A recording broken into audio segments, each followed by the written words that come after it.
Hello, everyone. Welcome back to another episode or spine number of Chasing Labels. This is spine number 192, and I am your host, Andrew Cabral. If you are joining me here for the first time, welcome. If you're joining me here not for the first time and you are a returning chaser, as the saying goes, welcome back. This is the podcast, YouTube channel, the place where we talk about physical media. We talk about movie collecting typically, and just movies in general. We're all gathered here because of our love for movies. It has to start there before we start collecting. And we will be going over the last 2 weeks or so of announcements in the world of boutique labels. It's not everything. It's tough to keep up with everything. They seem to drop new announcements every day pretty much. It's just mostly things that I'm interested in adding to my collection, hopefully soon. I'm definitely terrible at keeping up with these things, or things that you may want to add to your collection, or things I just find interesting in general, perhaps some big titles getting re-releases, all kinds of stuff. But on today's episode, I will be joined here by another guest. So over the last few episodes or spine numbers of such, we had a bit of a geographical specific run of guests, all from Australia. We had Paul Berryman, we had Suzanne Boleyn, and now we have my friend Tony Michas. Tony, welcome. Let me set you up here and all good. Welcome back. I think this is your first official Chasing Labels episode, but you've been here Yes. on several of the other things we've got going on here. Yeah, done Unwatched Pile, done Chasing Mutations, and of course with you and Steven, obviously, I've done quite a few episodes. But yeah, this is my official first Chasing Labels spine number debut, I guess. Yes. Yeah, and we've known Tony pretty much since almost damn near the start of Chasing Labels about 5 years ago. Tony was an early supporter of the channel, supporter of the podcast. At that time, we were only doing it in audio form. I don't even know if there was a YouTube component even in audio at that time. Maybe there was. I don't know. That's going back too far for my brain to even think. It was in the middle of COVID. We kind of started this in 2021. And that whole time period is getting fuzzier and fuzzier as time goes on, as we get further removed from that. But Tony, what other projects are you typically involved in that's, movie related and such?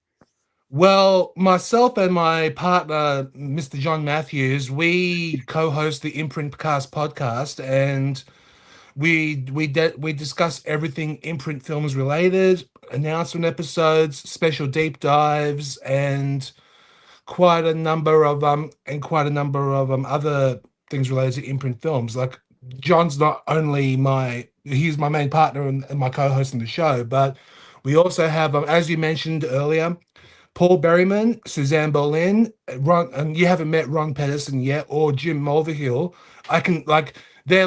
They're our regulars, but I always call them Imprint Cast family, because to me, they'll always be family, and nothing more stronger than that. Their knowledge in film, and as you spoke with Paul and with Suzanne, you know how good they are when it comes, especially Suzanne, when it comes to her contributions to physical media and visual essays from imprint films and other labels as well. So yeah, I'm very happy and very proud to call them my close friends, but most of all, my family. Oh, very nice. Very nice. Yeah, we were just talking beforehand. Paul was, I think, on record now for having one of the longest Chasing Labels episodes ever in nearly 5 hours. But here on Chasing Labels, the goal right now for me personally is to keep it to 4 hours or less. We get a little long-winded on here. I mean, you just mentioned with Suzanne last time. We started talking about all kinds of other things that were movie adjacent. Her work in, doing special features, but just her work in a lot of other things as well. Also, we start talking about different themes and different movies. We had a whole conversation about all kinds of good stuff related to movies. We do have some comments here already.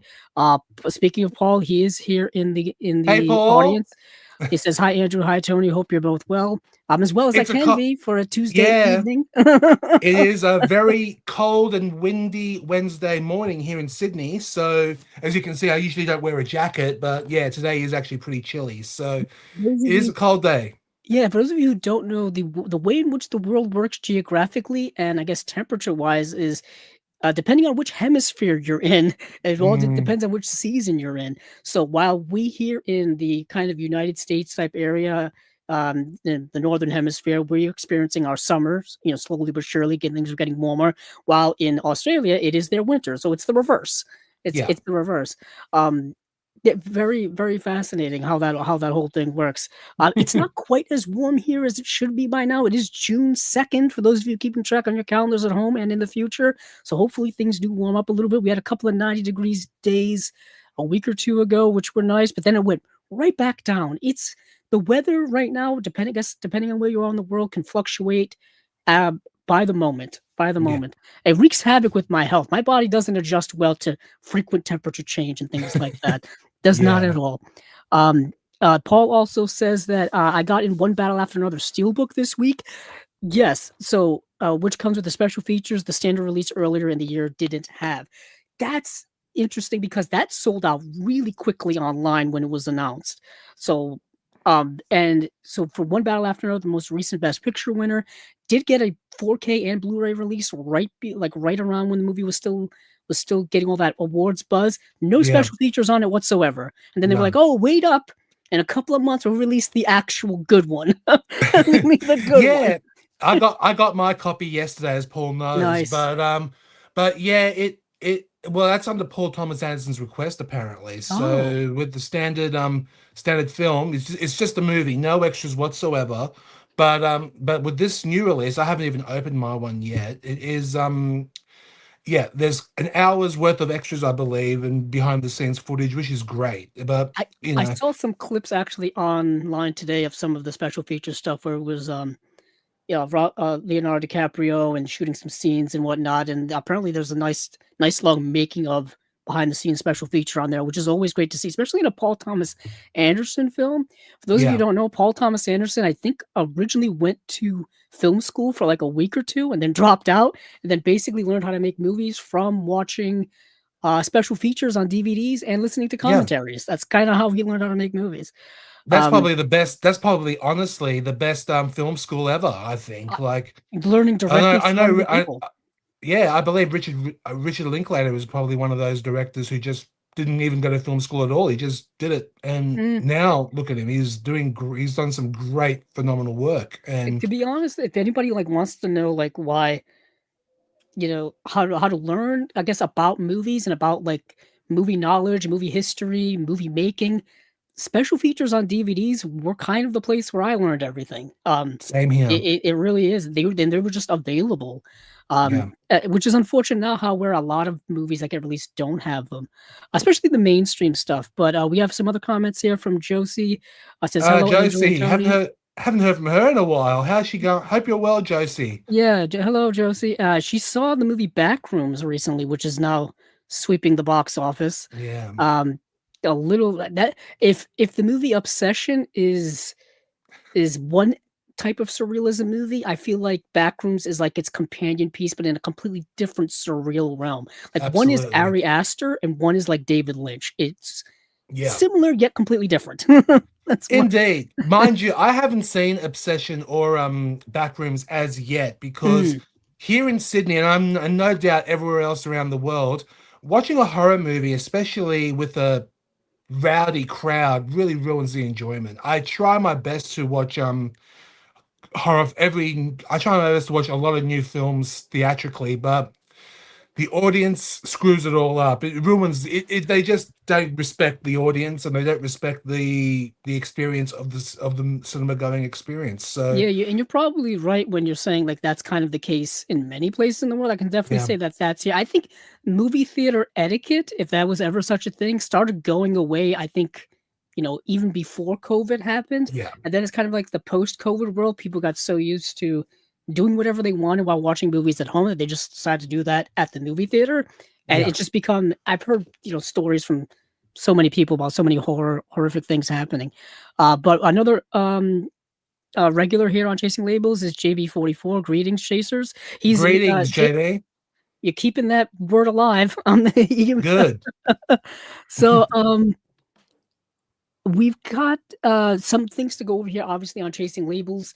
I have a whole list of things that we're going to go over. We're going to be going over the Deaf Crocodile listed off basically their slate for the next 6 months or so. No real details on there, just a whole list for everybody subscribing to their subscription service. We have new Arrow releases. We have a Eureka release I want to talk about. The Vinegar Syndrome partner label stuff. It's their partner label month. 29 announcements. Some of them actually were re-releases, or they were just reissuing them with new artwork for a couple of variant slipcovers. We'll talk about all of that.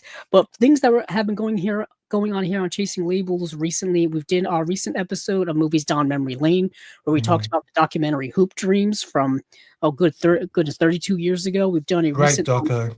It is a great doc. It is a great doc. Like I mentioned during that show, it's on every single best of doc list I've ever seen, ever. Like, it's always there. Yeah. And then recently on the Unwatched pile, Steven and I talked about, not only did a spoiler review and non-spoiler review, pretty much of Obsession, more of a discussion, where we talked about a couple of films. I watched Pale Rider for the first time, the Clint Eastwood film. Ironically, I didn't realize that like a week or so later, basically it was announced that Clint Eastwood is retiring from directing at 96 years old, according to one of his sons. Which is just fortuitous for me that I happen to talk about him right there at the end, right there. Yeah, that's good. Beforehand, which makes sense. 96 years old is not exactly young to be directing a film, but hey, his last film was The Juror Number 2. Juror Number 2, yeah. Good way to go out if you're going out as a director. Good film, solid film. I wish Warner Bros. Had given it a bit of a more wider theatrical release. Yeah, they kind of I agree. Dumped it out there. It came straight to DVD, not even Blu-ray here in Australia. It was a DVD only release, and it is a shame. And that was also the same deal with Cry Macho that he did beforehand. Interesting. DVD only, no Blu-ray or 4K release. Luckily, I got the 4K release of Cry Macho from the US. So, come on, it's Clint Eastwood. What do you expect? You need to give it more respect than a regular DVD release. Not only that, just like, he typically does pretty well at the box office. If a studio was concerned about box office receipts and box office returns, I don't think you'd have to worry too much about Clint Eastwood, because his movies typically are not large budgeted for the most part, at least not recently. We're not, it's not like one of his larger films that he was making like the 2000s or something like that. I just thought that whole thing was odd, but yeah, a legend. And, his career, I believe, is over when it comes to directing and whatnot. Yeah. So pick up your Juror Number 2 DVDs or Blu-rays or your other Clint Eastwood DVDs and Blu-rays. His stuff is slowly getting re-released on 4K right now. So you may want to wait a little bit, because I'm waiting for $1 Million Baby to get a 4K release. I'm surprised that hasn't happened. That deserves a definite upgrade. And Best Picture winner. 22 years old. Yeah, I can't believe it's been 22 years. They missed the 20-year window for that.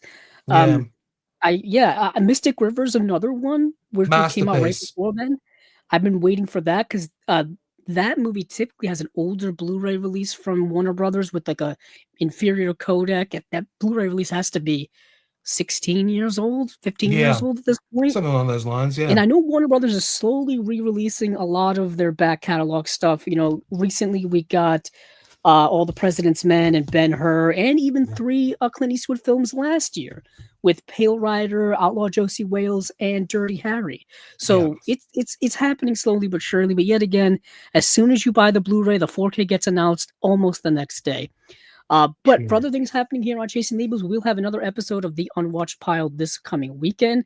I actually have to pick a movie to watch on my Unwatched pile. That's probably what I'm going to do after this episode of Chasing Labels. So without further ado, let's get into the announcements for this week. There were a couple that were announced yesterday. I know Shout Factory had an announcement yesterday. A couple of more Kino releases got announced today, but we won't really be getting into all of that because I had to cut off the notes at some point, because if you don't, you're just going to keep adding and adding as the week goes along. That's the one thing about doing it on a Tuesday versus a Monday.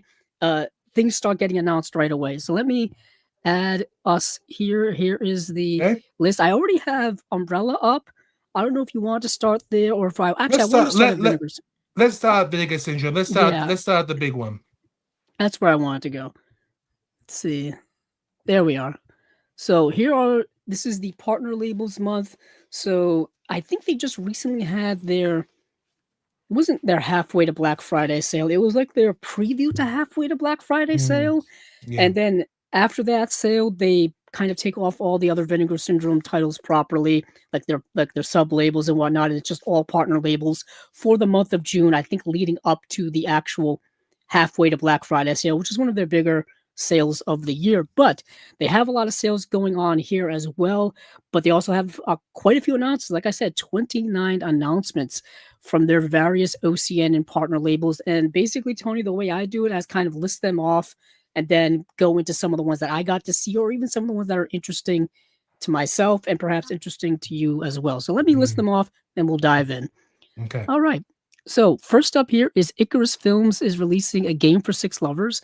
Akani or Kani is releasing A New Love in Tokyo. 1-2 Special is releasing A Poet. Kim Stim is releasing Crimson Gold. Film Movement is releasing The Dark Valley. Saturn's Core is releasing Dead Hunt. As Film Desk is releasing Diane. Dark Sky is releasing Drive Back. Several Futures is releasing Erotic Nature, the films of Pierre Creighton. Factory 25 is releasing The Gits. Film Movement is releasing Happy End. Shudder's releasing Lucky. Bleeding Skull, Ninja Zombie. That's a great title. ETR Media is Ninja Quest 64. That's an interesting. It's not really a documentary. I think it's a collection of YouTube videos. I think. Anywho, I'll talk about that a That's little bit. interesting. Then Yeah. Canadian International Pictures is releasing The Other French New Wave Volume 2. I will be getting into that, but for those of you who are fans of that label, know that one of their earliest titles was The French New Wave Volume 1 several years ago. Redacted, being released by Magnolia Pictures, is a Brian De Palma film from 2007. One of his later films, because I think after that he only did like 2 other movies, and I think he's working on one right now actually. Yeah, he But is. yeah, Doc Star's releasing The Serpent Skin. Film Movement is releasing uh, Some Nights I Feel Like Walking.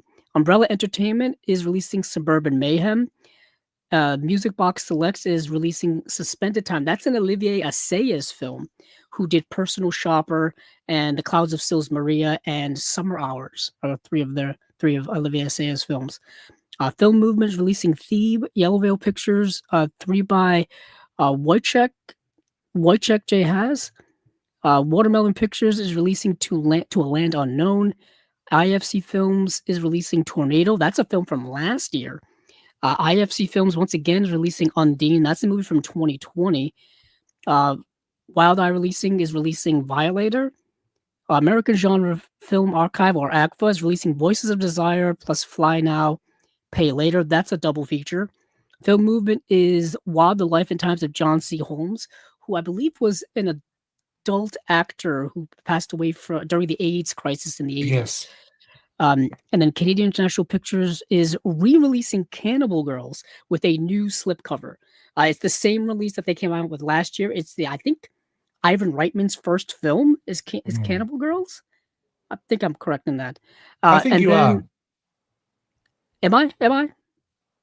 I think you are. Let's have Let a me quick look. look. Yes, that is the Ivan Reitman film. Yeah. Sorry, Eugene Levy. Very young Eugene Levy in the Yes. 70s, long hair, almost unrecognizable. No, true. Factory 25 is re-releasing the Mike Deanna film collection. Yet again, just a new cover, same release.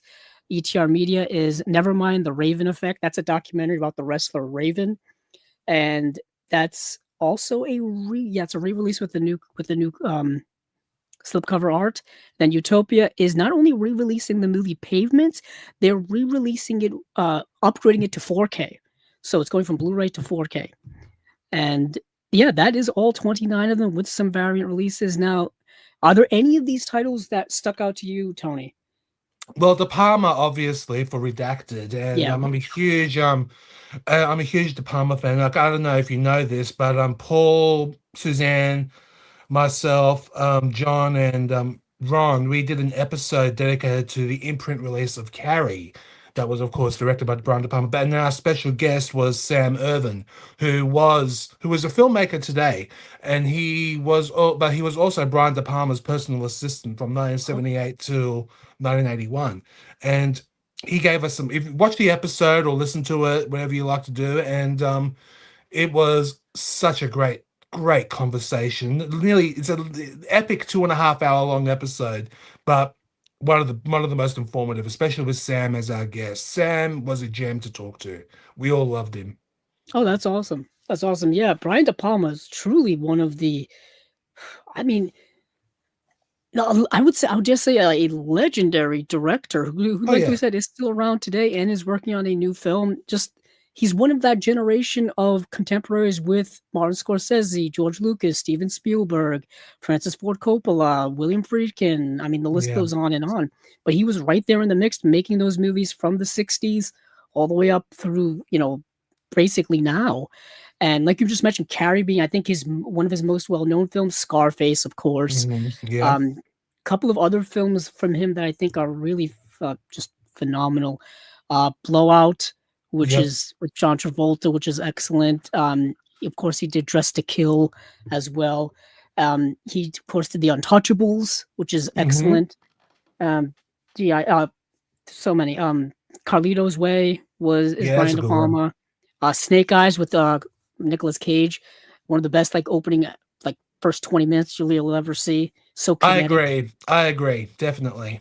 Uh, but this is one of his later films. It's from 2007. 20, 19 or so years ago. And this is it's not a mockumentary, but it's a fake documentary Yeah. about soldiers in the Iraq War. For those of you need a history lesson of recent times because time is moving fast. The Mm, Iraq War typically, I believe, went from 2003 to 2011. That was the first phase of it. So this was about 4 years into the Iraq War in the Middle East. The United States, coalition of forces from all over the world, et cetera, et cetera. It's a whole history lesson to be had here. But this is a kind of like boots on the ground, first person perspective, found footage type of movie yeah. of soldiers in Iraq and what they are thinking, what they're doing, how they're feeling. All the warts and all essentially in this movie. And Brian De Palma, for those of you who don't know, is a very political filmmaker, especially early on in his career. Oh, definitely. There's the movie Hi Mom, which he did with Robert De Niro in the late '60s, which is just got a release from Radiance, and it is so you know so political in its perspective that this movie reminded me a lot of that because he's just like no holds barred, just kind of going at the Iraq conflict Yeah. and the soldiers being placed in there under certain pretenses and all kinds of stuff and things just escalating out of control, all kinds of stuff. I really like the movie from its boldness perspective. It's a Yeah. bit of a rough, because it's not really a narrative per se, because it's No. in this fake documentary style. So it's tough to truly engage with it. But I think the themes and the political precision by De Palma is still relevant to today when it comes to critiquing politics and military corruption and all kinds of stuff. Yeah. I rather liked it from watching from the first time, yesterday. It's a good film. Like I know I believe it was I know it was Brian De Palma. I believe it was Brian De Palma's first time using DV cameras. Back in the 2000 eras. Lars von Trier, David Lynch, they've all experienced with DV cameras, and this one, well, because it was meant to be a found footage movie, it worked perfectly. And because we all know Brian De Palma's usual movies, that his meticulous detail into slow crane movements and beautiful shots. This one's rough, Yeah, and it works. It it works. if you didn't know this was a Brian De Palma movie, you would have never guessed because it No. has none of his style in it at all. None of his editing. Brian De Palma took a lot from Alfred Hitchcock. It's got none of Mhm. his usual Hitchcock isms in there. I'm thinking of Body Double as well, which just got a Oh yeah. beautiful 4K recently.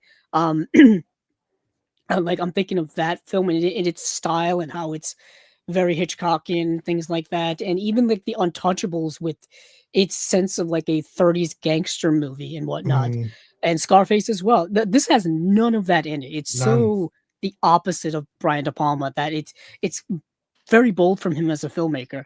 Oh, Uh, definitely. but for special features here, there's a new audio commentary with critic Adrian Martin, who has been here on Chasing Labels a time or two. It says Redacted and the Exhumation of Truth, a new video essay by film historian Alexandra Heller Nicholas. That's if she's on this release, it's at least worth a She's watch. great. She's great. Archival interview with Brian De Palma himself, archival behind the scenes featurette, 1 hour of archival interviews with Iraqi refugees, booklet featuring new writing by Professor David Fresco and photojournalist and Army veterans Nathan Webster. Yeah, this movie is very interesting in terms of capturing a time capsule of a time of the mid 2000s of a conflict that had a lot of um discussion around it, like a lot of fervor, a lot of controversial around it, and it's a very historically interesting subject looking back in hindsight. And this movie's definitely within that world, like within Yeah. that time. Because I was in 2007, I was just starting college at that time, so I had lived through the start of the conflict, being at a very young teenage age, and people, of course, were talking about it constantly. The post 9/11 world, right afterwards, after those few years afterwards, was an interesting time to be a young person because you were just Yeah. inundated with the 24-hour news cycle and world politics and world news. It was incredible. But moving on from Redacted, um, is there any other titles here that kind of piqued your interest?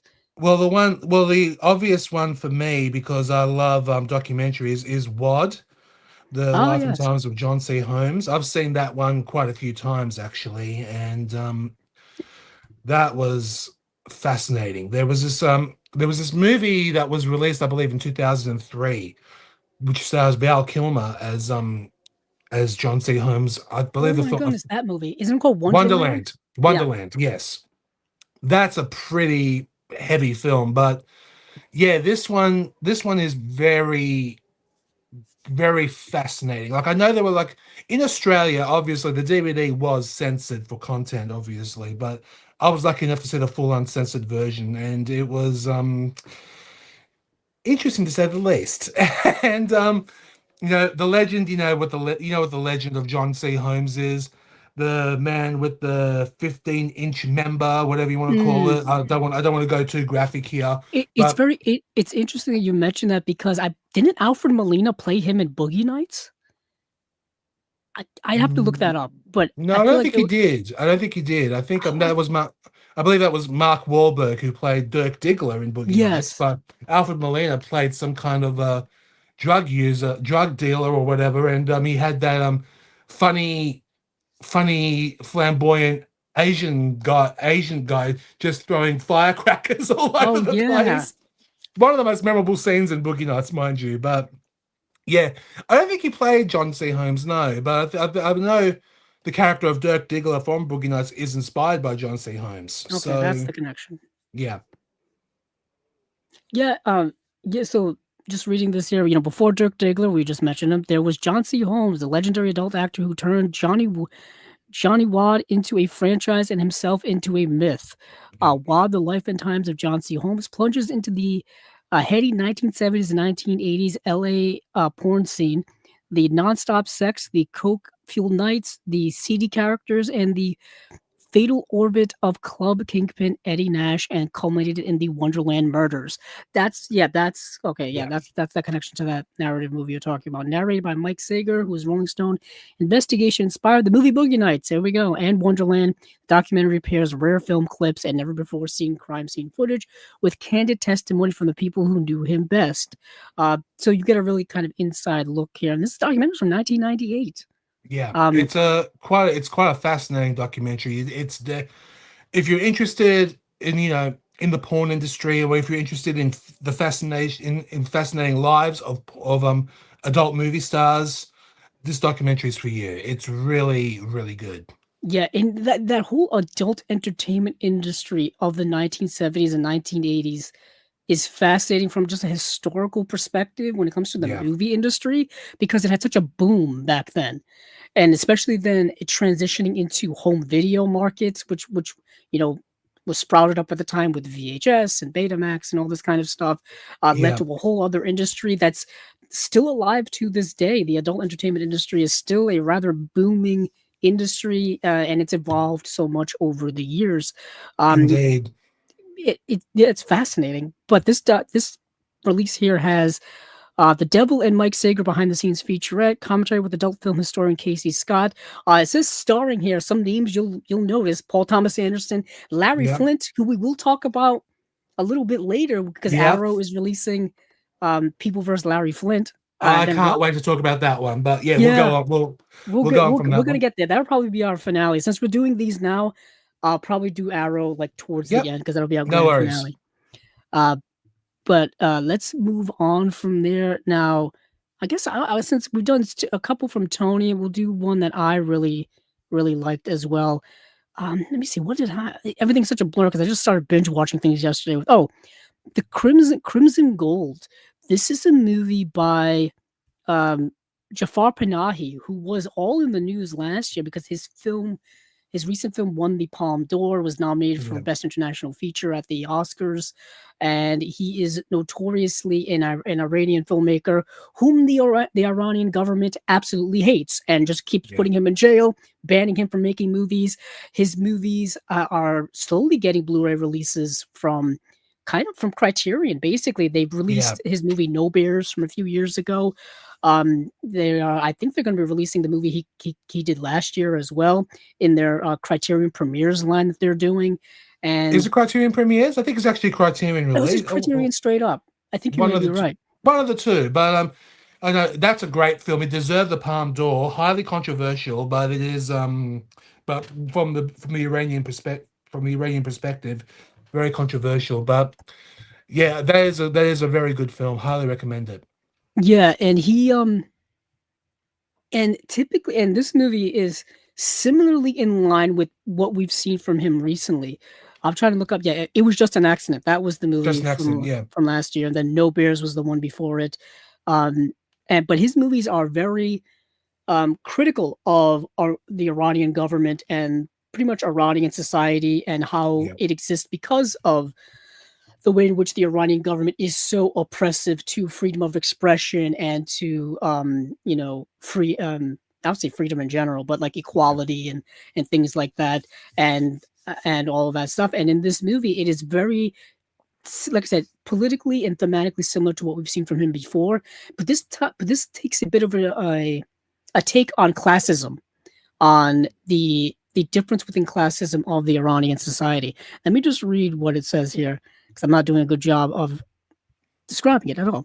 Okay, go ahead. Yeah, two master filmmakers, Abbas Kiarostami and Jafar Panahi, team up as a writer and director. So Abbas Kiarostami created some of the most masterpiece films you've seen in the last 30 years. A Taste of Cherry is one of his films. My favorite. It's my personal favorite, that one. Blew me away. When I watched that for the first time, what a movie. What a movie. Oh, yeah. Criterion also put that out on Blu-ray. They had it on DVD for the longest time, too. But, oh, my goodness. I have a whole Abbas Kiarostami section in my collection. And I think there's a whole box set of his stuff I still need to get. The Coker trilogy, isn't that his? I need to get that too. Yes, the Coker trilogy. Yes. But Abbas Kiarostami and Jafar Panahi, two great Iranian filmmakers, they team up in this movie as writer and director, respectively, on Crimson Gold, a subtle tragedy on class conflict in modern Iran. Hussein, a real-life pizza delivery man who has schizophrenia, is a lumbering war veteran swollen by cortisone and reduced to delivering pizzas at night. Through his nightly rounds, he bears witness to the rewards and vanities of the city's wealthy. He is humiliated when a jewelry shop owner won't allow him in his store, and under pressure to get married, Hussein awkwardly aspires to higher ground. When an eccentric socialite gives him a taste of luxury, Hussein can no longer accept his lowly status. Kiarostami based his story on an actual newspaper account of a botched robbery attempt at a Tehranian jewelry store by a desperate pizza delivery man. So you've got this. First of all, this is a non-actor, a real-life pizza delivery man who, in this movie, is essentially portraying a version of himself, or a fictionalized version of himself, and he is doing his job of, his regular job of going around delivering food, but he's also observing kind of like the people he's delivering to. Like he's delivering pizza to like these luxury mansions that are having these big swanky parties and stuff like that. He's delivering to like these rich socialite people, and he's just observing the difference in social classes that are going on around him and how the society is structured. And it's these directors, you know, criticizing the social classes of the world and how they're Yeah. structured, and the differences in how the higher classes typically treat the lower classes terribly. You know, there's a you know they won't even let him in a jewelry store because they just view him as the lesser being. Like, oh, he doesn't look like he's somebody who can actually buy anything. There's a sequence in this movie where he actually has to dress up in like nicer clothes just for them to like let him inside the jewelry store. And even then, they can tell that he's not somebody who can afford this jewelry. And they basically say, hey, go to someplace else that you can afford the jewelry at. And so the movie's definitely lays all of its political cards out there on the table.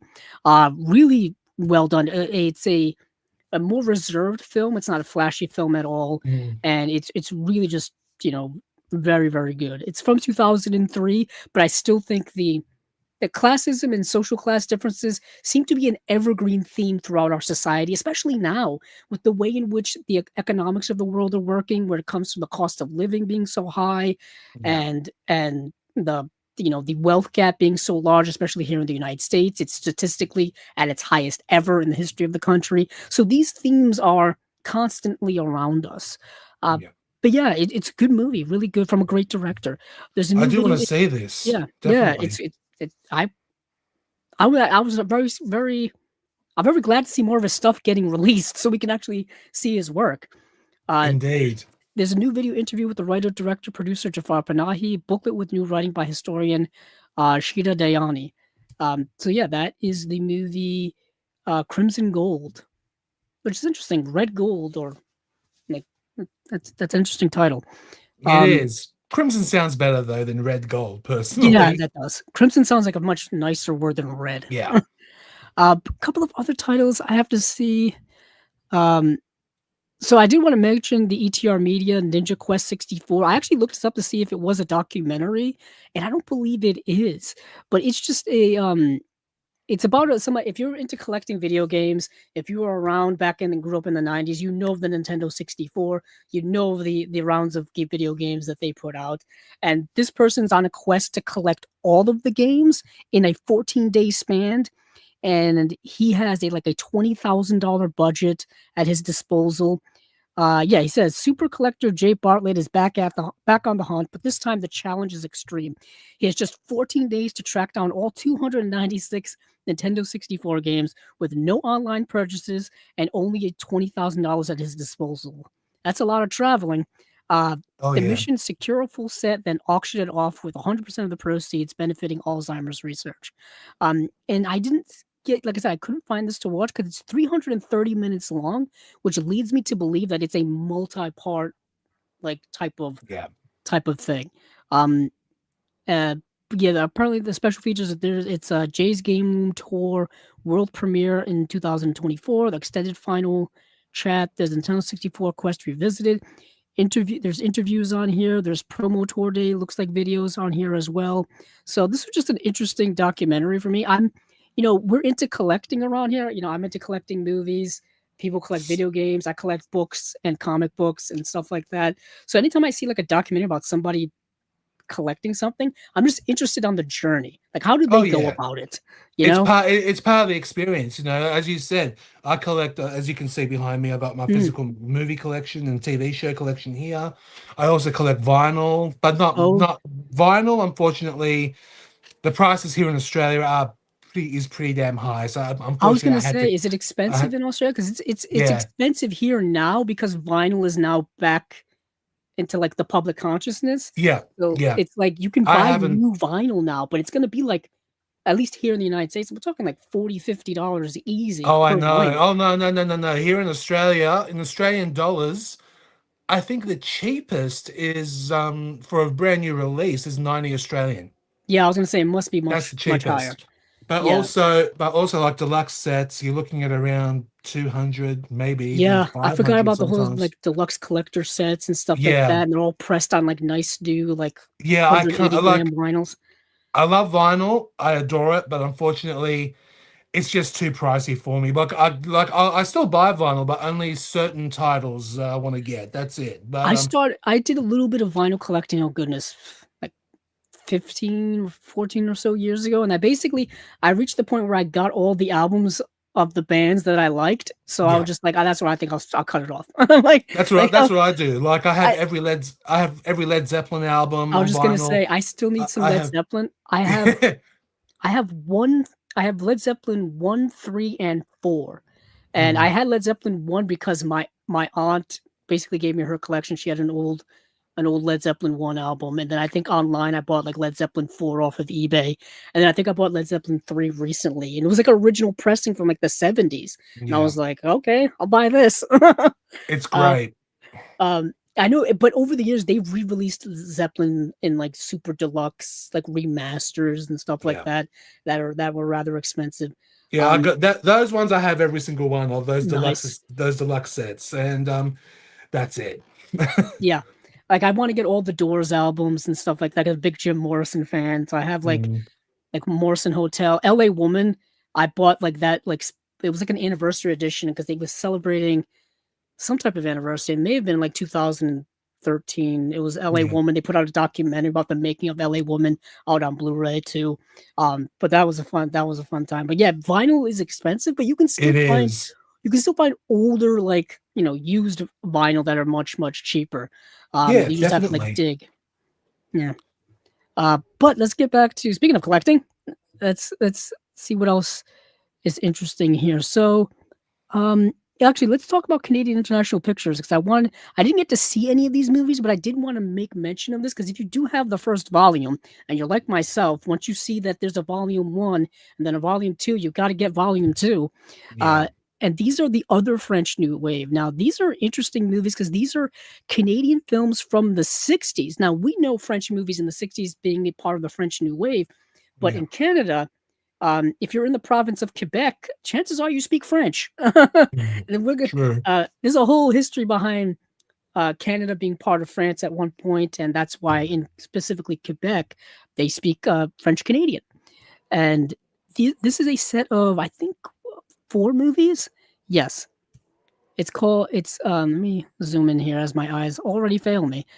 Between Sweet and Salt Water, Where Are You? A Genevieve, and then Fabien Sans Son Jules, which is actually kind of how you had to look it up on Letterboxd. They didn't just have Fabian. But Okay. yeah, these are four French Canadian films from the 1960s, and I wanted to make mention of this. Like I said, I'm probably going to get this eventually because I have the first volume from way back when. I just want to make sure. Okay, there's 470 left in stock. I figure while I'm here, I might as well look and see how much time I have. Why not? I still have that same bad problem of waiting until there's like 20 copies left. You and me I both. You and I me just both. We do Yeah, that. I just bought Streetwise, which was one of the releases from the Parlay. They had 1 copy left, 1 limited edition left. And I was like, Wow. now may be the time to get it." 'Cause I missed Indeed. out on I wanted to get the movie Ghostlight, which is a movie that came out recently, and one of the part labels put it out, and I think the limited edition sold out pretty quick, and I don't know if the standards are still out there, but anywho, you can't find it anyplace else with the slipcover. Just impossible to find, not even on eBay or anything. So that's how True. you know people are holding on to their copies. But the other French New Wave, like I said, 4 films, and for special features, they're all scanned and restored in 2K from the 35 millimeter interpositive. New between Sweet and Salt Water audio commentary featuring author Professor Andre Lossel. New interview from former Cinématique Québécois director Robert Daudelin on Where Are You and the films of Gilles Groux, I believe. Genevieve Bugeaud, Art Equals Life. That's a 5-minute long tribute to Michel Brault, starring Bugeaud. Theatrical trailers for, I think, uh, it says Between Sweet and Salt Water, Where Are You? And the 3 features from the first volume. Okay, little Yeah. carryover there. And booklet featuring Interesting. an essay by author Ralph Elawani, and new interview with Godot, Godot by film programmer Mark Lamarthe. I am butchering these people's names, but It's hard, I know. yeah, it's crazy. Is French is actually my strongest international language because I took it in school for so long, and it's still rough. Yeah. But the other stuff here that I wanted to make mention of, so this we're gonna be talking about Umbrella probably next anyway, so might as well mention this now. Okay. Suburban Mayhem was ordered released by Umbrella in Australia. Yes. I think Tony, you can confirm that. I Uh, can. and this is just kind of like the region A, like US release of it. This is a wild movie. I remember talking about it at the time. Um, yeah, it's manicured and manipulative. The teenage mother exists in a world defined by petty crimes, seduction, sex, fast cars, and suburban mayhem. With her beloved brother Danny in prison for murder and John, her father, concerned about Katrina neglecting the baby, it's time for the 19-year-old to do something. Can you really get away with murder? This is starring a very young Mia Wasikowska, who was an actress all on the rise in the 2010s. She Mm. was in, like, oh goodness, she was in Tim Burton's Alice in Wonderland. Yeah. She was in Crimson Peak, the Guillermo del Toro film. She was in the Chandler Park film. I'm completely blanking on it. Stoker. Stoker, yes, the one that was so Hitchcocky and it was brilliant. Yeah. And she was all on the rise, and I think she just kind of like stepped away from acting over the last several years or so. No, true. Like, but she was also in a television series which I'm obsessed with. I've seen it many times, but you can't help but watch it. It's an HBO series called In Treatment, and Oh yes. she was in the first season playing a character named Sophie who was suicidal. But the writing in that show and her performance in that one in particular, unforgettable. She look at a young. I believe that may have been her international debut for In Treatment, but she was great. I remember when that show was on HBO because I believe wasn't Gabriel Byrne, didn't Gabriel he Byrne, play yes. the therapist in that show? But this release here has, I think, all the same special features from the Umbrella release. It's got an audio commentary with the director, producer, and screenwriter. Got an interview with the director again, not two of them, and the composer, the producer, the screenwriter. Once again, A through Z of Suburban Mayhem featurette. What is the film about? Cast and crew interviews, blooper reels, deleted scenes, the receptionist mockumentary, Suburban Mayhem soundtrack, composed by Mick Harvey. But yeah, I just wanted to make mention of that, just in case anybody was interested in that original Umbrella release. You don't have to import it if you don't want to. No, it's Um, I believe it's still available from the it is Umbrella. it is still From available. Umbrella. A couple of other films here that are worth mentioning. Like I said, recently is this movie Tornado that came out last year. Kind of under the radar indie film. Um, like indie action film. It says when Yeah. her father's puppet samurai show is ambushed by a notorious gang, Tornado vows to seek vengeance and forge her own destiny by stealing the gang's ill-gotten gold. It's one of those very like low-key indie films from 2025. It's got good action and some gore in it. Tim Roth is in the movie. That's kind of the only notable name in it. But this release has a 2-disc set that's got it's got a 4K and a Blu-ray, audio commentary with writer director John McLean and director of photography Robbie Ryan, new video interview with John McLean, making of Tornadoes Super 8mm film, booklet with new writing by film critic Josh Slater Williams. I thought I would mention that because um, newer films getting 4K or just Blu-ray releases in general, especially Yeah. indie films that aren't like really these big hits, it's kind of a rarity. We're still waiting on movies that It are is. big hits to get. I'll be saying this for Barbarian, one of the biggest Yeah. hits in horror from the last couple of years. Still to this day, no Blu-ray release. Still to this Well, day. it's rumored it's coming, so he's hoping. But Apparently the director's still working on it. And I'm just wondering, like, what's the holdup? Like, I don't. well, Is it a rights issue or whatever?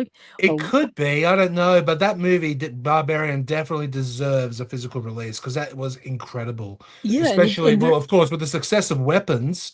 Now that yes, Amy, no, and Amy Madigan won the Oscar for a horror film that won an Oscar, which is fantastic.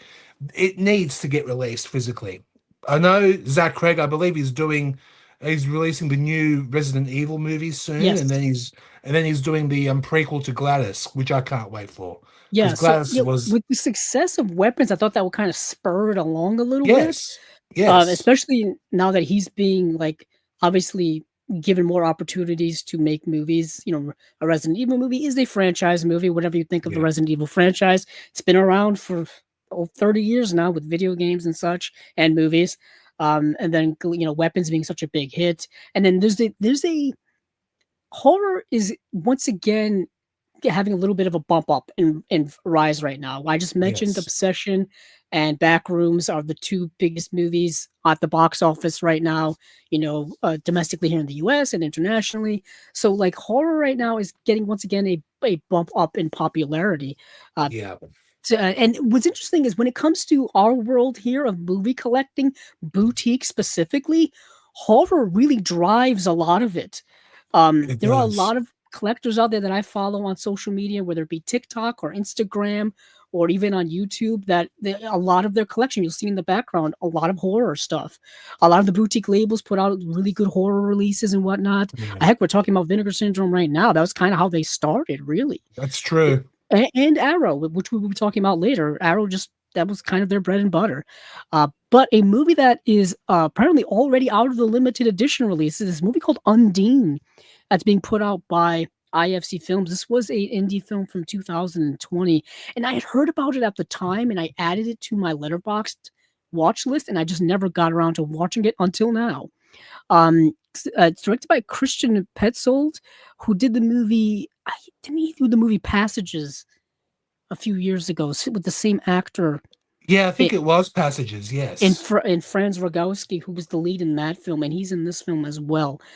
And I really like that movie Passages a lot. Uh, this is very interesting. Christian Petzold boldly reimagines the ancient myth of Undine in the suspenseful tale of romance and betrayal in modern day Berlin. Okay, that doesn't really tell us a lot.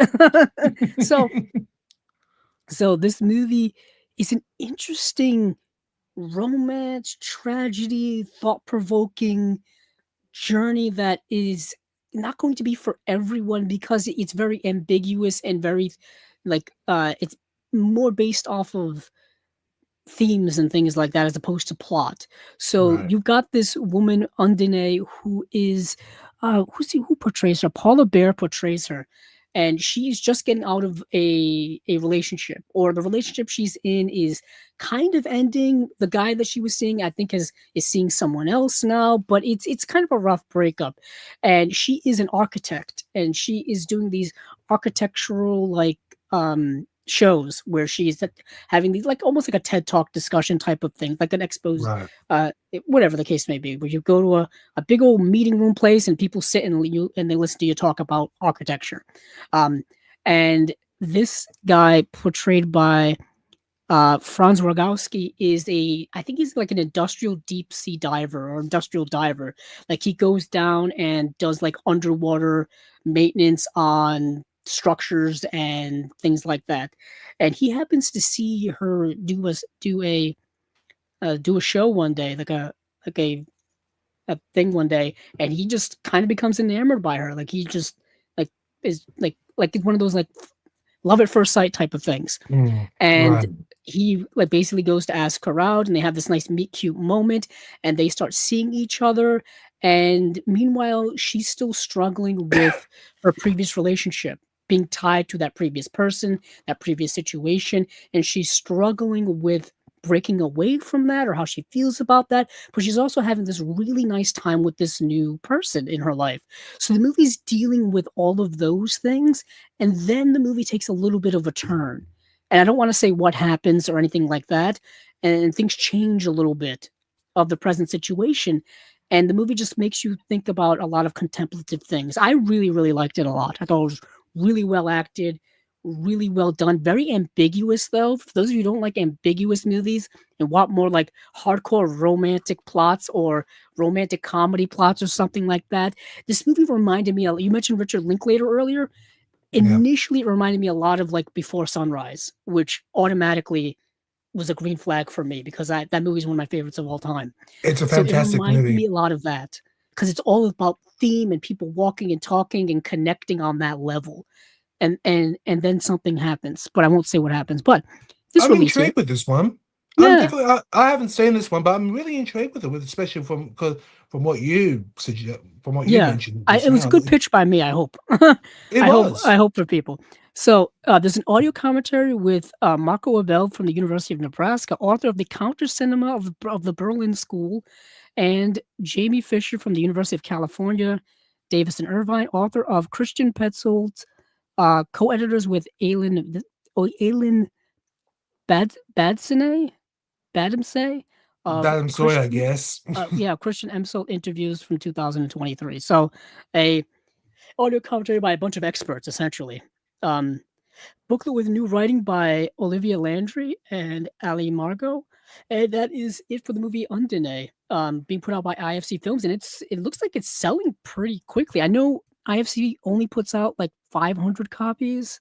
Yeah, That was 500 units that was on the limited edition one. Yeah, of the limited edition, and then probably 500 of their standard. This sold pretty quickly. yeah, Um, it looks like it. so let's see, what else did I think that's kind of it that I watched. I had already seen 2 movies from the three by Wojciech J. Haas, so I'm pretty sure I talked about those before. I did want to see Some Nights I Feel Like Walking because it just looked interesting to me. That does Um, look interesting. yeah, like the vibes of it just from the trailer and from the stills I was seeing. Um, in the seedy underbelly of Manila, teenage runaway Zion links up with a group of queer street hustlers who lead him on a heated journey of self-discovery in the tempting and dangerous nocturnal city. I'm hooked. I'm hooked from that right Mm, away. That's all I need to see. And this is a newer film from 2024. Only a commentary by the director, which at least it's something. And it's Film Move, something. Yeah, yeah. And Film Movement's been putting out some really good movies in general. So when I see Film Movement putting something out, I'm automatically intrigued by the movie itself. Uh, Lucky I'd seen a couple of years ago. Happy End is interesting. Yet again, another Film Movement release. The reason why I'm interested in this is it's actually streaming on the Criterion channel, okay. which is fascinating to me. That automatically sets up a green flag that this may be something to watch. So, best friends, Yuta and Co. are about to graduate high school in a near future Tokyo where the threat of a catastrophic earthquake pervades daily life. One night, they pull a consequential prank on their principal, which leads to a surveillance system being installed in the school. Between the oppressive security system and a darkening national political situation, Ko feels increasingly frustrated with the world while Yuta seems completely unaware. Finding an empathetic ear and a passionate student activist, Ko's political consciousness blossoms. Assuming that Yuta would never understand his newfound interest, Ko begins to avoid his friend. For the first time in their lifelong friendship, the two are forced to confront differences and they never had expressed before. Sounds like two young people starting to go down different lanes of life. You know what I mean? Mm, Starting to yeah, go down different paths, getting interested in different things, and having to come to grips with the fact that they may be drifting away from each other for various reasons. Sounds like a coming of age movie, heaped in political themes as well as future apocryphal stuff too. I'm interested by it. I'm interested by it. sounds Uh, intriguing. It sounds pretty interesting. Probably, Definitely. yeah, sounds pretty intriguing to me. If I had more than one day, I probably would have watched it. Yeah. But like I said, these actually all dropped yesterday afternoon, so that's why I didn't have much time to go through much of this. But that is pretty much it, I would say, right now for a good overall look at what we've seen here from Vinegar Syndrome and their partner label month stuff. 29 titles, some of them re-releases, but all in all, some pretty good hidden gems from what we've been able to gather here. Now, from here, where would you like to go, Tony? We could go over to Umbrella, if that's cool with you. I might Since as well. Yeah. Let's go, yeah, Umbrella. let's go over there. So over to Umbrella, where we had 4 releases. Um, we had Ninja Wars, Drive-In Delirium, a new beginning, New Extremity Collection Volume 3, and then we had Exit 8, which seemed like it just came out in theaters, actually, like recently. Yeah. Uh, but let's actually start with Exit 8, just because it feels like this movie actually fits in with um what's going on right now in terms of like what people are into regarding like horror as well as like mind-bending surreal movies. Yeah. I don't know if you did you get to see this movie, It Tony? literally came out, I believe, a few days ago in Oh, theatrically, gee. and it's already. I think on the same day this got announced, it came out theatrically. So Wow. I did not get a chance to see it. Wow. Like in Australia, we're late when it Yeah, I was comes gonna to say theatrical releases. I think it came out in the US theatrically maybe a couple of months ago. Like Mm, me, I want to say February or March. I feel like it yeah, was I around could be there. wrong with the date, mind you, but Yeah, I could be wrong I too. I'm just guessing. uh, But this movie is interesting. Let's see. A man becomes increasingly desperate when he finds himself trapped in an endless, sterile subway passageway with no way out. He finds a set of rules. Do not overlook anything out of the ordinary. If you discover an anomaly, turn back immediately. If you don't, carry on. Then leave from exit 8. When even a single mistake will send him back to the beginning, will he ever escape this purgatory? So it's one of those movies where this person is stuck in an area and has to figure out a way Mm, out, and there are specific ways in which that can happen. He's stuck in a subway system, so the movie starts off where he's in the subway, he leaves the subway car, and he wants to go back to the surface, and he's stuck there. And there's this list of rules where you got to go down these hallways starting at 0 and then going all the way up to 8. So, and then, but when you go down each hallway, look around and make sure everything is the same as it was in previously. If there's a door in the wrong place, if there's a person that's there that's not supposed to be there, if a sign is different, if a light is off when it should be on, you got to look at all of these details, yeah. and if they're all the same, you can then move on to the next one. But if they're not the same, and you didn't notice that, you start back from 0. And obviously the whole movie is like heaped in metaphors of like, why are you stuck in this place? It's all Yeah. about kind of like personal regrets in life and personal issues you're dealing with, and all type of surreal things start taking over in this movie. It's never just a puzzle to get out. It's never just an obstacle course. It's not like oh, that movie on Netflix, that show on Netflix that was all the international rage, where you've got to like complete the games and move on to the Squid next. Game. Yeah, Squid Game. It's not like Yeah. that. Um, No. it's more like Squid Game with a surreal twist. And That's so a good way to say it. so you just kind of go through this, and it gets creepier and creepier because like you start like empathizing with him, or you start like thinking, oh, did he miss that, or did and he, oh or sometimes he'll miss something and you'll notice it and he won't notice it, so you get yourself engaged with the movie. Kind of reminds me of Black Mirror, actually, very similar to a Black Mirror Yeah, maybe episode. a little, yeah. um but yeah, it's they decided to give this a physical media release, like I said, right away, as not soon after the theatrical release. Yeah. Uh, so we have only available from the Umbrella Web Store, the Exit 8 Collector's Edition. You get the 48-page book, the rigid case featuring 4 different anomalies, 8 art cards, the reversible poster, the limited edition numbered release. Not much in the way of just regular features. It's just behind the scenes of Exit 8, the Cannes Film Festival footage, and Busan Film Festival footage. I remember this premiered at the Cannes Film Festival last year. All That's right. when I first heard about this movie. But that's Exit 8, and that's getting a collector's edition. Now, for those of you, yeah, I know, Tony, you collect the Umbrella releases pretty regularly, right? I do collect a lot, not every single one of them, mind Mhm. you, but I do collect certain ones that I'm obsessed that I like. Yeah. Yeah, so the collector's editions are I like to mention to these for those who don't know it. I've kind of mentioned every time. The collector's editions are typically like a thicker set, Yes. and the regular edition, which you can buy for cheaper price, are typically uh just the movie themselves. I think Paul showed me, because Paul had the collector's Yeah, edition I've of got that. Dogma, Yeah, that's the standard edition of and this is the Dogma. standard Yes. edition of Dogma. So I mentioned with him, here in the US, from the online retailers like Odyssey or Diabolic DVD or Orbit DVD, they typically only get the standards in, Mm, while the collector's editions are indeed pretty much just exclusive from the Umbrella store from Australia. So you do that's have to true. pay like an extra $25 to have it shipped to you here in the US. All right. Yeah, Typically because a rate. yeah, yeah, like with Dogma, for instance, there was like that standard release in our local retailer, which is JB Hi-Fi. They charged 55 Australian dollars for that one because it has the 4K and the Blu-ray.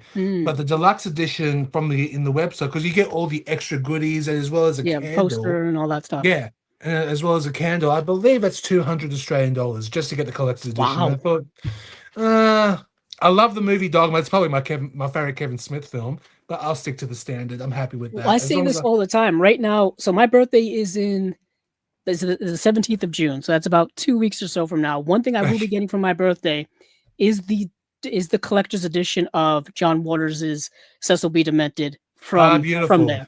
Because that's That one I that's have. the one I want. Because if I don't, like I said, I don't typically get the big collector's edition. Like I said, it's like it's pretty expensive even to get them here to the U.S. Oh yeah. But for Not that me. movie, considering it's my favorite John Waters movie, Oh I really? figured that's the collector's edition I still want. So I still Yeah, I've got that over here somewhere. The deluxe collector's edition for Cecil B. DeMille because I'm a John Waters obsessive, and yeah, I I can got my I get. copy. I tell you, people think I'm crazy. I always keep pink flamingos next to me for Oh, moral I got support. actually got Pink Fingers right here, which I like. I had the honor of meeting John Waters quite a few years ago, and he was one of the most nicest gentlemen you can ever meet. That's And awesome. but I can't wait. Speaking of John Waters, I can't wait for near the end of the month for two 4Ks from Criterion, Desperate Living and Hairspray. But Yeah, Desperate Living in 4K, that is gonna be something. I can't it really, wait really for is. it. And Hairspray is so Hairspray is gonna be interesting as well. Oh yeah. I've just been seeing him doing like interviews recently, just talking about his life and whatnot. Because it was his birthday recently and stuff, and he had his birthday cake. I don't know if anybody saw it online. It had a popper on it. And if those of you Yeah. have not seen his stand up when he's talking about like doing poppers and going on roller coasters and stuff, and it's a whole big inside joke. But He's one of a kind. it's really one I of a kind. adore him. So I live in like Rhode Island, and he has a house in Provincetown, Massachusetts, just like 3 hours away from me. So he's always at the Provincetown Film Festival, like every summer, like every Mhm. June. I'm pretty sure he's been going there for decades. So people always like talk about him being there and whatnot. And I think that's where he spends his summers actually, is Oh in yeah, his it wouldn't summer home. surprise me. But anywho, the big old collector's edition of Cecil B. Demented, my favorite John Waters movie, is still they still have it in stock on umbrella.com. So that's what I'll be getting soon. Because it'll cost like $80 US to have that shipped here. Which Wow. is a lot for one single release, even if it is a Yeah. movie that you do indeed love. But yet again, everybody's a different type of collector. Everybody values Indeed. things differently, you know. Indeed. But moving on from Exit 8, let's move over back to speaking of box sets, we'll go to the new Extremity Collection Volume 3. Now, I haven't seen all of the movies in this set. I've seen Irreversible, I've seen Raw. I think that's about it because there's 4 movies in this set. Um, there's Caged, Irreversible, Trouble Everywhere, and Raw. Now, Tony, have you seen all of these or some of them? I'm with you. I've seen two of them. I've Okay. seen Irreversible and I've seen Raw. But I got to get back to John Waters on this one Okay. for a second. In Sydney, John Waters came to the Sydney Opera House and did a film festival called John Waters Double Features from Hell. It was 8 movies, 4 double features, and I went to all of them. I had to, it's John Waters, and he was Mm, curating them. The first night was at the Sydney Opera House. The theme for that one was Shock, and Shock was a double feature of Irreversible and Lars von Trier's Antichrist. that's a good double feature. That's an extreme double feature to say the least. And oh my lord, watching Irreversible and Antichrist in the Sydney Opera House, one of the most iconic places in Sydney, Australia. That was an experience, to say the least. The Sydney Opera House is like one of the most well-known structures in the world. Just from Yeah. visually, you'll be like, oh, that's the Sydney Opera House. Yeah. And when you think of an opera house, you think of prestige, you think of high art, you think of, I don't know, like people well dressed. But John Waters is there showing like Irreversible, and like you said, Antichrist. Antichrist was a double feature. Then the next one was a theme called Terror, which was Paul Greengrass's United 93, and his movie Cecil B. Demented. That was actually screened at the Opera House. And then there was another theme called Goddess. Goddess featured two of the most outrageous films I've ever seen. Like Elizabeth Taylor in the movie called Boom. Saw that. Nice. And then there was a great, brilliant, hilarious 1969 Argentinian film called Fuego with Isabel Sali, and that was something. And then the last, I'll just say the last double feature theme. The last double feature theme was sex. And that was a very interesting one, to say the least, you know, because the first film was a documentary called Zoo. And if you don't know it, I won't go into full graphic detail because it is quite shocking. Right. It is a documentary about this guy who fell in love with a horse and died while making love to it. Oh, okay. That's probably as far as I'll go. Self-explanatory. That was it. And then, of course, his other film was A Dirty Shame. Oh, so, okay. yeah, all those films, so crazy, screening at the Sydney Opera House. That was an experience. Oh, give me 1 second. I just got to show you something here quickly before. No problem. Well, I was just going to say myself, I actually recently bought the movie Boom with Elizabeth Taylor and Richard Burton, and I showed it off a few episodes ago here on Chasing Labels, but I just happened to have it next to me. And then recently I just saw a video of Elizabeth Taylor yesterday doing an interview with Larry King back in, I think it was back in the 80s. Her talking about her advocacy for the AIDS crisis and stuff like that. I saw that too. And I always knew that John Waters was a big fan of Elizabeth Taylor, and I've always been a big fan of Elizabeth Taylor as well. This is a Joseph Losey film, actually. Joseph Losey. I know, it's crazy. Who's done like great, like all like The Servant is like an amazing movie. Brilliant. But he also did Boom. and John Waters does a commentary on that release. That's honestly why I bought it. But I also want to get like every Elizabeth Taylor movie too. So it was like a twofer. Like I get John Waters commentary and an Elizabeth Taylor movie. And just to show you here, for instance, after the last double feature at the Sydney Opera House, you get a meet and greet with John Waters and you get some stuff signed, but that's not all. You get a certificate signed that says that I've completed watching all 8 movies.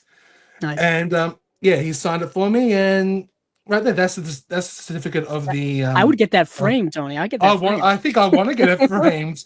Nice. But yeah, that was it. But it was a great experience. Yeah, that's awesome. I remember when, that's so awesome. That's so awesome. But speaking of like shock movies, we have this new Extremity box set, Volume 3. So we've got a lot of extreme for anybody who likes this stuff. Now, in the 2000s, I think I mentioned this before, there was a whole wave of these extreme movies, very violent, very gory, push the envelope way beyond limits you could imagine, and a lot of them are pretty well known. We have like Martyrs is one that's a big one. It's probably the biggest one. Yeah, probably one of the biggest one. There's a few others that are just completely blanking, leaving my head. But Irreversible definitely one. I would say Audition is perhaps part of that as well. Oh yeah, Audition is definitely one of the most extreme Japanese films. Is another one too. Brilliant, yeah. I know, and then you have like the Saw franchise sprouted up during that time. You had the Hostel movies from Eli Roth. The French Extreme with High Tension. That was the one that was in my head. That was great. That was great. So you had all of these kind of spout up during that 2000s time period, and these were like I said, these movies are not for everyone. Very graphic, no, very violent, brutal films in many regard. What's interesting is that you still have some of those movies that do get made today. Like Raw is a movie from a couple of years ago by Julia. Is it Julia Ducournau? Julia Ducournau, yeah. Who did the movie Tenet, which was I thought was great, actually. Titan. Yeah, Titan. That's what I say. Yeah, brilliant. Titan was brilliant. Yeah, Titan. Which I'm still waiting for like a nice deluxe release of Titan.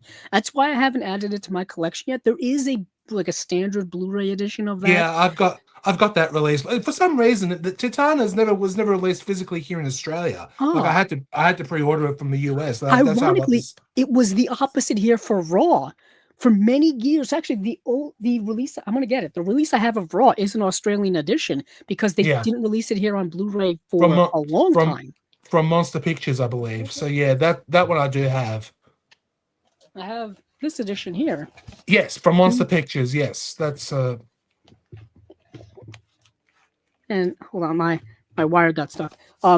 This was I had to import this from Australia actually. Yeah. It may have been actually from. It may have been from JB Hi-Fi actually. Yeah, before they stopped shipping to the US. Definitely. I was just gonna say JB Hi-Fi doesn't ship to the US. It is a real shame because they've got some great exclusives there. They do. They do have some good sales on some stuff from time to time, especially the imprint and the umbrella stuff.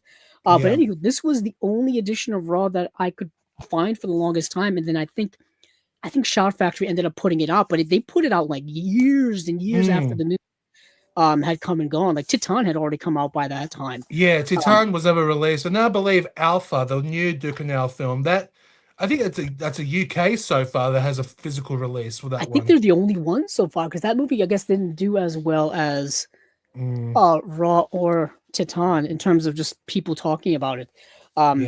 But yeah, this is the only way I've gotten Raw, and I've recommended this to people. Not the best recommendation for people, but you know, whatever. Not for the faint of heart, watch definitely. something. The thing is, what I really loved about this movie is, yes, it's gross, and it had some of those stories where like people would look getting sick in the movie theater or having to run out and throw up in the bathroom, and I'm just like, I gotta see this, you know. I watched it.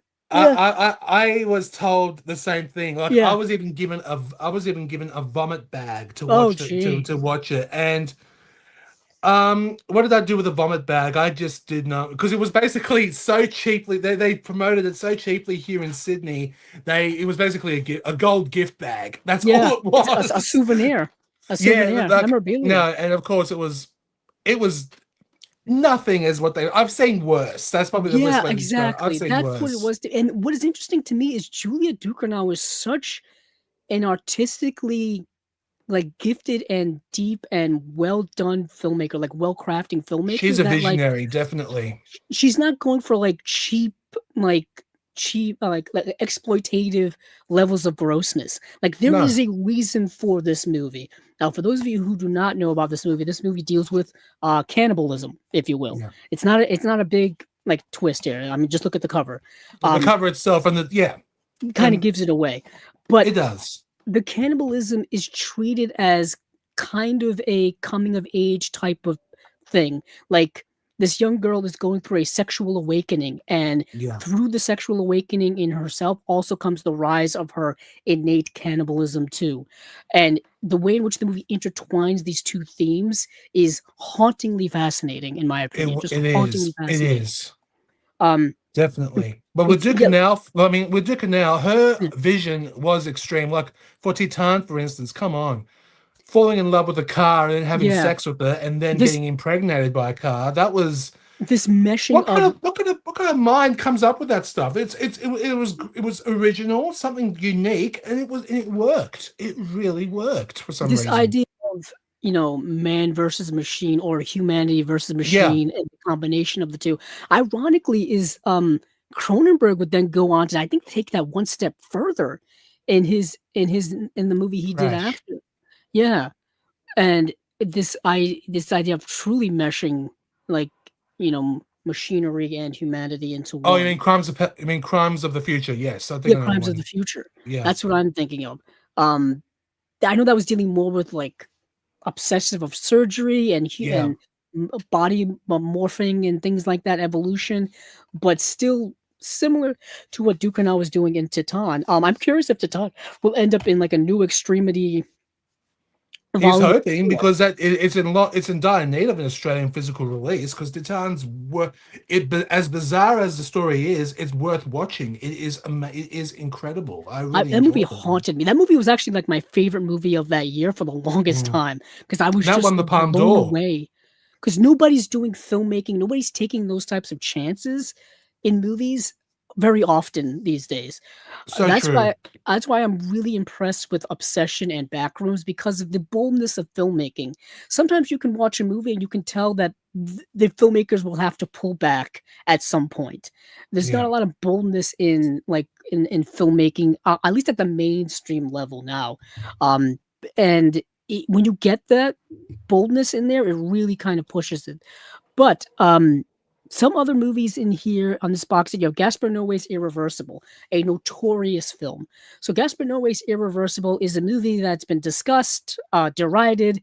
Some people think it's the most brilliant artistic movie ever made. Some people think it's revolting garbage. It really runs the gamut, It depending on who you talk was. to. It was. Try watching it with a double feature with Lars von Trier's Antichrist. Then you'll see In a something crowd of extreme. strangers. Yeah. Yeah, but the thing with Irreversible, I know it caused a lot of controversy when it was released here in Australia. It was banned for a short period of time, but then it got back because there was another film I believe that was released around the same period, or probably around the same year or a little year earlier. It was another French, probably probably a French extreme film called Moi, which I'm not going to reveal the Oh, translation in English because there were probably Moi was released in Australia for 2 weeks and then it got banned permanently. I was lucky enough to see that film theatrically, and that was full on, to say the is that? least. Hold on. If I'm thinking of the same movie, maybe I'm not. Hold on. No, I was thinking of a different movie. I was thinking of a Catherine Breillat film, which was just as like graphic. Oh, you mean Romance or Anatomy of Hell? Yes, I think I'm thinking of Anatomy of Hell. I think Oh, I'm thinking of Anatomy. that. Oh, I'm That sorry. movie is a Anatomy of rough Hell. I watch. loathe. Yeah, I Catherine loathed talk Anatomy of Hell. Cool about Catherine Breillat is a filmmaker that doesn't just pushes the envelope beyond measure. Yes. Um, just absolute bold filmmaking on a disturbing level, just disturbing level.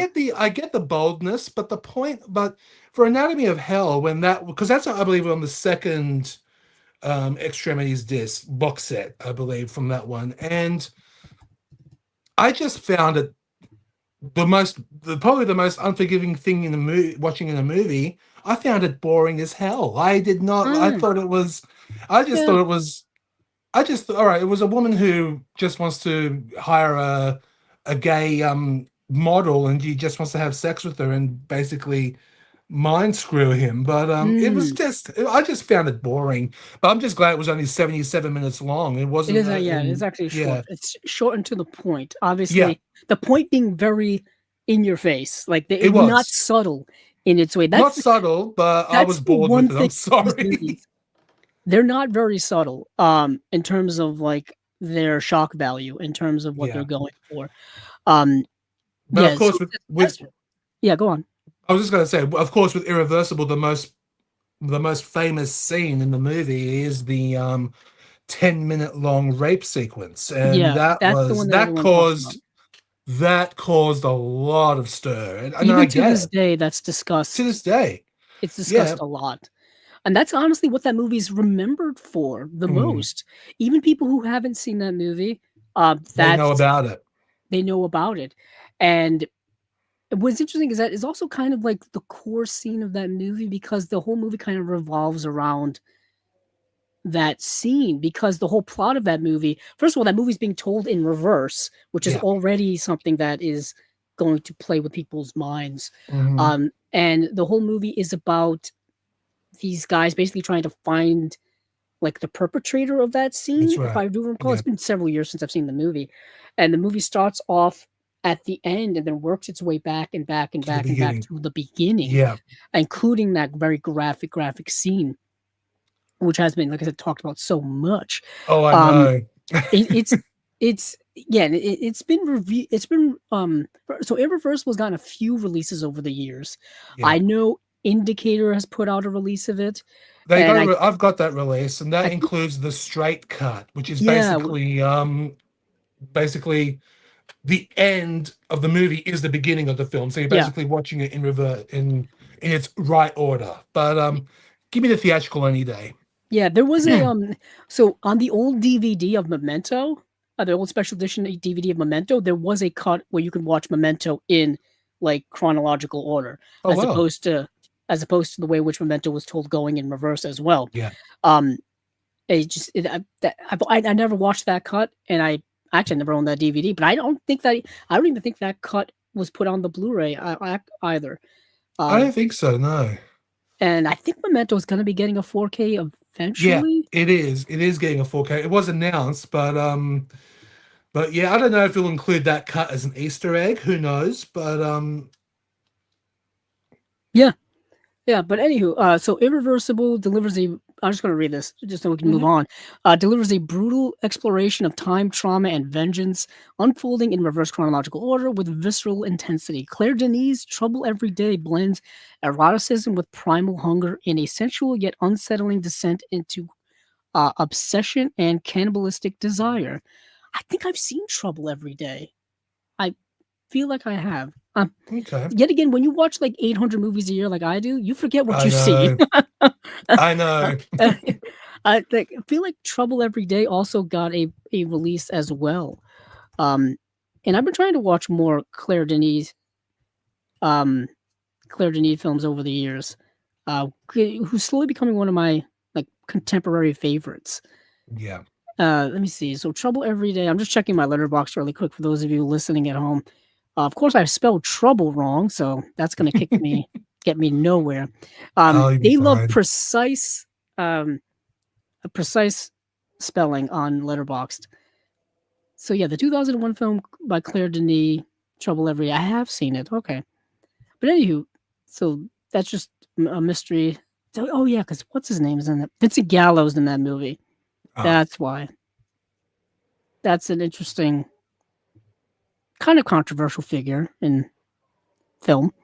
But in the movie Caged, director Jan goes on thrusts viewers into a nightmarish underworld where captivity and desperation strip humanity in its rawest instincts. Rounding out the set is Julia Ducournau's explosive debut, Raw, a coming-of-age nightmare that marks a bold new voice in genre cinema. Together, these four films form a daring showcase of cinema that challenges, provokes, and dares viewers to confront the unflinching realities of flesh and emotion. Viewer discretion is not just advised, it's inevitable. True. So this comes in a collector's edition, which has all the movies completely uncut and uncensored, 100-page book. It's got a custom artwork by Chris Melbon, also known as Melbs, and there's 8 art cards. There's 2 reversible posters. Trouble Every Day has a new sound design in Claire Denis' Trouble Every Day. I Could Eat You critics Emma Westwood and Stephen A. Russell discuss Trouble Every Day. Till Death Do Us Part, Nadine Whitney on devotion to the diseased in Trouble Every Day. And then Nadine Whitney, she's amazing. Oh, okay.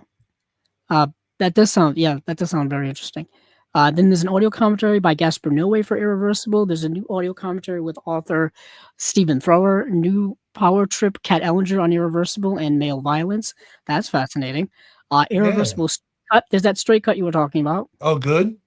Deleted scene, the Odyssey 2019, the Irreversible Odyssey 2019 documentary, special effects 2003 interview with Rudolph Cabriere, Stress and Outrage music videos by Thomas Bungalter. Then Cage says It Takes a Lot of Guts. Lee Zachariah on Captives. BIFFF Q&A with director Jan Gozlan and actor Zoe Felix from 2011. And then Raw has 2 commentaries, one by the writer-director and film critic Emma Westwood. And there's an audio commentary with author Alexandra Heller-Nicholas. It's interesting, when Alexandra Heller-Nicholas was on Chasing Labels, oh goodness, a couple of years ago, she mentioned meeting Julia Ducournau and doing some type of panel with her, or some type of Q&A discussion, and meeting her and whatnot. So that was very fascinating. Alternate opening, there's Quick Bites with Julia Ducournau and Alexandra Heller-Nicholas. Genre Matters 2016's Women Genre Filmmakers panel with Julia Ducournau and a bunch of other people. Australian premiere introduction with Monsterfest director Kolár Janice and filmmaker Julia Ducournau. Kolár Janice, who works a lot with Severin for a lot of releases. I think she's just started her own label, I think. Yeah, she did. She did. and they're going to be released through Severin. So let's see. Have you seen the Cannibal Girl publicity stunt? Raw a Voltregalt 2017 discussion with writer-director Julia Ducournau and film critic Emma Westwood. I'd have to do a compare and contrast to what I've got on my old Blu-ray here. I think it might be the same, except with the commentary of Alexandra Helen-Nicholas. I think it might be I identical. think that's the only thing that, it's got everything else. Okay. So I don't have to upgrade or find a new release. Nice. Nice. That is the one thing when it comes to the boutique label world, when it comes to different countries, different labels putting out the same movie, the special features sometimes may be different. So if you're a completist and you have OCD type of tendencies when it comes to your collecting habits, it's going to get to you after a while. I'm there. I'm one of them. I'm with you. I find that with formats, actually. If a 4K comes out from a movie, I kind of got to get it. Just because I know the movie's going to look so much better. So that happens with me. But let's move on to I don't know if there's much to say about this last one here because it's not a movie per se. It's a collection of trailers. No, there's two left. I'll just mention this Drive-In Delirium, New Beginnings Collectors Edition. It's just a collection of, I believe, 300 theatrical trailers remastered in high definition, plus archival interviews with trailer editors, Steve Carver, Alan Arkush, and Joe Dante, and exclusive poster gallery to seal the deal. So I'm obsessed with those. Like I've got every single Drive-In Delirium with because I love watching trailer compilations, and this is great. Like I recently just got the AGFA limited edition release of the movie Orgy that Joe Dante did, and that was just great. Nearly 4.5 hours, over 4.5 hours of trailers and everything else. But yeah, trailer compilations, they're great for parties and movie nights, especially like if you want to play something in the background, play Drive-In Delirium or whatever trailer compilation you want to do, and it's great. I love them. It's always interesting to me because I guess sometimes like trailers are something that's interesting in and of themselves in terms of their history, history of like, marketing and how they market a movie or not market a movie. Sometimes you see trailers that don't represent the movie at all. No. I remember this is going back a ways. I'm going to go off on a little tangent here, but remember the movie Drive with Ryan Gosling, the Nicholas Winding Refn movie. So some woman sued.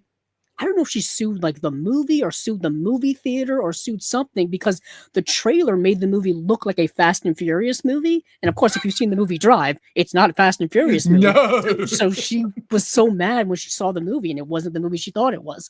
And she sued somebody. I forgot what it was, but I'm like, that's what movie trailers can do, I guess. They can make it think it's something else. Then what's always fascinating to me, I know there's a reason behind all this, is when you see a movie trailer and there are scenes in the movie trailer that aren't in the final movie. And a lot of that is to do with the fact that the scenes that the movie trailer company gets are usually at a point during the production where the movie isn't finished. So they're kind of just getting scenes to compile together. That's why that sometimes often happens. You've seen that a lot. I mean, I know recently with the new Star Wars movie that came out, it always brings me back to the fact that a lot of the TV spots and the trailers for the movie Rogue One had scenes in it that were never in the movie. And also they weren't even included as deleted scenes on the Blu-ray or 4K release either. So it's just like lost scenes on the cutting room floor somewhere. And that's Star Wars. You know what I mean? Like that's big Disney company doing that. But these are the trailers always fascinate me. But so this is just a complete, I think it's 304 trailers on here, which are a lot, which are a lot of trailers. Speaking of Joe Dante, it just reminds me that I still need to get his movie Inner Space that Arrow put out recently. And I was just talking about the Burbs earlier, actually, because they did a Burbs TV show adaptation of the movie The Burbs from 1989, and I forgot that they actually did that because also they did a TV show adaptation of Cape Fear, which is coming out. That I gotta tell you, I'm actually looking forward to. Like the Burbs, I saw one episode and I was done. I couldn't do it, but Cape Fear, I'm actually looking forward to, especially Javier Bardem as Max Cady. That's gonna be something because. In my opinion, he played the perfect psychopath in No Country for Old Men. I was just thinking that exactly. He's already played like this, like mindless, nihilistic, Yeah, he hunter played the killer perfect stalker psychopath.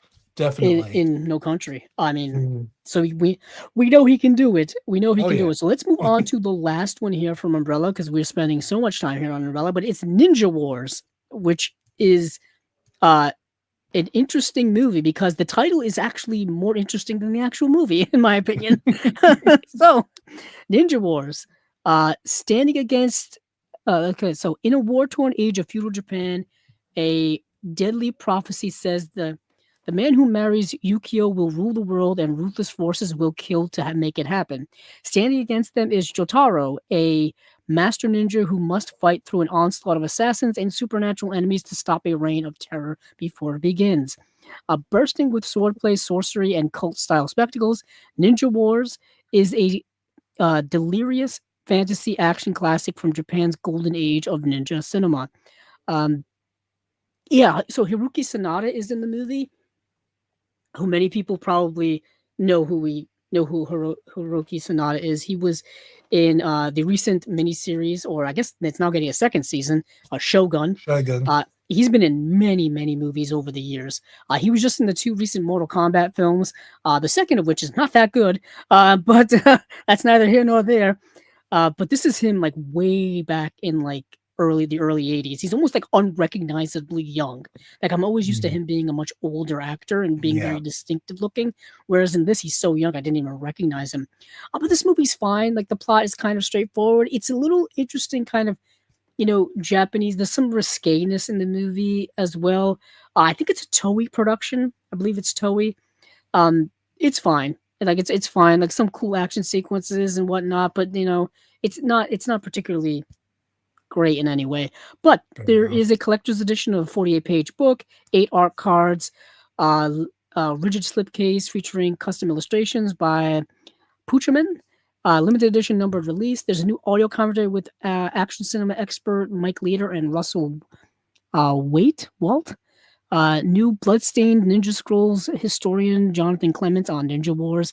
There's a new documentary here called Chiba Law, a documentary on martial arts, Japan Action Club, and Sonny Chiba, featuring interviews with historians Mike Leader, George Clark, Matt Rutledge, actors Maria Tran, Takashi Hara, and stuntman Ruben Langdon. I did want to mention that Sonny Chiba is in the movie, but it's a Mm. small role.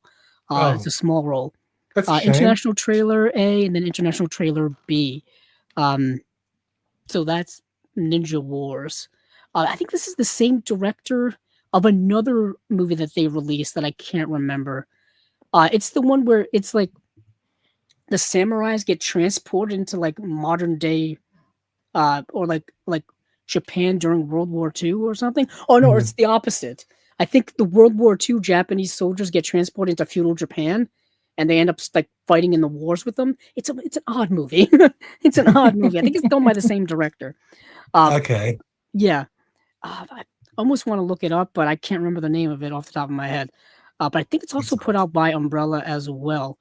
Uh, so let's move on from Umbrella. Move on to any place in particular you want to go to. We could go to uh, Um, I think Indicator's only like a couple of movies or something. I don't yeah. know if you. There is 3 movies. Yes, Okay, let's go. Let's go Indicator. yeah. So we have Buffet Freud. Buffet Freud, and Buffet Freud is getting a 4K release in the US and the UK, Blu-ray release in the US and UK. Merci la Vie is getting the same treatment. It's getting 4K in the US and the UK, Blu-ray in the US and the UK. And then you have French Dressing, which is just getting a Blu-ray release in the US. Um, Interesting triple feature here, one would say. A Yeah, I guess. bit surrealism here. So I always click on the US release just for my own purposes. Why This movie not? stars Gerard Depardieu, Bernard Blier, and Jean Carmet. A bit of an odd French film, if you will. It's farcical, it's satirical, it's surreal, it's odd. So let me go. So this is a movie from 1979. So we have a young Gerard Depardieu. This was long before he was in long before he was in The Man in the Iron Mask. Way Long before before. then.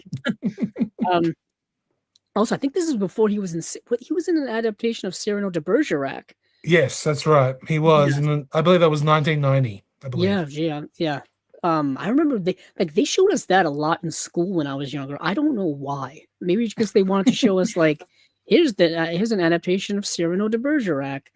They should have just showed us Roxanne with Steve Martin. Agreed. That would have been like more accessible to kids Yeah. as opposed to like this period piece drama. But anywho, 1979, here we are. Too farcical to be a thriller, yet too surreal to be a farce. Bertrand Blier's wonderfully absurd Buffet Froid follows Alphonse Tram, Gerard Depardieu, an unemployed man who befriends anyone who will listen to him, before often murdering them by mistake. Yeah, there's a series of like bumbling murders in this movie.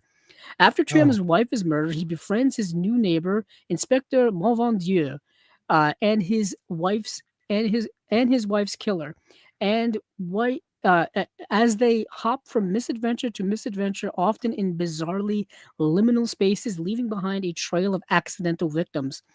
Buffet Froid was a financial flop in 1979, but has since gathered a die-hard cult reputation as per time out a charitably Buñuelian depiction of a far from discreet crimes of the bourgeoisie.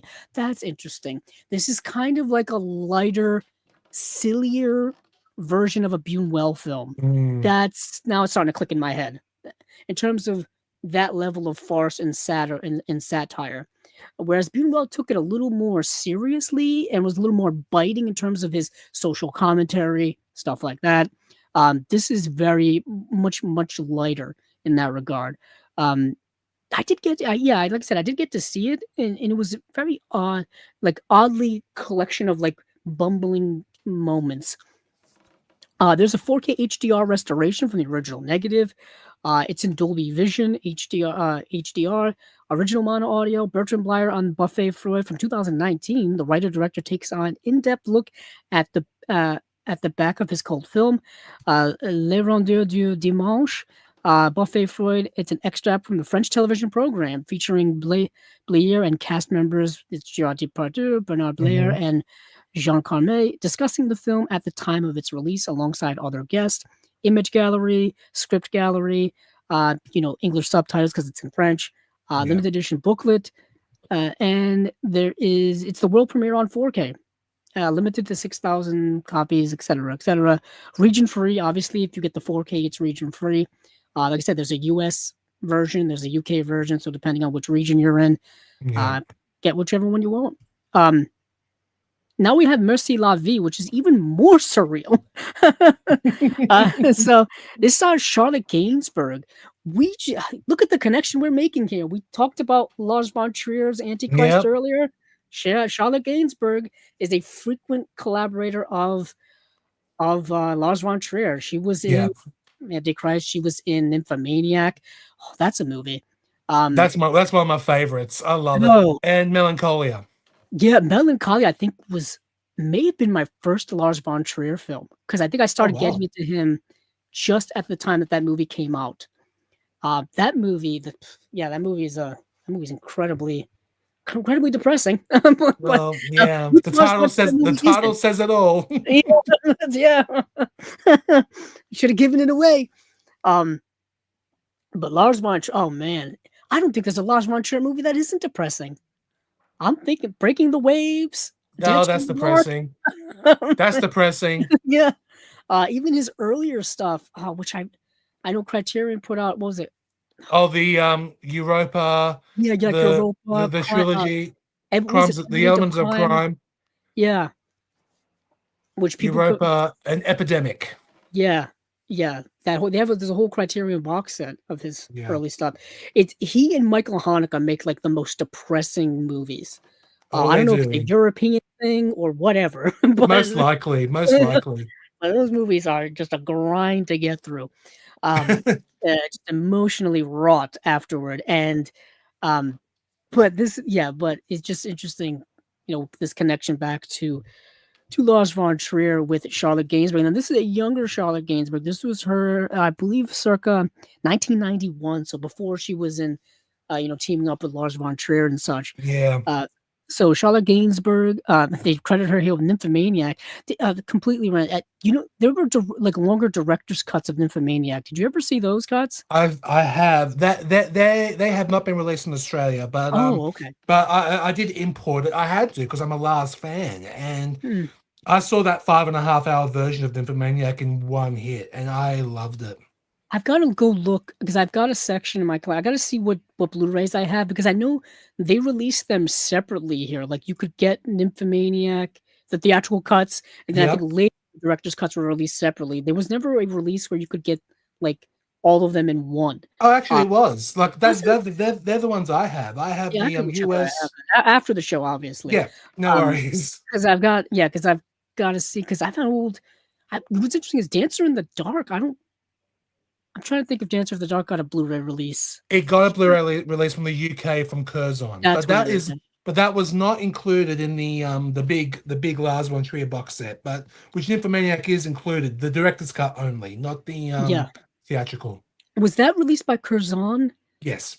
Okay, yeah, because I forgot that because Curzon had just done because I think wasn't it Curzon and who someone did a Michael Hanukkah set. It was Yeah, Curzon Curzon and Umbrella. and Umbrella Umbrella. did. That's yeah, and there was some missing from one or the other. It was Umbrella, I believe, but then they delayed it because Umbrella delayed it because they added his newer film on there as well. Right. But I don't think it includes his remake of Funny Games. But That was what was missing. I think Curzon does have that version as well. So yeah, because I mentioned recently, a couple of episodes ago, that there, a shot-for-shot remake. There are shot-for-shot remakes done by the same director, and one that pops into my head is Funny Games. Funny Games, yeah, the one from the '90s and the one from the early 2000s. Same director, shot-for-shot remake, pretty much. As recently, I was talking on a partner labels. It was Night Watch, which was the movie that was done in I was a Danish film that was done by the original director, and then the Hollywood did a remake, and the director who did the original also did it. The remake had like a bunch of like Hollywood people in it. It had like Ewan McGregor and Nick Nolte and people like that. And it was done in like 1997. But ironically, is that Ewan McGregor at the time was kind of a nobody at the time. True. This was maybe right after Trainspotting. Maybe right around that time. Yeah. But anywho, I'm just thinking of directors who get the shot to make their own remakes of their own film. You don't get to see a lot of that happening. No, that's true. You don't. Just very rare because usually when they're putting it into like Hollywood wants to adapt an English language version, they get their own people to do it, and oftentimes it doesn't usually end up being as good as the original. But let's get back to what we were saying. We're talking about here. So Charlotte Gainsbourg, excuse me, takes a surreal road trip in Merci la Vie, an outrageous absurdist satire from the acclaimed auteur Bertrand Blier. So we had a Bertrand Blier who did the movie Femme Fatales. When naive Camille, Charlotte Gainsbourg, meets carefree and promiscuous Joelle, the pair undertake a journey of self-discovery across time and space, encountering the German wartime occupation, the AIDS crisis, and Camille's own conception along the way. With cameos from French screen legends Gerard Depardieu and Jean-Louis Trintignant, and an eclectic soundtrack that ranges from David Byrne, I think that's supposed to be David Byrne, but it's a misprint. Yeah, I think it was little misprint. That's okay. To Beethoven, Merci la Vie is a provocative classic from one of France's most controversial filmmakers. So this is the 4K release that's got a restoration from the original camera negative, presented in Dolby Vision HDR, original stereo sound. Bertrand Blier on Merci la Vie from 2020. The writer and director takes an in-depth look back at his award-winning film. Location report from 1990. Extract from the French television program 1213, featuring footage of a night shoot and an interview with Blier. Image galleries, script gallery, and then English subtitles. It is in French. Limited edition booklet as well. And yeah, it's region free. It's world premiere on 4K. That's the movie Merci la Vie. And then we have French dressing. So we're moving back to, I think this is a movie from 1964. So moving back in time, actually. Yeah. To 1964, part romantic comedy, part slapstick, and exactly the most British film to ever have French in its title. Um, Cinemaverick Ken Russell's feature debut. That's why this is important. It's Ken Yeah. Russell's feature debut. Sets about mocking the masculine ego and exposing the sex sells mantra as it follows the fortune of a deck chair attendant turned publicity officer Jim Stevens. In an attempt to revive the fortune of rundown gourmet on sea, Stevens sets up a film festival inviting continental starlet Francoise Fayol to be its main attraction. Soon he finds that rivalries with neighboring seaside towns develop and realizes that his time might be better spent getting acquainted with local journalist Judy. Co-starring the much beloved Roy Kinnear and featuring dialogue by the legendary Johnny Spate. Uh, let's see, French Dressing features some of the most gorgeous British seaside cinematography ever committed to screen as it takes a reflexive swipe at the film business. Yet again, that's where the satire comes in, is it's kind of poking fun at like the film industry.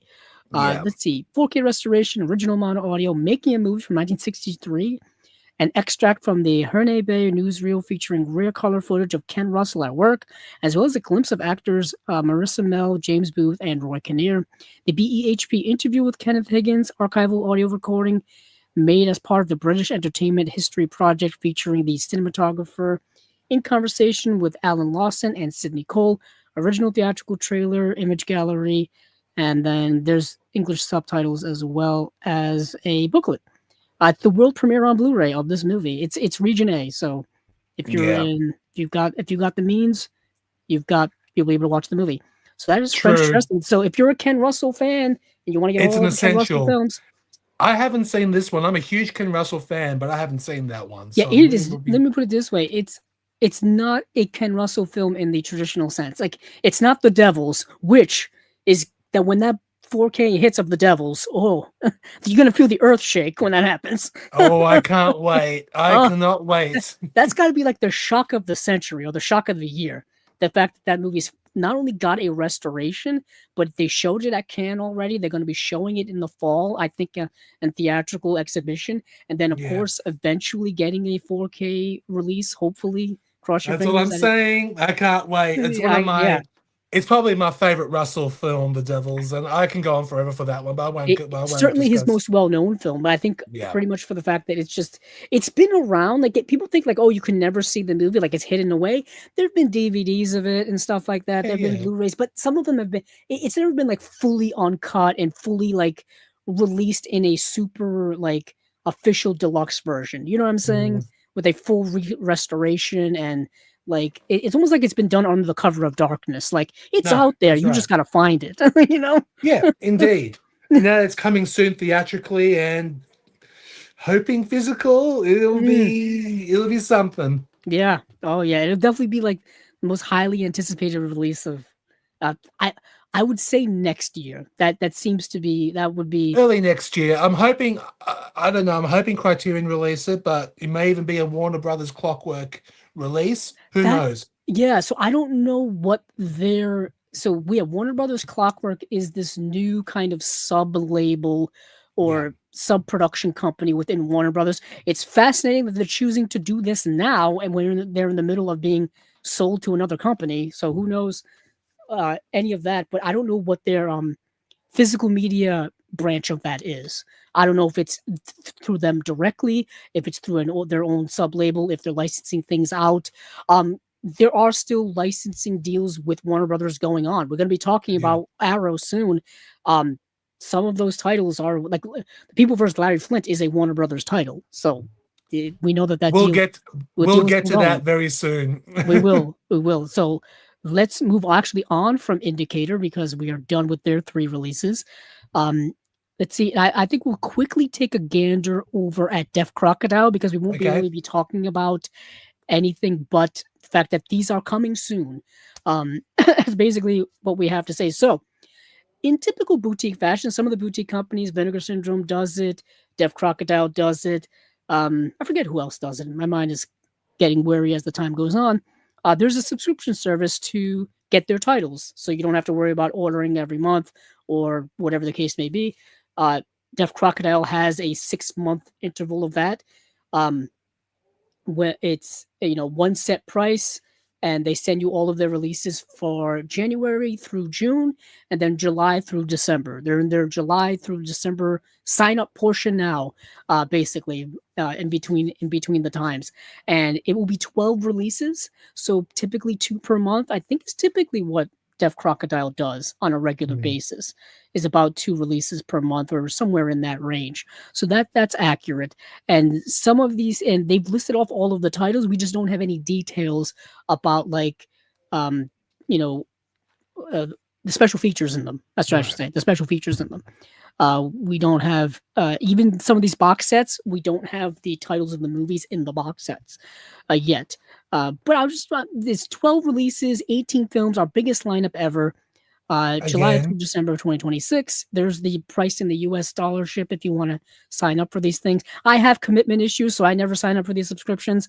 I know our buddy Dustin does, because I remember when Dustin was on here, we were just talking about the DEFA like fairy tale movies. Those had just been announced. And I was like, when you see them, tell me what you think, because they're interesting. They're interesting. Yeah, unfortunately, Deaf Crocodile don't ship to Australia, but luckily there are a couple of online retailers here in Australia. I think Paul and Suzanne mentioned them in your last episodes. Yes. Outrun DVD, they started getting Deaf Crocodile, which is great, but I'm gonna be honest, I don't think I've only got like a couple of Deaf Crocodiles because they're so hard to find. But now that you can get them from Outrun DVD, I believe Suzanne mentioned it before, because I brought out, because I just gotten my they had a sale on their website, like the first big sale ever. So I picked up like 5 of their titles, and I was just showing them off here, and she mentioned that she had gotten we were just talking about some of the titles, and that how some of the retailers in Australia were starting to get them because the shipping to there was so much, and they don't send them directly apparently, which I didn't know either. Again, international shipping, especially now, is a funny thing. It's a funny thing. It is, because it not that it was ever like truly affordable. It's just more expensive now than ever before. Yeah, it is definitely more expensive now for sure. But let's get into what these titles are for the next several months. So let me zoom in as my eyes fail me. So we have the Jan S. Kolár Czech Silence, the Arrive from Darkness from 1921, and Saint Venceslas from 1929. So those are 2 Czech silent films. I don't know of very many other companies putting out Czech silent films from the 20s. We have the Cat City collection, Cat City from 1988, and its sequel, Cat City 2 from 2007. Now, previously, they had released Cat City several years ago by itself. Yeah. So this is kind of a re-release of that movie, plus the sequel to go along with it. Okay. We have Demigod, The Legend Begins, HAYOP, or HAYOP,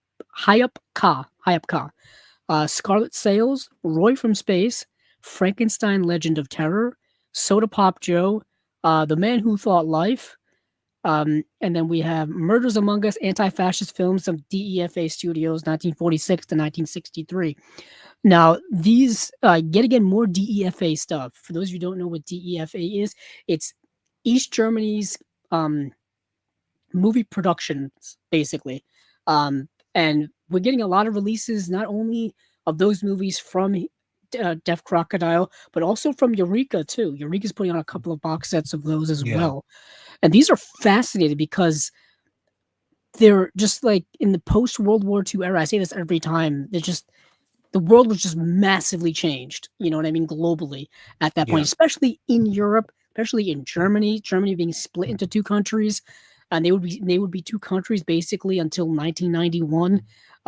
So it's just fascinating about what type of movies were being made at that time. I mean, what were they saying? A lot of them were like, especially after World War II, were these anti-fascist movies. And it's very, very interesting to me about which types of movies were done at that time. But next we have Treasures of the Soviet Animation Volume 4. Now I know Volume 1 and 2, at least the limited edition, the deluxe editions, I think are long sold out, long out of print. But I think 3 and now 4 are still available. Obviously, 4 is not available yet, but 3 Yeah. is available in the deluxe edition. And then there's Passage from 1997. And yeah, so that's all of the movies that will be coming out from them within the next 6 months or so. Makes it easier for me covering them, just so that I know once these movies start popping up and the details start coming out, I'll be at least relatively familiar with what's going on over there. But yeah, that's everything from Deaf Crocodile for the rest of the year. And then now moving on from there, let's go to Eureka, because there's only really one title I wanted to talk about. Okay. And that's Reap the Whirlwind, 4 films with Angela Mao. And the reason why I'm only talking about this release is the other 2 are just standard releases of things I've already talked about here on Chasing Labels. The Phantomas, I think the limited edition just came out in like February, or just came out within the last couple of months. The same thing with the second release here, just came out in limited edition over the last couple of months. So I've already talked about those, but this new box set here is something that I have not. Reap the Whirlwind, 4 films with Angela Mao, one of the greatest action stars ever produced by Hong Kong's film industry. Angela Mao enjoyed a meteoric rise to fame in the 1970s, following her leading roles in Hapkido, Lady Whirlwind, and When Taekwondo Strikes. So I know Hapkido and Lady Whirlwind, I've both gotten Blu-ray releases before, I think by Eureka as I think well. I think so. Yeah, I feel like they were even in a double feature. I think they were maybe even in a double feature together. Let's see, as well as her appearance alongside Bruce Lee in the breakout kung fu hit Enter the Dragon.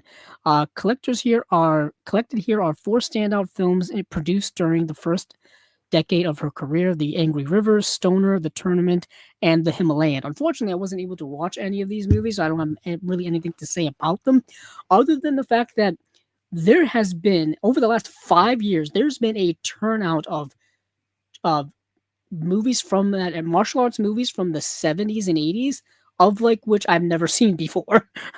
And they're truly extraordinary, whether it be the Shaw Brothers, whether it be Golden Harvest, whether it be from labels like Arrow, Eureka, 88 Films. Shout Factory here has put out an ungodly amount of Shaw Brothers box sets. And Imprint have also put out Shaw Brothers as well. So Imprint's been putting out their what was it? Their Shaw Scope horror sets. They've done Shaw Shock. The Shaw Shock. That's what it was. Yeah. I knew it was some type of alliteration, like some type of catchy phrase. Yeah. Or something like that. Shaw Shock. Whoever thought that up over there? Pretty genius. It is. And they've been putting out other box sets, I think, as well, of Shaw Brothers stuff. They have. They've done they've released the Courtesan double feature, which is the erotic movies, and and then here they've even Shout Factory started to put out Golden Harvest box sets. I think they put out at least 1 or maybe 2 of those. But for some reason, Golden Harvest I don't think gets the same type of love as Shaw Brothers does, which is ironic because Golden Harvest actually had better talent at the time than Shaw Brothers. Like Golden Harvest had like Bruce Lee and all of like the big top people that we remember from the martial arts industry of that time. I think maybe just Shaw Brothers just has like the cooler titles and movies. I don't know. They have things like, you know, I don't know, I'm blanking on titles, but they have cooler titles for, you know, titles for their movies, I guess. Yeah, they do. But either way, like I think, because even Shaw Brothers or Golden Harvest had like Jackie Chan as well. I mean, I think they did. Yeah, I think that Arrow box set coming out. They're Golden Harvest titles. I think they are. Yeah, they're Golden Harvest. They're Hollywood titles, aren't they? Yeah, they're Hollywoods. Oh. Yeah, but so of many. Course, yeah. But either way, there's plenty to go around for everyone. And for those of you keeping up with the releases, good on you, because there's been so many of them. Oh, tell me about it. I'm still 1 Arrow box set behind and on the Shawscope stuff. That may be something I have to get soon, because I've got the first 3 volumes. I haven't got any. I say this every time. I haven't got any of the Shaw Brothers stuff from Shout Factory, because those box sets are always so expensive and they never go down in price. At least not to like a price where I'm like, oh, that's too cheap to pass up. You know what I mean? I'm always looking for those types of discounts and whatnot. But the Angela Mouse. Let me go through the special features here, and then we'll move on to something else. Coincidentally, I do have to. There's a Severin box set I do want to talk about. Danza Macabre, Okay. Volume 5, which we'll be talking about soon. So, Reap the Whirlwind, 4 films with Angela Mao. The all written and directed by an unsung team, and Huang Feng, the Angela Mao vehicles collected here illustrate the trajectory of her career from her earliest roles to superstardom. Eureka Classics is proud to present all 4 films for the first time on Blu-ray in the UK. New 2K restorations of all 4 films. Stoner presented in both its original Hong Kong theatrical version and alternate English dubbed export version. Original Mandarin mono audio, optional English audio tracks, optional English subtitles newly translated for this release, new audio commentary on the theatrical cut of Stoner by critic James Oliver, new audio commentary on the expert cut of Stoner by action cinema expert on Venema, and filmmaker Dom Ting. New audio commentary on The Angry River, The Tournament, and The Himalayan by East Asian cinema expert Frank Zhang. Huang Tuff, new interview with martial arts scholar Wayne Wong on writer, director, producer, and actor and frequent Angela Mao collaborator Huang Feng.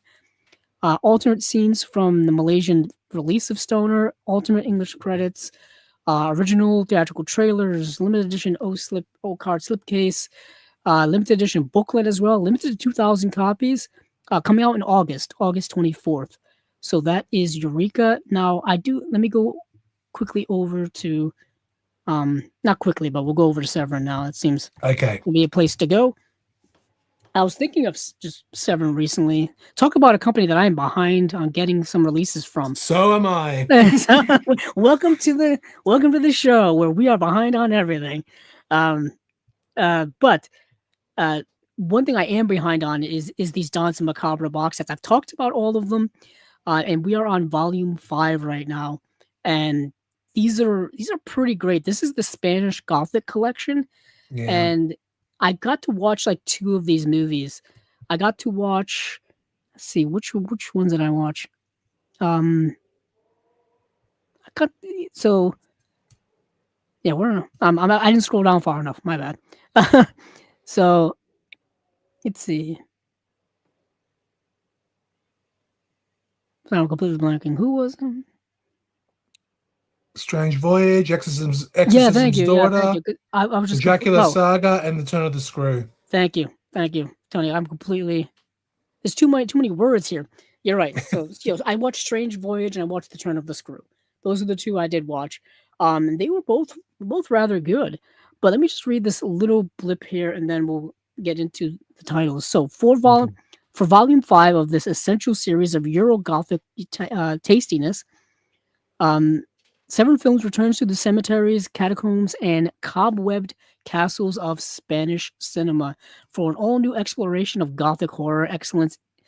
In the North American disc premiere of 1964's Strange Voyage, director Fernando Fernan Gomez crafts a macabre true crime shocker featuring a poignant performance by none other than Jess Franco. Back again. The disturbing 1971 drama Exorcism's Daughter is presented in its complete U.S. version, now featuring the infamous orgy sequence. Gotta have that. As well as the original Spanish version, Las Melancolicas, both on disc for the first time ever. And then we have the Dracula Saga, is 1973's grisly reinvention of vampiric damnation from the legendary Leon Klimovsky, uncut in North America for the first time.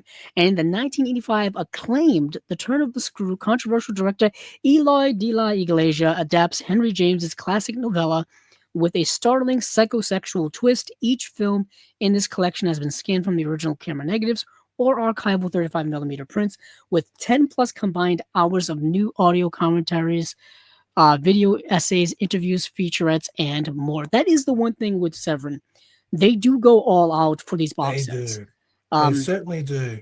Yeah, we're talking 5 discs, multi-films, special features on each disc for each release, all uncut, newly scanned, all the good stuff here.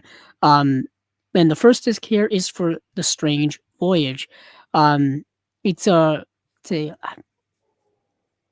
let's see. I'm just going to read this one because I did get to see this. So, in 1964, renowned novelist, playwright, and actor Fernando Fernan Gomez directed his most controversial film, a truly remarkable gothic horror black comedy based on a shockingly true crime. Condemned by the government censors upon its release and featuring a surprisingly poignant performance by none other than Jess Franco, in an old dark house on the outskirts of a rural village, a matriarch cruelly bullies her two childlike adult siblings, but when dread leads to murder, will repression and and deceit bring about the most depraved acts of all. So now it's all coming back to me. So this movie is all about kind of like repression and oppression. You have these two siblings who are kind of these oddball siblings. They are looked over by their much older sister, who is kind of an old crow of a human being. She's very oppressive. She's very cranky all the time. She kind of restricts all of them. She's a disciplinarian. She's a firm hand. And these two siblings who are like adults, mind you, like they're like older adults, mind you. They're not like children. But they act like children because they've been so repressed that they almost have live in the state of arrested development until they reach the point where they kind of they can't take her abuse anymore and decide to do something about it. And then not only do something about it, but then it's like the repercussions after that of hiding what they've done. But it's also about the other people within this village or the small town, this village, and you get to see like their lives as well. And you get to see that basically like there's like these strange goings on in this small like idyllic village. Like not everybody is who they say they are. It's almost like it reminds me a lot of Twin Peaks. It reminds me a lot of Twin Peaks. It sounds like it. Yeah. It's like Twin Peaks, Blue Velvet, where there's this, this white picket fence community, like, oh, the suburbs, everything is nice, and the grass is green, and the everything is nice, but behind the scenes, things aren't quite what they seem. Things are messed up. There's corruption going on behind the facade of it all. That's what a lot is happening in this movie. So that's why I really, really liked it. I picked up on those connections right away. So that is Strange Voyage. And like I said, I didn't get to see the other films, but there is an audio commentary with Dr. Adrian Smith, co-author of Norman J. Warren, Gentleman of Terror, a rare Avis duo. It says Angel Sala, head of programming at the Sitges Film Festival on Fernando Gomez and Jess Franco. The multifaceted mind of Fernando Fernan Gomez, filmmaker Helena de Llanos, on the work and legacy of her grandfather. Facing the Sun, The Strange Voyages, Promise of Broken Dreams, video essay by Andy Marshall Roberts, host of the Nasty Pasty podcast. That's a good title. Nice. Exorcism, disc 2 and 3 is The Exorcism's Daughter. I think because it's two different cuts of that movie, I believe. Yeah, two complete versions on disc for the first time ever. So that has an audio commentary with Matt Rogerson, author of the Vatican versus Horror Movies and Fulci's Inferno, Faith in the Films of a Horror and Giallo Auteur, a film that stands apart in appreciation by Angel Sala, head of programming at the Sitges Film Festival. Mad Woman in the Attic, Exorcism's Daughter, and the female Gothic video essay by Kat Ellinger, author of Daughters of Darkness. So that's worth paying attention to. And then Dracula the Saga, or the Dracula Saga, which is disc, which has just one disc. Audio commentary with Rod Barnett and Troy Quinn, film historians as co-hosts of the Nashi Cast. Klimovsky's Vampires and Appreciation by Angel Sala, head of the programming at the Sitges Film Festival. The Spanish Hammer, The Rise and Fall of Pro Films, interview with Pro Films Production and Sala's executive Luis Ferrando. Inheritance as Horror, Blood, Tradition, and Gothic in Dracula Saga, video essay by Kat Ellinger, author of Daughters of Darkness. And then the last film here I did get to see. Now, this is Eloy de la Iglesia, not Alex de la Iglesia. I get them two very confused because they are similar names. I get it. So I talked with Suzanne last time about Alex de la Iglesia, who did movies like Partida Durango and Day of the Beast and Acción Mutante, which has been released by Severin and also released by Arrow as well. But this is Eloy de la Iglesia, who did movies like he did. What was that movie? There was a. I'm gonna look him up actually because there was a cannibal movie that he did. And I can't Well, remember there's the name. one. It's just stated right there called Cannibal Man. Oh, The thank you. gla- the I didn't even glass pay attention. ceiling. No one heard the scream. Najaveros and El Pico. Thank you so much because I didn't even pay attention to what. Oh, so yeah, he's obviously those movies are a little bit different than the Mhm. Alex de la Iglesia films. Um, but this film here is fascinating to me because it is an adaptation of a very famous literary story. The Turn of the Screw not only is a very famous story, but it's been adapted so many times. It's been adapted Yeah. into plays and movies and TV miniseries and all kinds of stuff. One of my favorite adaptations is The Innocents, Oh which is yes. directed by Jack Clayton from 1961. I think that screenplay was actually worked on by Truman Capote. Yes, I believe. And Yes, it was. yeah, and um, that movie stars Deborah Carr, and it's excellent. Like, there's a It's one of the. criterion of It's that, yes, not I have mine. that too. It's Mm, one of the most visual. Freddie Francis cinematography. Come on, yeah, brilliant, yeah, brilliant. visually stunning movie, and it's Yeah. so haunting because this story is just inherently creepy, and you can do so Mm. much with the atmosphere of it. And I feel like a certain adaptations do a lot with it. You also introduce like creepy kids into movies, and kids can be very Yeah. creepy in horror movies. I'm thinking of The Bad Seed all the time. Don't ask me Oh why. yeah. You can't go wrong. You can't go wrong with a bad seed. Yeah, I mean, and then what's interesting is Children of the Corn is one that people bring up all the time, and it's never a movie that I've ever really like thought was particularly great. Um, I don't know why. I've seen it a few times, and I know there's been Yeah. several sequels, but I never believed that those kids were like sinister. They were just annoying. No. I thought they were comic personally, That's what it is. but well, yeah, Children of the Corn. All right, I'm a Stephen King fan. I've watched Same here. nearly every adaptation, but yeah, it's definitely not one of the. That's definitely not one of the best ones, but it has its moments. That's all I'll give it. It has its moments. Yeah, I mean, one of my long-term quests in reading, I think I've said it on the podcast a few times, is to read every Stephen King novel at least. There are quite a few of them, and I've slowly Oh been yeah, collecting them and reading them over time. I haven't read Children of the Corn yet, but reading his books and then being mindful of the adaptations of them, um, and the readaptations of them.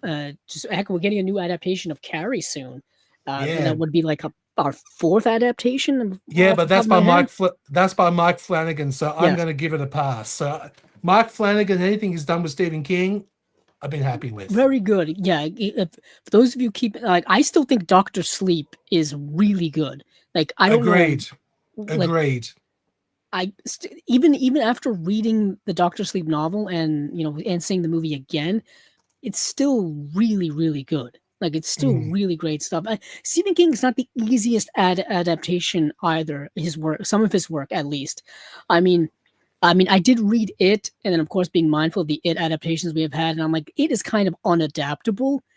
So Yeah, anytime it someone takes a is. stab at it, I'm like, good for you, good for you for taking a Yeah, stab at agreed. it. Like it is my favorite King book. Mm, And yeah, there are some sequences in the book that is literally, if you film it, you'll basically go to prison. So it's not yeah, gonna. It's not for the faint of heart. But you can't watch it as a full on as a faithful adaptation of it. It will basically be impossible to do. But yeah, and because there's so much nuance and even book adaptations in general, there's never going to be, not never because it happens, but like if you're yeah, going into an adaptation of a story and you're expecting a one-to-one adaptation, I wouldn't do that just because no, the mediums are so different that sometimes things don't translate well. You know what I mean? You can do it, but sometimes you're like, if I do it, it's not going to look good. yeah, that's right. It's not going to present itself well. And we see that all the time with all kinds of stuff. But we see with comic books. There's a lot of stuff in comic books that if you put it on screen, it's not going to go well. It's just because it's going to be too goofy. It's not going to. Mm. The medium is not for it. And that happens with books too. But I don't know how. Oh, Turn of the Screw. So Turn of the Screw is something that's been adapted so many times, and in this one, it's another adaptation of it, but it takes a bit of a twist. So typically in Turn of the Screw, the story is thus: there is a new, like, a governess gets hired by this pretty wealthy family to basically take care of these two somewhat eccentric children. Mm. And it's typically a governess, it's typically a woman that does it. But in this adaptation, it's a male governess, so a Oh, okay. governor. So it takes that. So we're already switching things up in that regard, and so that already changes the aspect and dynamics of this movie. So from Eloy de la Iglesia, writer-director of such controversial classics as all the movies we mentioned before, comes the startling 1985 adaptation of Henry James's classic novella of Gothic horror. After dropping out of a seminary, a spiritual conflicting young man. So we already have a little, like, he's someone who's already, there's a religious background in here already. Is this spiritually conflicted young man is hired to teach a pair of wealthy orphans in their remote seaside mansion, but when he begins to believe that the estate is haunted by the ghost of the previous cruel caretaker, it will unlock an ordeal of lost innocence, forbidden desire, and immoral terror. That's a little overselling it, in my opinion. It's not, not like terrifying, but I get it. Now scanned in 4K from the original camera negative with over 3 hours of new special features. So, like you said, it's a different kind of take on the turn of the screw, but the basic bones of the story are there. The setting is there, the children are there, and it just takes things in a little bit different twist, which you kind of want to see from an adaptation. You can't adapt something in the same way over and over again. I always bring this one up. There's so many Shakespeare adaptations out there, and there's certain ways you can do Shakespeare that are, you can do the Kenneth Branagh, where it's, the Kenneth Branagh's Hamlet, which is kind of direct, or you can do something different like a Baz Luhrmann's Romeo and Juliet, where you set it in modern time, but you keep the same Shakespearean language. Or you can do something with a completely different setting, where Taming of the Shrew with 10 Things I Hate About You.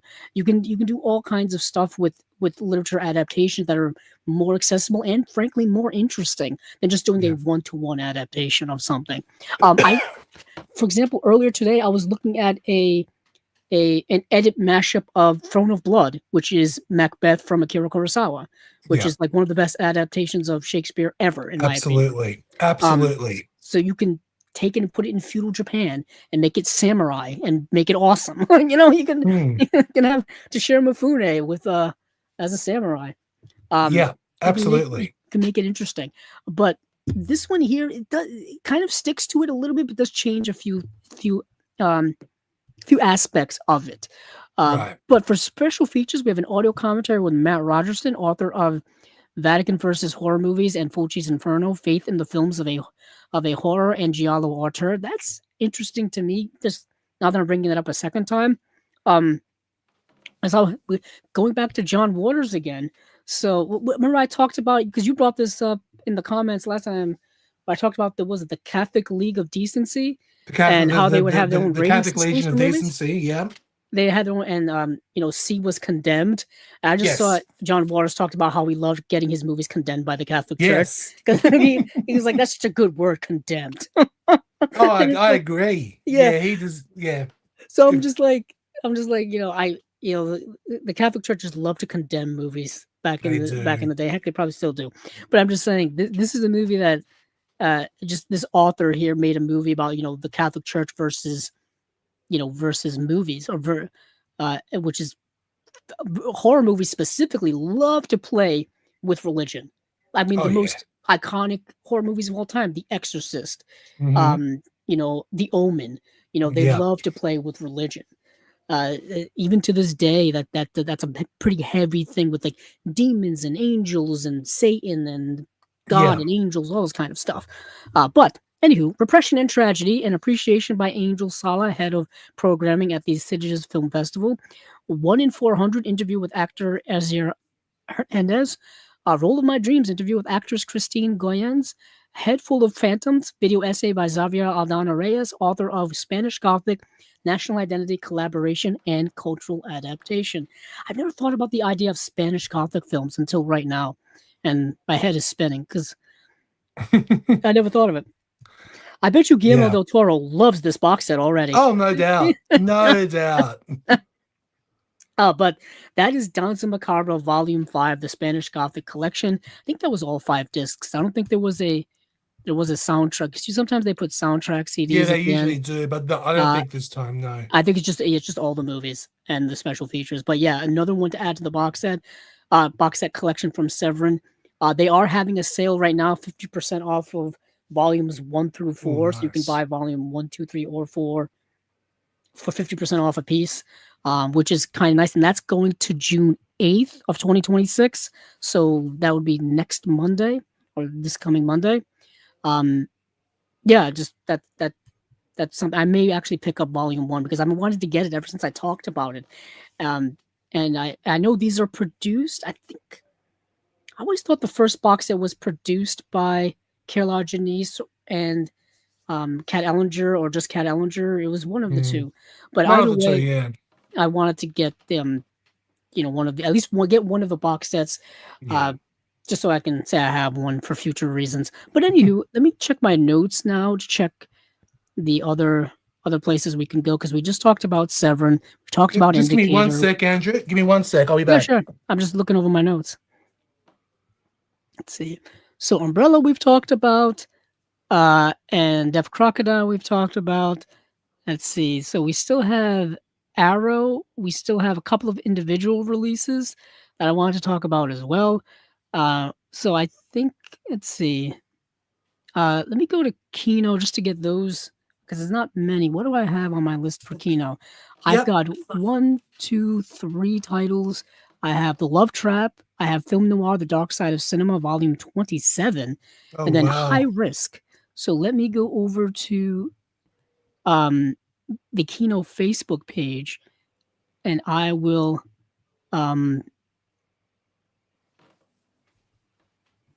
pull that up. So go over to Kino. Nope, that was the wrong one. That was the key. So Kino Lorber actually has 2 Facebook pages. It's the Kino Lorber page and the Kino Lorber Studio Classics page. So that is Kino Lorber Studio Classics is the one you want to go to. So Yeah. like I said, they've had a couple of announcements over the last little while. So let me go scroll down to where I want to be. There's the Love Trap. So this is William Wyler's film from 1929. Now, I was completely unaware that William Wyler's career goes all the way back to the silent era and then all Same the way up here, to actually. Because I know William Wyler worked with a lot with Warner Brothers in the 30s, but this one I didn't expect. No, 1929, which is right at the edge of the silent era, Yeah. which is fascinating to me. Because I was like, oh, why didn't he just make a talkie? 45 minutes into this movie, the characters start talking. Completely blew me away because for the first 45 minutes of the movie, it's a silent film. Like it's got the title cards, it's got the the orchestral soundtrack. There's no one talking, and then like 45 minutes in, the actors start talking to each other. It switches from a silent movie to a talkie. I don't know why, but it just completely threw me off. Completely threw me off. It's only 69 minutes long. So Yeah, so like for half, not even half the movie, more than half the movie. It's yeah. So The Love Trap, 4K restoration by Universal Pictures, new audio commentary by professor and film scholar Jason Agnay, and that is it. But in this comedy classic from director William Wyler, who directed a lot of movies, not just Roman Holiday, but Ben-Hur, as well as many, many others. Laura LaPlante stars as a bright-eyed dancer who is fired from her chorus line job, cornered by a sly womanizer, and evicted from her apartment all in the single day. In the depths of her despair, she is rescued by the handsome Prince Charming, who turns out to be a wealthy young businessman. Love and marriage follow, but their newlywed bliss is threatened when Paul's uncle recognized Evelyn from a wild party he had attended. Unable to explain her innocence, Evelyn sets an elaborate trap for the old aristocrat in hopes that she can expose his error in judgment and regain the confidence of her husband. There's a 4K restoration by the Universal Pictures from 35mm nitrate print provided by the Wyler Estate and the UCLA Film and Television Archive. That's kind of amazing that they still have the nitrate print of this movie for the last century. if you will. Um, Literally, yeah. as a history lover, um, I'm always glad to see a movie from the 20s get a nice restoration, a nice Yeah. re-release. Kino's done this a few times. Flicker Alley seems to do this very often as well. I know Eureka puts out a lot of the Laurel and Hardy films from the 20s as Yeah. well. And it's just always nice to see these movies get their due. I mean, I have a bunch of Charlie Chaplin in my collection, a couple of Harold Lloyd films. I was just looking at my Buster Keaton. I have a few Buster Keaton films on Blu-ray as well. It's nice to see these movies, get the restoration and stay in the physical media realm and Yeah. just stay relevant in general. And the fact that this is from a pretty well-known filmmaker is also great too. So that's definitely worth it for movie historians out there or movie lovers like myself. Um, but moving on from there, let me scroll back up. There is a film noir box set. Now, this is their Dark Side of Cinema box set number 27. Now, I famously only have like their first two. And There's I, so many of. yeah, Oh and I'm goodness. like, and I have this discussion with Steven all the time. Once you get past a certain number of box sets, the movies are basically gonna, the quality of the movies are gonna go down. Yeah. There's only so many good film noirs to go around. Then you start getting into like the B film noirs and the lesser stuff and whatnot. It's just nice that these are actually getting Blu-ray releases and some type of True. restoration and preservation and all that kind of stuff. But some of these are not like amazing film noirs. A lot of those are kind of reserved for bigger, more deluxe releases, Yeah. in my opinion. But uh, this has three films: The Great Train Robbery from 1941. It has Unmasked from 1950, and then it has The Man Is On from 1956. Now, I tried to watch The Great Train Robbery from 1941 because this is a movie. That title has been used a few times previously. I think like early, like we talk about silent films. I think there was a Great Train Robbery silent film, and even one from like early 20th century as well. Um, but it's not streaming anywhere or could be found anywhere.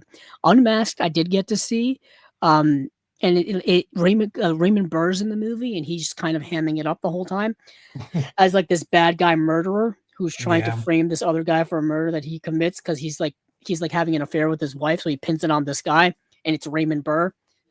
He's kind of the reason to watch the movie Unmasked.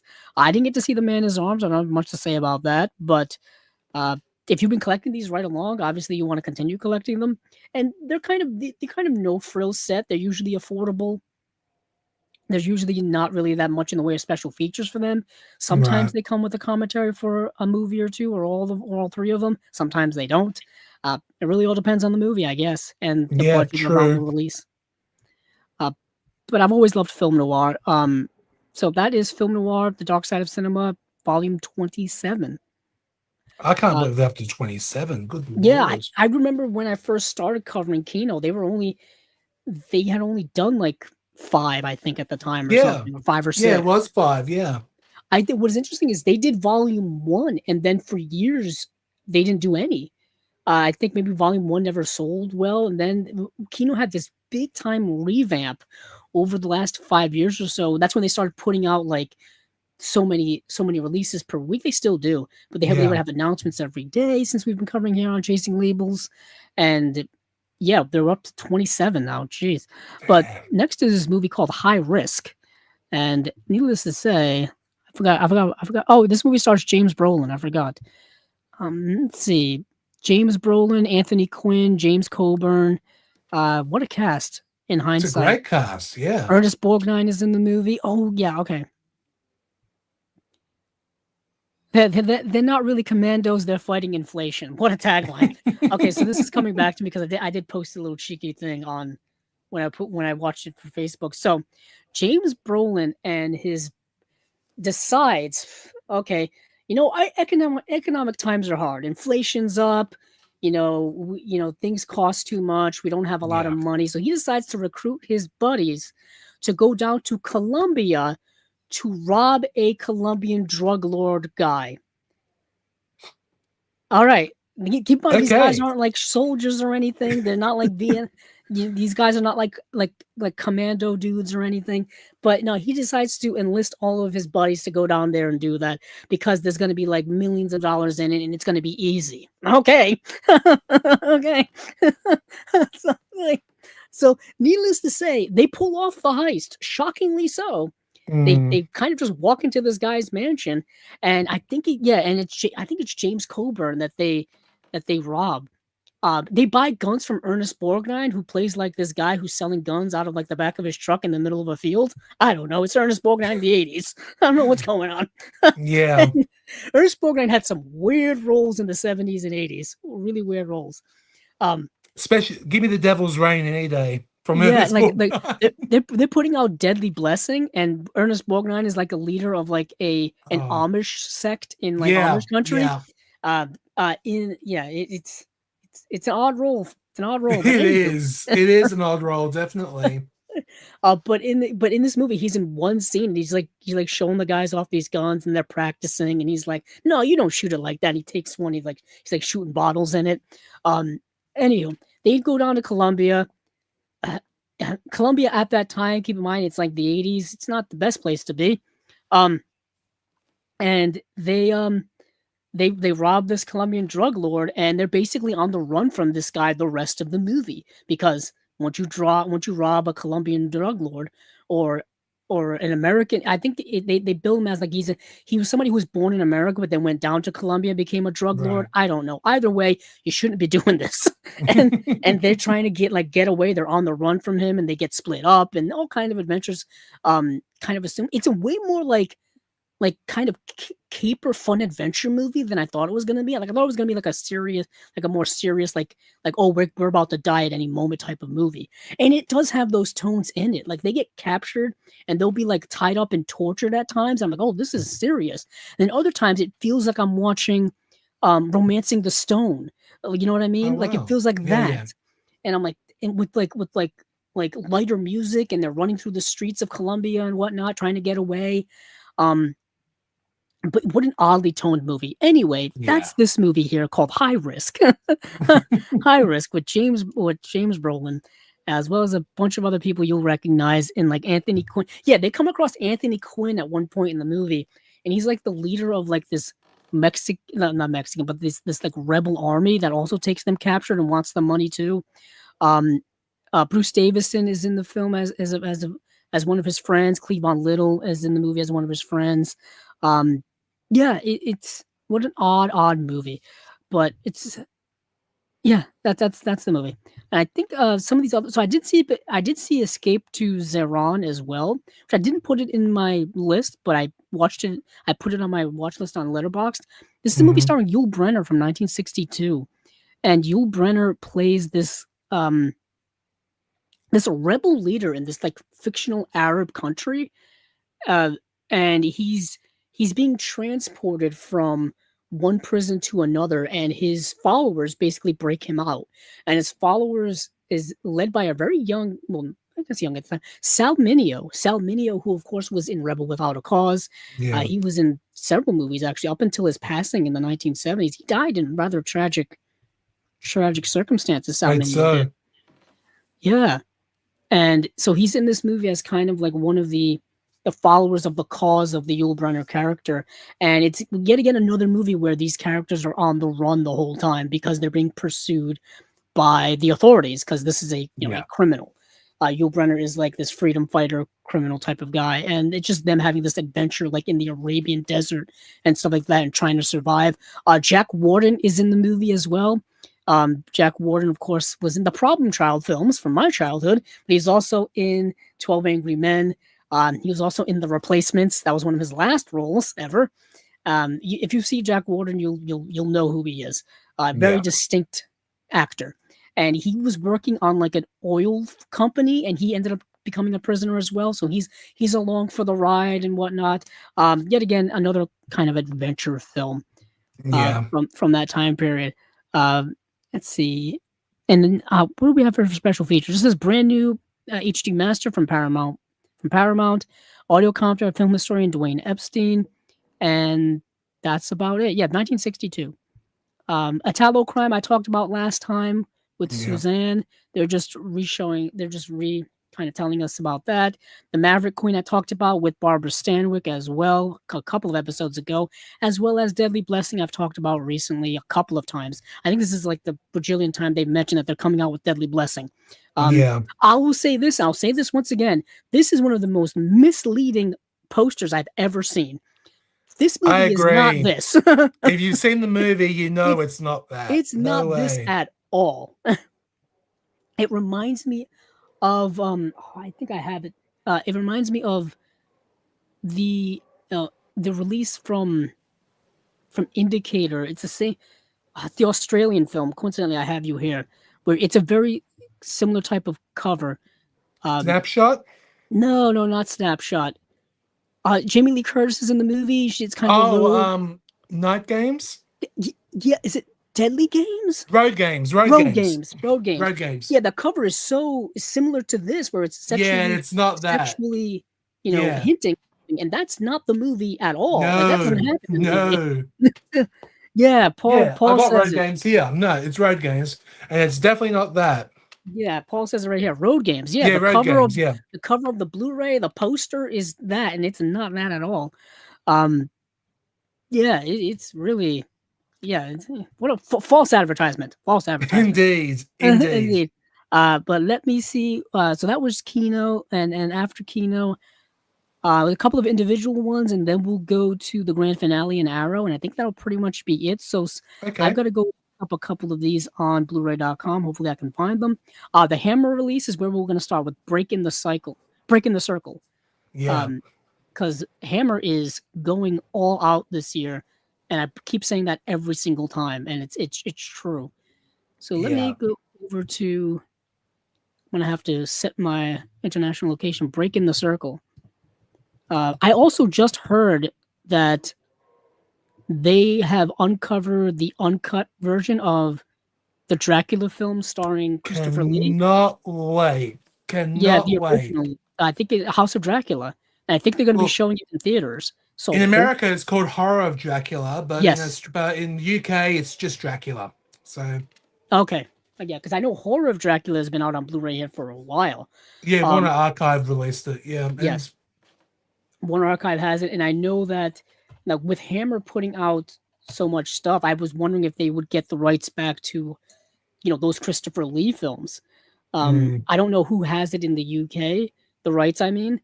But I know that they got Curse of Frankenstein. I bring that up every time, and they've got seemingly rights to a lot of other Hammer films. Yeah. I've got every single Hammer release from what Hammer released so far. Definitely. I don't know if Paul, because I know Paul. I actually got Paul onto Hammer, and I don't want to brag, but I know he's slowly getting into Hammer, which is great. And I've been a Hammer obsessive for many years, and ever since the new Hammer label came out, I bought every single title, and I'm just I'm obsessed with Hammer. I love them. I am very fascinated by. I think I've said this. I think I said it when Paul was on. I'm fascinated by the distinction between Hammer horror and just Hammer in general. Yeah, and how different all of that is, and how Hammer horror has really become kind of what people know as Hammer. You know what I mean? Yeah. Indeed, like as you're saying with Breaking the Circle, that's what I've never even heard of, and because that's one thing I love about the new Hammer label, the John Gore company.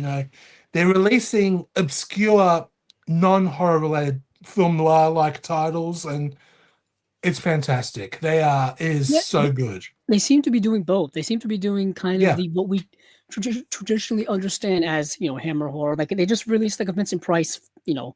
It's Crucible of Horror. Cry of the Banshee. Cry of the Banshee and Crucible. Oh no, Cry of the Banshee. Sorry, that's right. Yeah, now they're releasing something like this, which doesn't look like anything like a Vincent Price film whatsoever. No. So this is Hammer Horror is preparing a 3-disc 4K 4K and 2 Blu-rays combo pack release of Val Guest's Breaking the Circle, starring Forrest Tucker, Eva Bartok, and Marius Goring. The release is scheduled to arrive on the market later this summer. Okay, mark your calendars, I guess. Description: a fascinating outlier in the Hammer library, this stylish crime thriller has been painstakingly restored in 4K from the original film negatives for the highest quality viewing experience possible. Though Hammer is best known for horror, like we just said, Breaking the Circle represents the studio's sole full-blooded Eurocrime espionage thriller. Released at the same time as the Quartermass experiment, it gives a glimpse into what the studio's output might have looked like had it not been for the box office success of its horror output. This makes Breaking the Circle an essential discovery for collectors, noir enthusiasts, and Hammer completists alike. A must-have for fans of classic crime cinema, espionage thrillers, and Hammer's lesser-known gems. So there's 3 versions of the film. As filmed version, which I guess is the theatrical version. There's the UK cinema widescreen version, black and white re-edited US cinema version. So 3 cuts of the movie. Yeah. Presented across 1 4K Blu-ray and 2 Blu-rays with content duplicated across both formats. There's subtitles for every major language possible. Eurocrime, a new feature exploring Hammer's unique contribution to Eurocrime thrillers with Serge Angelini, Laura Main, and Barry Forshaw. Hammer in Hamburg, then and now, comparison of the film's German locations. Hammer in Cornwall, then and now, comparison of the film's UK locations. Brand new commentary with film historian Richard Hollis and author/screenwriter Gavin Collinson. Brand new commentary with film critic Adrian Martin. Gallery of stills and publicity material accompanied by selections from Doreen Carwithen's score. And there's a collector's booklet featuring new writing and archival material, including all kinds of stuff here. So we've got a really, once again, super deluxe release from Hammer of a movie that probably has not gotten this type of dedication to it ever. Yeah, In true. Breaking the Circle. So that's pretty damn awesome. Like I said, they're unleashing all kinds of deluxe stuff coming out this year. It is, once again, it's another kind of label whose releases you want to keep up with, but it's tough to keep up with because of the That's frequency, true. the cost, all that kind of stuff. But it seems to be worth it. I'll have to be honest with you. I'm thinking of finally getting The Curse of Frankenstein. Yet to get another birthday gift for myself coming up. You better. It's worth it.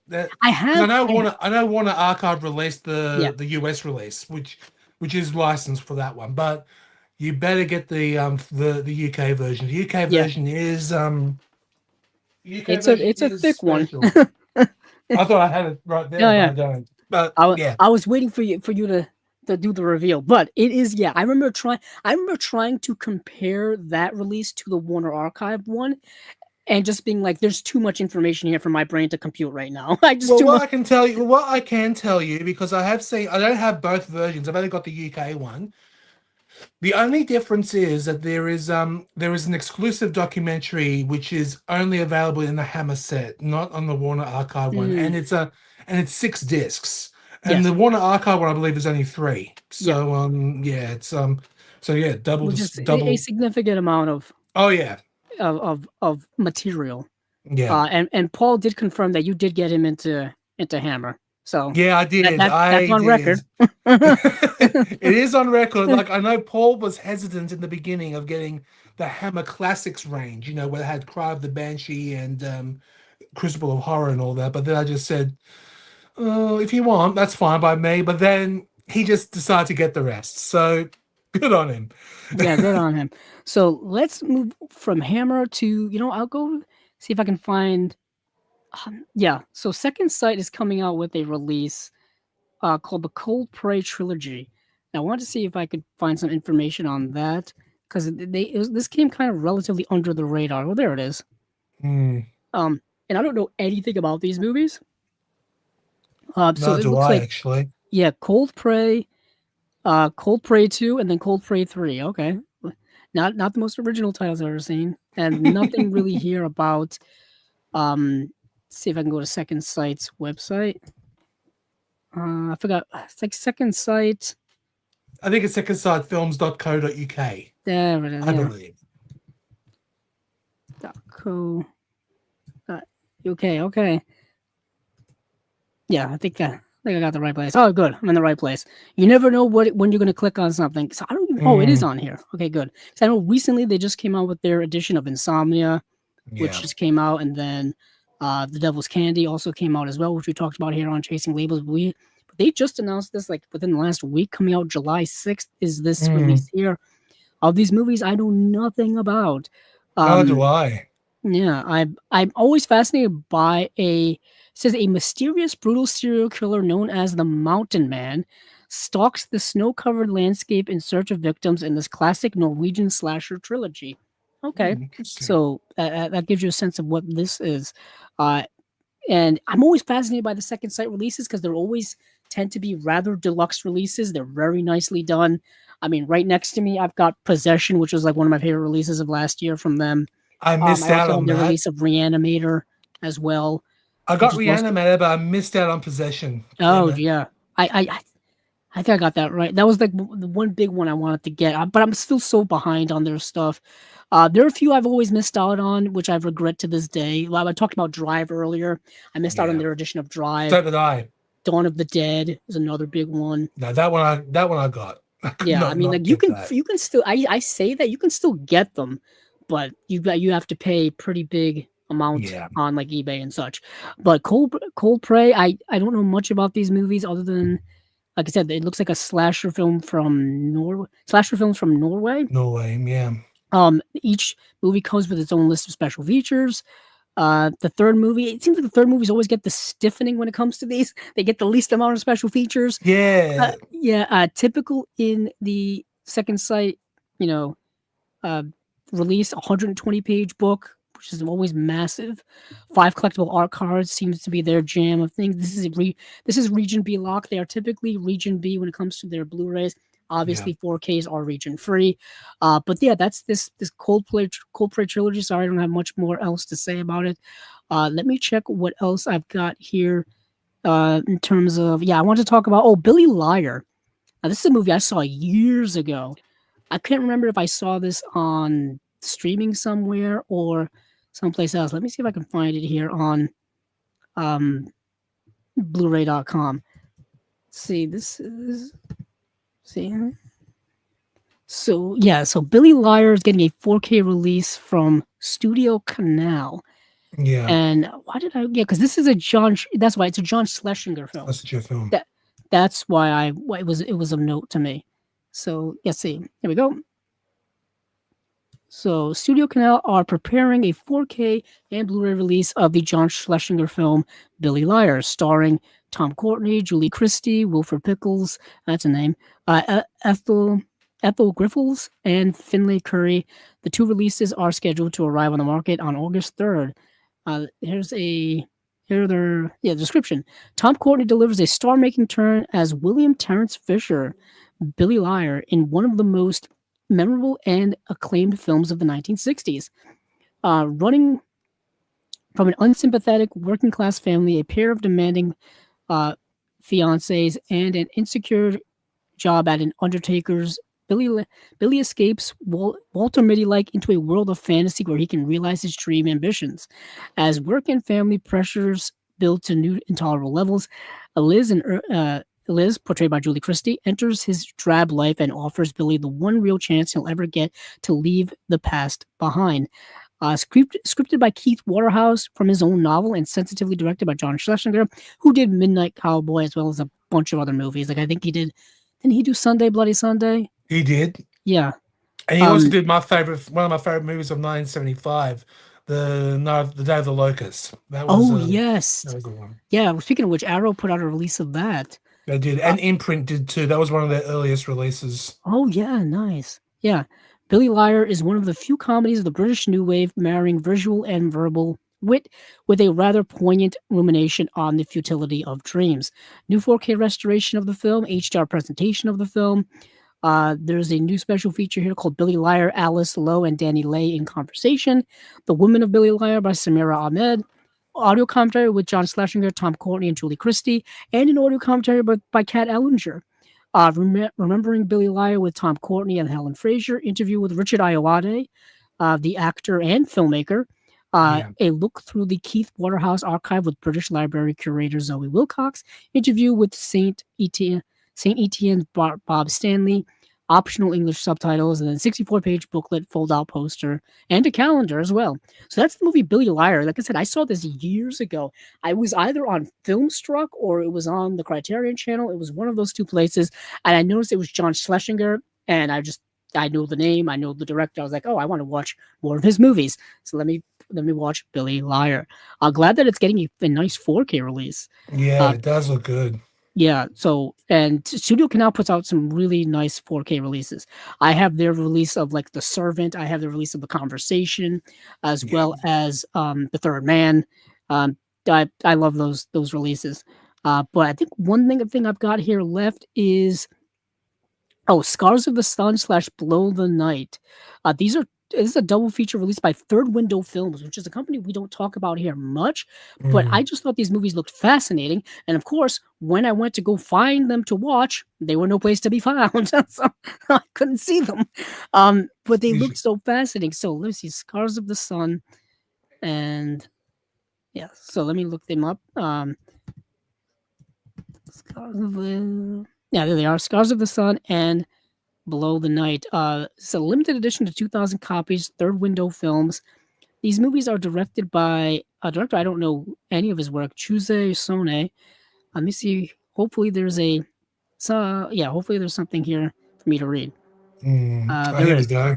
Here we go. So, two cult films from Chuse Sone heading to Blu-ray. British distributors Third Window Films have informed us that they will release a Blu-ray, two cult films from the Japanese director Chuse Sone, Scars of the Sun and Below the Night.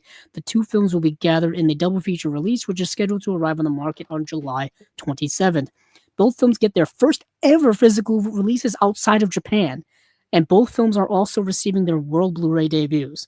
That's kind of blows my mind, Oh yeah. considering that the first movie came out in 1981. The second one came out in 1983. So, if I'm doing the math on here, that's 45 years ago in respective time. And Yes. these movies are finally seeing the light of day outside of Japan. It's great. It's great that that these films rarely seen will have a new audience and new appreciation. So it is great. Yeah, and it's fascinating to me because it's not the first time I've heard of something like this from Japanese cinema, Mm. or at least from that area of the world, where that area of the world seems to be very. It's tough to get the movies out of there into releases in other parts of the world because they Yeah. kind of hoard them in there essentially. I've heard that for years and years we heard that with a lot of the Hong Kong films of the 1980s, where those movies you can only get them like on like really bad bootlegs and whatnot. Now we're getting them out in really nice releases with Mm. proper subtitles and proper aspect ratios and proper quality, as opposed to before where you had to basically get what you get.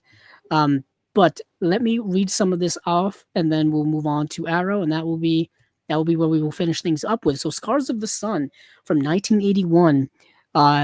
Scars of the Sun departs from the director's previous works in the field of Roman porno with this Toei youth drama starring Kenichi Kaneda. Kenichi plays Shuei, a member of a rough and tumble gang whose customs are broken apart when Kenichi is reunited with his estranged brother, whose girlfriend's entry into the group starts to cause friction between its members and the traditions they follow.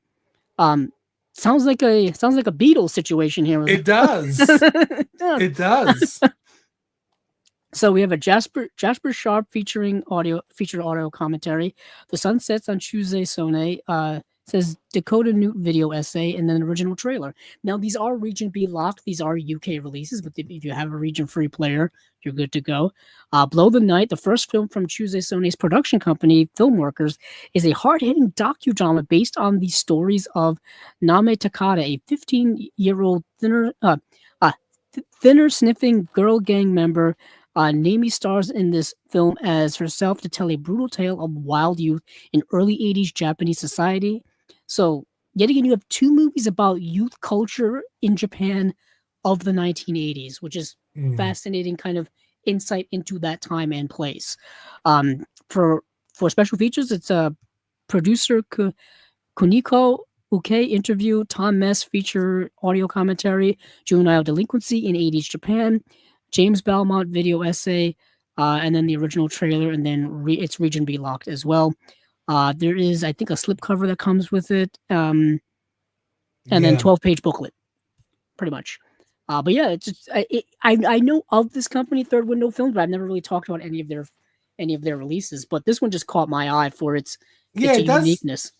Yeah, these two films actually do look interesting, and I know we know one person in particular who would be more knowledgeable in that than we are. Mm, John. mm, Yeah, of course indeed. he has New Wave Video now here in Australia, which is good on him. I'm proud of him, and I'm happy to help him with that. But Yeah, yeah, speaking of which, there's been some updates from New Wave Video over the last, I don't yeah. know, day or two with some delays with some of the upcoming It releases. is unfortunate that there are some delays, but never fear, they are coming soon, and it will be sooner. It will be sooner than you think. So Yeah. it should. Looking forward to the July announcements coming soon as well. So that's going to Let me be. see if I just wanted to get some specific information on that. Um, because I don't think I don't think the update's on here. I think it'll be on the Facebook page. Just because it was a couple of actually, I'm going to get all of the releases. I just gotta make sure to point. I want to point out which ones were getting delayed. That's what I want to do. Well, the newest ones are None in Rope Hell and Yes, Cult is My Passport. you are correct. So unfortunately, None in Rope Hell and Colt is My Passport. See, Colt is My Passport is I've kind of hyped that movie up for people. So Yeah. I want people to make sure that they know when it's available because that movie's really good. So Yeah, I Colt is haven't seen it. Like these two, I have not seen. That's one thing I love about John's company. mhm. They are they're blind buys. Like I've never seen Rubber's Lover until it's Oh released, yeah, but same here. I've seen Strange Circus before, and yeah, I've got them all as well. So Yeah, they're I got the first two. I've got to get Noriko's Dinner Table, but I yeah, wanted to you get must get Noriko. Noriko is fantastic, yeah, as I've well seen the as movie because I wanted to watch it when he came on to talk about New Wave Video. mm, But I want to get the Suicide Club, and I know Umbrella's put out yeah. a version of Suicide Club because those movie while Noriko's Dinner Table is a sequel to the Suicide Club, It's like a watch them prequel separately and be fine. or companion piece. Yeah, Yeah, definitely. it take like Noriko's Dinner Table takes place in the same time Yeah, frame and same yeah. world as Suicide Around Club. that, yeah. But, like, if you don't watch The Suicide Club and just watch Noriko's Dinner Table, You you won't won't be get it. lost. That's right. Yeah, you won't be lost. Yeah, like it is a long movie, 159 minutes, but it is worth Much it. longer than The Suicide Club. Suicide Club's like Yes. 90. No. Yeah, it's completely different vibe too than Suicide Club in terms of Mm, energy and pacing. I thought they yes. were two very fascinating, like almost two sides of the same coin type of movies. But I wanted to get the Suicide Club and to get Noriko's Dinner Table back to back. That's how my OCD collector's mind goes. I got to get the first one and the second one together, or else I just feel so incomplete. But Yeah. the two movies was what Tony was saying is None in Rope Hell and Cold in My Passport are slightly delayed from New Wave Video, but they will be coming very, very soon. Like I said, Colt is My Passport is this really cool, like nihilistic Japanese noir film, which I think is Can't wait really to see awesome. it. It's really awesome. Um, but yeah. So moving on from there, I think we are at Arrow Video now. So let me go over to um here, which I had the Arrow Video. I must have exited out of it or I used it for something else. Let me go down to. I think they're down here. If not, They're somewhere. let me go. Keep scrolling. Here we are, Arrow up There there. it is, right under Rocco and his I'm brothers. pointing at Which the screen and you can't see it. So yeah, I yeah. know. There it is. Yeah, what's interesting, yeah, because I have the screen covered because the way in which this kind of rolls here, at least for the way I do it, now I know why. If you ever, a lot of you probably listening and watching and know people who stream regularly video games and such and stream for hours and whatnot. I always wondered why people had multiple monitors. I always wondered that. I was like, Yeah. I always wondered why they have a monitor here, monitor there, and I'm like, now I get it. Now I Yeah. understand. It's so easier if you have multiple monitors if you're doing screen sharing. Yeah. Because here I have to like overlay one on top of the other, so I'm like I can't see Tony if Tony does anything, Yeah, I know. Like and I can't see if I frame. When Ryan Verrill from the Disconnect was here in Sydney, I actually was helping him. Like when he did when he did his show here in Sydney with me and Paul as guests, I was actually moving touching the screen, the other screen, so to No, help him nice. out. Yeah, I So mean, but now we've come to it. I think we've come to it at last. I want to make sure we didn't skip anything because I usually end up forgetting something. No, we're at Arrow now. Arrow has their releases. An interesting month. It's a 9 release month from Arrow. Arrow doesn't typically do 9 releases. No, that's true. They don't. And so we will get into all of them. I just wanted to see. Yeah, okay, we're at the 3-hour mark. Let's move on to these. Okay, so these are their August releases. Yes, they are. So Arrow Video has announced its August batch of releases. They are The People vs. Larry Flint from 1996, Shogun's Ninja from 1980, Once a Thief from 1991, Killer Party from 1986, Ju-On the Grudge from 2002, Troy from 2004, Bill and Ted's Bogus Journey, which is the sequel to Bill and Ted's Excellent Adventure. Then we have Identity, which is a James Mangold film from 2003. And then we have Stefan from 2023. Now, right off the bat, I guess we're going with the one that Tony wants to talk about the most. The People vs. Larry Flint getting a 4K release. Tony, please tell me your thoughts about The People vs. Larry Flint. I'm a huge Milos Forman fan. And this was his first film in 7 years after Valmont from 1989. And I had to see this opening weekend in Sydney. I saw it at midnight, actually. Yeah, I think I saw it at midnight. And oh my God, I love this film. It's one of my, like, one thing I love about this film is that it it's basically censorship and all the, it's not just about the porn industry. It's basically about religion as well as censorship. And don't be against censorship. I'm definitely one of those people. Like, I loathe censorship with a passion. But this film, brilliant. Like Milos Forman, brilliant director. One Flew Over the Cuckoo's Nest and Amadeus and many others. But yeah, this one's probably my second favorite Forman film after Amadeus. But the performances of Woody Harrelson, Edward Norton, but most notably Courtney Love. I loved Courtney Love in this film. It is one of my favorites. So it's and also one thing I must let you know, as you said earlier, in the US, I believe it was released by Warner Brothers. In Australia, it was released by Columbia Pictures. Oh, that's interesting. Yeah, Columbia Pictures and Phoenix Pictures. I believe that's Oliver Stone's company, as he was one of the executive producers.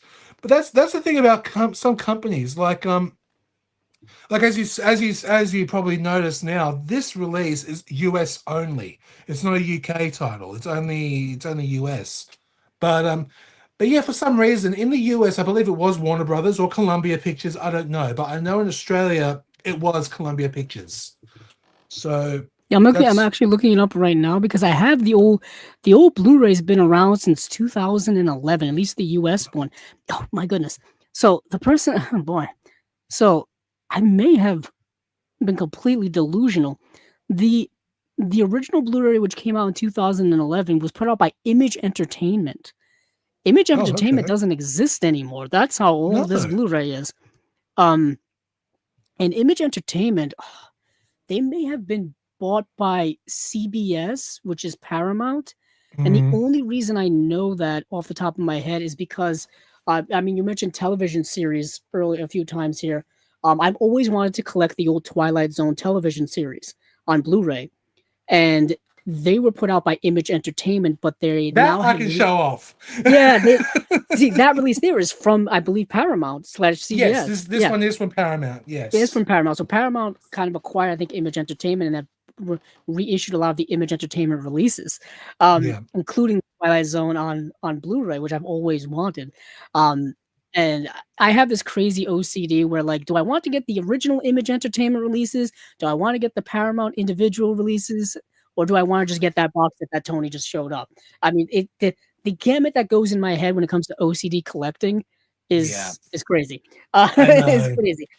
But so Image, again, so that company doesn't exist anymore. That's how long ago that Larry Flint Blu-ray came out. And I thought it was a Warner Brothers release for some odd reason. And apparently it's not. And I don't even think it's been re-released or reissued in any way Well, Umbrella in Australia released it on Blu-ray here. I do have it, I believe.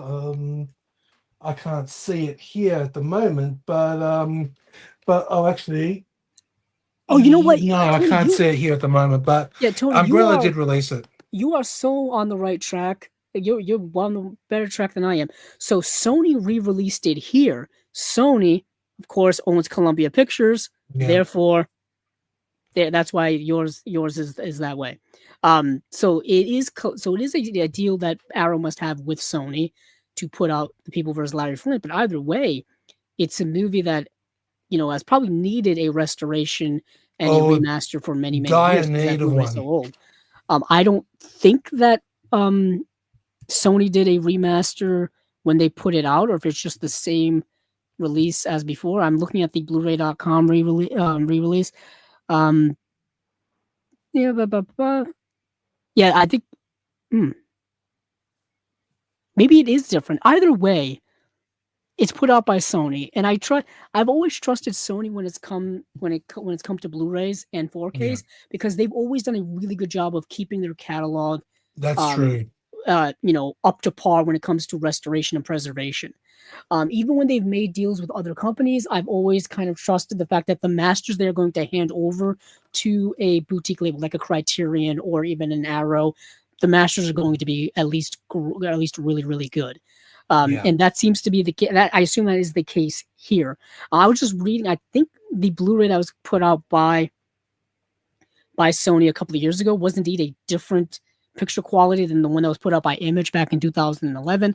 Either way, this one's going to be better than both of those, so it's irrelevant. It's irrelevant. But you are right. It is a U.S. release only. There is no U.K. release of this. Now, that could change. We've seen that happen before. You mentioned The Day of the Locust, which I think originally was only released in either the US or it was released, I believe, in the UK. And then I think they was re-released here. Yeah. And they've done that with a few of their titles over the years. So perhaps that'll be the case going forward because Sony would have the rights here in the US and they could just sell, license it out directly to Arrow here. But either way, The People vs. Larry Flint, for those of you who do not know this movie, it's a biopic essentially about Larry Flint, who was. How would you categorize Larry Flint? Because I know he's typically known for being the founder of the Hustler magazine. Yeah, but he's had a very interesting life in general. I think he was probably one of the main advocates for censorship, and all right, he may be. I think he was known as the Smut King, and but that's the thing with Larry Flint. I've always admired. I knew little of Larry Flint until I watched this film, and then when I watched this movie, I became kind of interested in Larry Flint's career in life. With Larry Flint, he went to prison. He even went to a bloody mental institution because they thought he was nuts. And then because the things he did, in the movie to show that he has the right for free speech and he's right to not disclose any sources that he gets his information from. That's why I personally think of him as a hero, an anti-hero in a way, which I think he is as he is depicted in the film by Woody Harrelson. Yeah, I remember he was in like court cases about all kinds of stuff, and in the movie, there was a scene in the film that really cracks me up that he wears the American flag as a diaper. Come on, that's just nuts. I love it. Yeah, I remember when I believe he's passed since, right? He's passed. But I remember him doing like interviews back in the day and whatnot, like Larry King and things like that and whatnot. Yeah. But so it is more about like this kind of crusade against censorship and things like that, because contextually, specifically with Hustler magazine, we all are aware of the adult entertainment magazines over the time, the Playboy with Hugh Hefner and all that kind of stuff. The difference is that with Penthouse, the Penthouse and things like that, is that Hustler magazine pushed the boundaries further. Like it was more risque, more sexual. You know what I mean? He was doing things that pushing things even further. And of course, that got him into a whole heaping pile of Yeah. trouble. Oh yeah. It would be yeah, it just, especially at the time in which he lived, which there was just a lot of the world is different today when it comes to all those things, but Mm. even the time in which he lived was way more of a conservative type of time. But Yeah, this like movie, sorry to interrupt. I just want to say yeah, one no, thing. right. If you've seen the movie The People versus Larry Flint himself is in the movie. Like Mm, he plays, I believe, the first judge in one of Larry Flint's first court cases about censorship. And of course, Larry Flint sentences Woody Harrelson's character, sentences himself to 25 years in prison because of this stupid, ridiculous censorship rule. And it was just funny that I found that Larry Flint basically played a judge. Well, of course, he would know how to do it perfectly, and he did. He did. yeah, yeah, very interesting. But this release here looks pretty stacked. It It does. is a 2-disc release, a 4K and a Blu-ray. It's a Dolby Vision HDR presentation of the film. Original lossless stereo audio and a DTS 5.1 master audio as well. There's an archival audio commentary with cast members Woody Harrelson, Courtney Love, and Edward Norton. There's another audio commentary with screenwriters Scott Alexander and Larry Karaszewski. I think we had Larry Karaszewski on here a couple of years ago. Fascinating guy. He's been Yeah. responsible for restorations lately, or at least behind them. He has been. You mentioned Amadeus. That he was behind that. And a lot of other ones. But and then I mean, he was the screenwriter behind this, but he was also the screenwriter behind Man on the Moon. And Ed Wood. Yes, and Ed Wood as well. But I meant working directly with Milos Forman. Milos Forman, yes. Man on the Moon. Yeah, fascinating. So disc 2 here has got, let's see, Hail Larry, a brand new interview with lead actor Woody Harrelson. Satire in Satin, a brand new interview with Columbia Pictures ex-production president Lisa Henson and producer Janet Yang. Only in America, a brand new interview with screenwriter Scott Alexander and Larry Karaszewski. A Lumière de l'Evidence, an archival interview with cinematographer Philippe Rousselot. Milos Forman on the Charlie Rose Show. I just mentioned him doing interviews in 97. This is Milos Forman, but the Milos Forman doing an interview back in 1997 with Charlie Rose. Free Speech or Porn, an archival featurette about the making of the film. Larry Flint Exposed, an archival featurette narrated by Dennis Hopper. Wow, that's kind of amazing. Deleted scenes with optional audio commentary by Woody Harrelson and Larry Karaszewski. Theatrical trailer, TV spots, image galleries, reversible sleeve featuring original artwork, collector's booklet as well. Yeah, this is a pretty deluxe release. Yeah, it is. It doesn't make mention of a new restoration or anything like that, but I'm assuming it's from a relatively new one that I'm pretty sure. I think so, because I believe it just came up on the Criterion channel. The People. Yes, and the most recent Blu-ray release was from 2019. So at least by that point, there may have already been a restoration done by Sony Pictures around that time. So that's relatively new. Like you wouldn't need to do a newer one if you just did a new one. That would make no sense. But next we've got Shogun's Ninja. Now we have before starting in John Wick Chapter 4 and Shogun, Hiroki Sanada got to showcase his physical prowess in his first lead role with 1980's Shogun Ninja, a madcap martial arts caper, energetically directed by Norifume Suzuki, who did Wandering Ginza Butterfly and co-starring Sanada's mentor, the legendary Sonny Chiba. During the Warring States period, a lone man on a small boat approaches the shores of Japan. His name is Takamaru Mamochi, heir to the Inga clan, returning after 10 years of hiding in China and fully intent on finding the ruthless ninja Shiranu, who's portrayed by Sonny Chiba, the man who betrayed and murdered his father. But with Shiranu and his thugs now in control of this country, Takamaru must gather the scattered remnants of his clan and train in the shadowy art of ninjutsu so they can mount a guerrilla resistance, defeat the corrupt ninja, and restore the Inga's honor. Classic Japanese ninja revenge story. At the beginning of this movie, the bad guy kills the father of this little kid. This little kid goes off into exile, returns 10 years later, and wants vengeance. We've seen this story before. We've seen it happen. Yeah, we have. Sonny Chiba's in the movie. Hiroki Sanada's in the movie. Cool action in the movie. you know what I mean? Awesomeness all abound. You know what I mean? Yeah. So high definition transfer, original lossless mono, Japanese and English dub movie audio, uh, English subtitles, brand new audio commentary by Asian cinema expert Chris Pogiali. Yeah. The rebirth of Japanese action cinema, a brand new interview with Japanese cinema expert Clement Rauger, collector's booklet featuring new writing on the film by Earl Jackson, and reversible sleeve featuring original and newly commissioned artwork. Oh, Once a Thief. So this is part of the Golden Princess Library. This is another John Woo directed movie. Recently, speaking of which, I guess I haven't been doing the movie collection updates, but I've got two. I guess I can sneak in here. Let me sneak these two. I've got probably the two most well-known John Woo films in Hard Boiled and The Yep. Killer. These are the Lovely. two I wanted the most from Arrow, to be quite honest. Yeah, I got the imprint releases of those Nice. ones. Yeah, I so- know Imprint's been doing their release.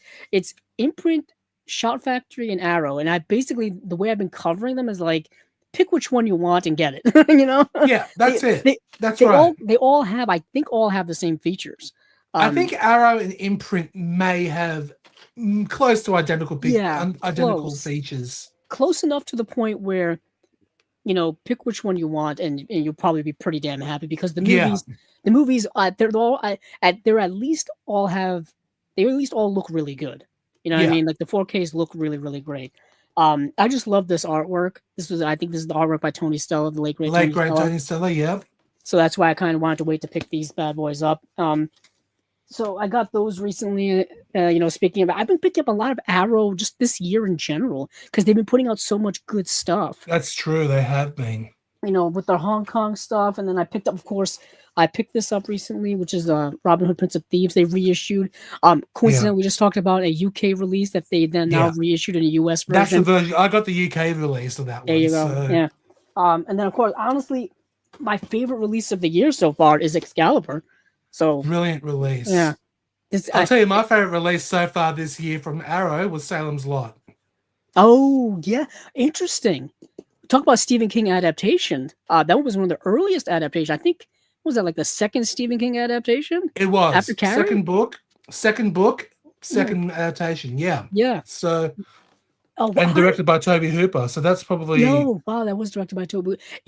Those are so fascinating. It's so fascinating going back to watch like TV movies that came out in the 70s or TV miniseries just to see the massive difference compared to today in terms of the way in which TV was made back then, like TV productions and stuff, whereas today it's like night and day. Like even just casting back then was so different. Like movie people wouldn't be in TV shows unless they had no choice. Like their careers had reduced down to the point where they're now doing TV miniseries or TV movies or TV series. Nowadays, it's massively different. Like people want to do TV, you know? No, true.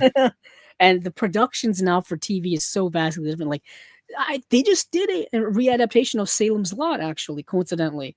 They made it years ago, but it was delayed for some reason. Yeah. But then it got picked up by HBO Max. And they just dumped it on HBO Max. Yeah. They've been doing a lot of readaptations of Stephen King's work over the last several years. Like they redid, we just said Salem's Lot, but they also redid The Stand as well. And you know, they're redoing Carrie, like we just mentioned. I'm curious what, you know, they redid it in the 2-part movies, plus there's like a prequel series now as well. Yeah, the Welcome to Derry. Yep. Welcome to Derry, which I actually rather liked. I think it was really good. I thought it was very, very good. That actually just came out on 4K and Blu-ray for anybody who's interested in that. It's very interesting. There's been this big Stephen King renaissance lately. I'm curious. I've said this before, and I'll say this again. They have to redo the Dark Tower series, and they got to do it right. And they've the less we talk about that atrocious movie, the better. I tell people, like I sometimes forget that it exists because I don't understand why it exists. Look, okay.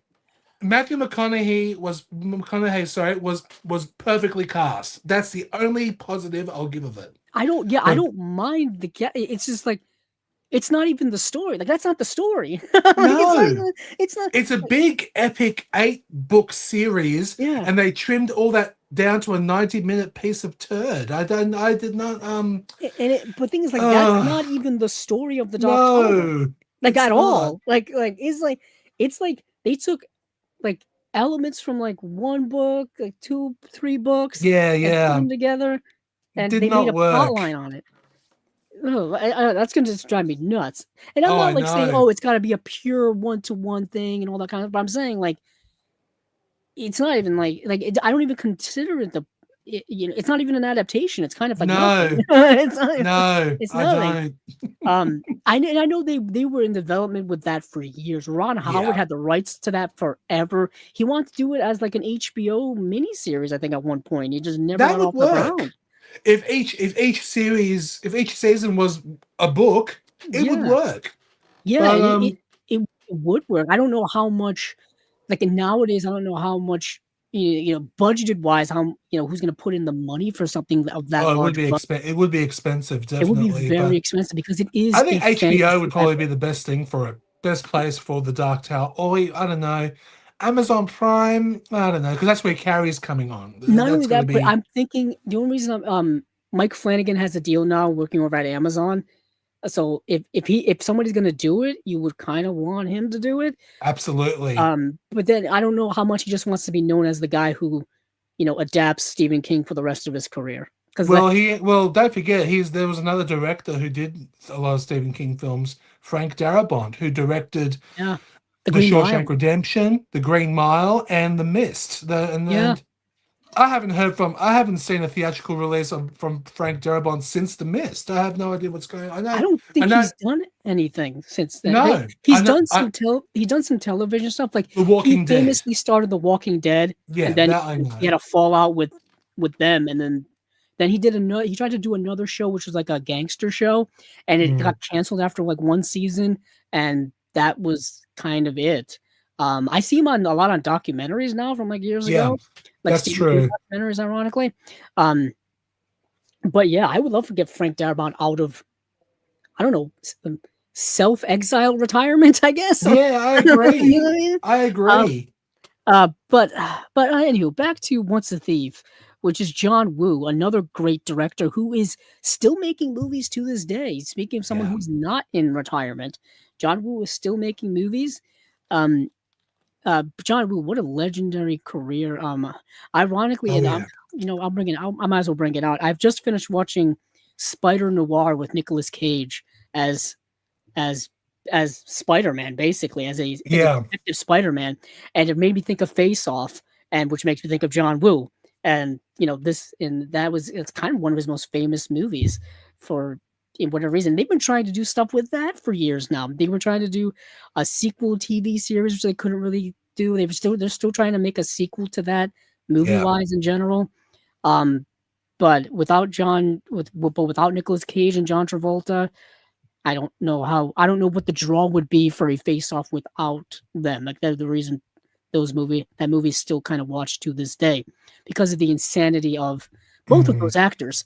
I don't know if you saw John Travolta at Cannes recently, where he's looking like a caricature of a French director with a beret and a lovely mustache. All he needed was like the striped shirt and like a cigarette and a baguette, and you would have thought he lived in Paris year round. Like, I know. He certainly looked different, I'll give you that. But his new movie I think his new movie just came on Apple TV. So it's an hour-long feature film that he directed, that he showed at Cannes. And I think it's based off of his like childhood. It's an hour. He wrote a book about it. Yeah, it's like based on the relationship between he and his mother when he was a child, and also kind of connects with his love of flying because he's an airplane pilot as well. So he was there to promote. They gave him an honorary Palme d'Or actually for his career. That's pretty prestigious. I mean, people can say whatever they want about John Travolta and whatnot. Absolutely. But that's a damn prestigious award. But back to Once a Thief. Description is legendary director John Woo unites with three of Hong Kong's most charismatic actors, and Chow Yun-fat, Cherry Chung, and Leslie Chung for Once a Thief, a rollicking Blend of buddy comedy and heist movie with lashings of humor and, of course, Woo's signature pulse-pounding action. Our three stars play a debonair trio of international art thieves who grew up uh, as orphaned artful dodgers on the streets of Hong Kong. Fresh from a successful heist in the sunny French Riviera, they set their sights on the one last job. It's always one last job. Yeah. Break into a heavily guarded fortress and steal a painting so valuable that it is said to be cursed. Great. Uh, but when they're double crossed by their former criminal mentor, villainous triad leader Mr. Chow, the gang must use their wits and skills and unbreakable friendship to take him down. So it's a classic like trio of childhood friends grow up and they're going to pull off this one last heist, but it's going to be the heist that's going to set them up forever, right? Yeah. Complications ensue. Their mentor stabs him in the back. It's like it reminds me of like Frank Oz's The Score and like another movie with like a trio in it, like I don't know, Jules and Jim or Band of Outsiders or something like that. I was thinking a movie with like trio of friends. I was also thinking of City of God. It's not that dark. No, not that dark. No, it's really not that dark. But I'm just thinking of movies with like childhood friends who grow up and whatnot. Interesting. But this movie is kind of along that line. But it's a lighter, fun adventure type of movie. It's a lot of fun. It's not a typical John Woo film in our probably our mindsets of like Chiller or Hard Boiled or A Better Tomorrow or even A Better Tomorrow 2. It's much lighter. Much lighter. Have you seen the movie, Tony? Years ago, like I've seen a lot of the Asian movies, but as I mentioned on the show of Imprint Cast, I've only seen them on VHS English dub versions. I have not seen the worst way possible. Yeah. Oh, I know. Because in Australia, back in video store days, they've only like people don't like reading subtitles, so they just release them as English dubs, and I just I hate it. Like I to this day I can't. It takes me right out of the movie right away. It does. Right away. Does. And sometimes it's the only version you can find. Like Tony just said, it's the only version you can find. Is it even preparing here for Chasing Labels?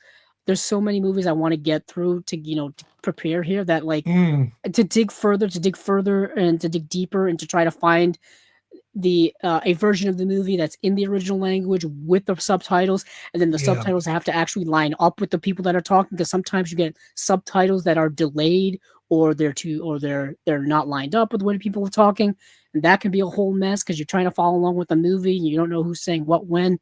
And then the English dub is awful because like it's not their voices. No. And it's so obvious. And sometimes it changes the whole tone and plot of the movie. It does. Big old mess. It really does. That's why you got to buy the physical media release. That's why you have to do it. But this release here comes with a 4K restoration of the film, Dolby Vision HDR presentation. Now, this has already been released, I think, from Shout Factory. I don't know if Imprints released this yet. I think they have. I don't think it's been announced yet, but I have a feeling it will be very soon. This will be probably one of their next Imprint Asia releases. Yeah, because Imprint's releasing the Golden Princess titles, so they'll be definitely. Yeah, this will definitely be on the line. They're all releasing like different ones at different times, which is so odd to me because now at least it tells me that hey, this company's gonna be putting out this one eventually. Yeah. But I just gotta wait. But there's a original lossless Cantonese, English, and English mono audio. Subtitles as well. The brand new audio commentary with Asian cinema expert James Mudge. Handling a Heist, a brand new interview with director John Woo. There's a new interview with the producer, Terrence Chang. Thoughts About Thievery, a brand new interview with, co-writer Clifton Coe. Stealing some shots, and brand new interview with director of photography Poon Hang Sang. Art of the Steal, a brand new interview with editor David Wu. Hong Kong Confidential, a brand new audio commentary by author and film historian Grady Hendrix. Once a Star, Always an Icon, brand new appreciation of star Leslie Chung. Up Close and Personal, an archival interview with John Woo. Brothers in Arms, interview with Terrence Chang. Archival interview with Kenneth Fang. Collector's booklet, reversible art, all the good stuff we all know. It's coming out on Blu-ray too. Then we have yeah. Sorry, before that, Go ahead. I misspoke. I gave wrong information there, and that's bad. It's actually coming out on Imprint Films next week. Oh, okay. So yeah, it has been announced I had seen it recently. Imprint has announced so many titles, as we said earlier. It's hard to lose track. And yeah, I just had a look on the website. It is coming out on June the 10th, and it has basically the same extras as you just mentioned. Yeah. Yeah, because I remember talking about it, mentioning it, because I know the Shout Factory is announcing all of them before everybody else, like months ahead. Yeah. And then it's either Imprint or Arrow is the next ones to announce. It's kind of, I guess, whoever gets there first. Whoever does it first. With Imprint, you lose track because they've just announced so many titles. Yeah, especially that's coming out next week. Because if I recall correctly, their Imprint Asia line is way up there now. It's getting huge. Excuse me. It started slow in the beginning, but ever since Golden Princess, it's expanding like no tomorrow. It's just fantastic. I love it. It's expanding very fast. Killer Party is a movie that was released years ago.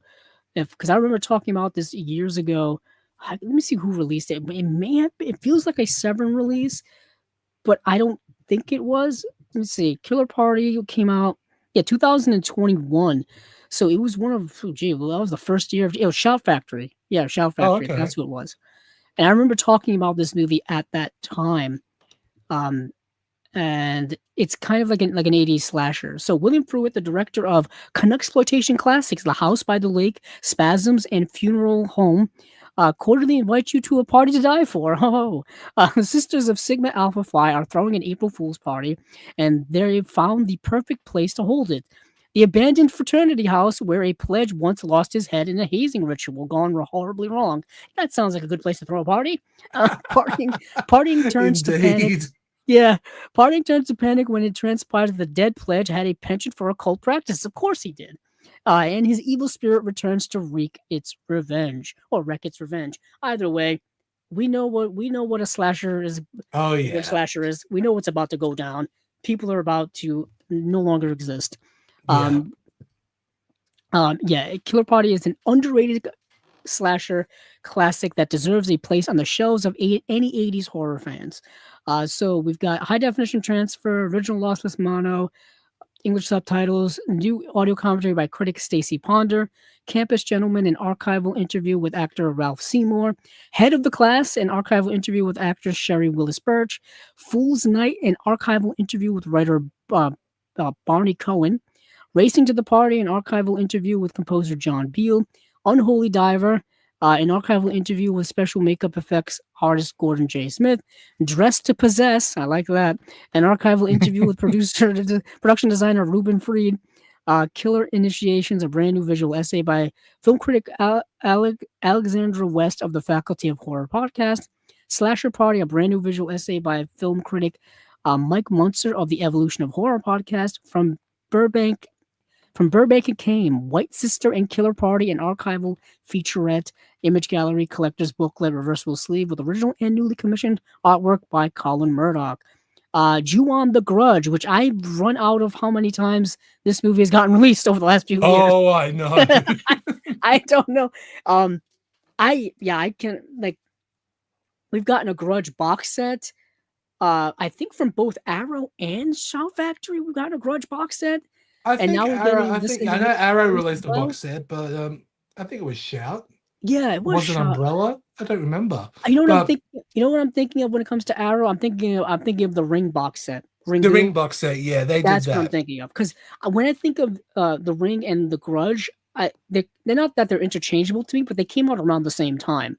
Yeah. Especially the American remakes came out around the same time, the 2000s.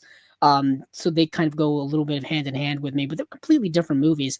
And the original Japanese, these J-horror films are pretty great. Like, J-horror is a great, like, horror subgenre that I highly recommend people check out.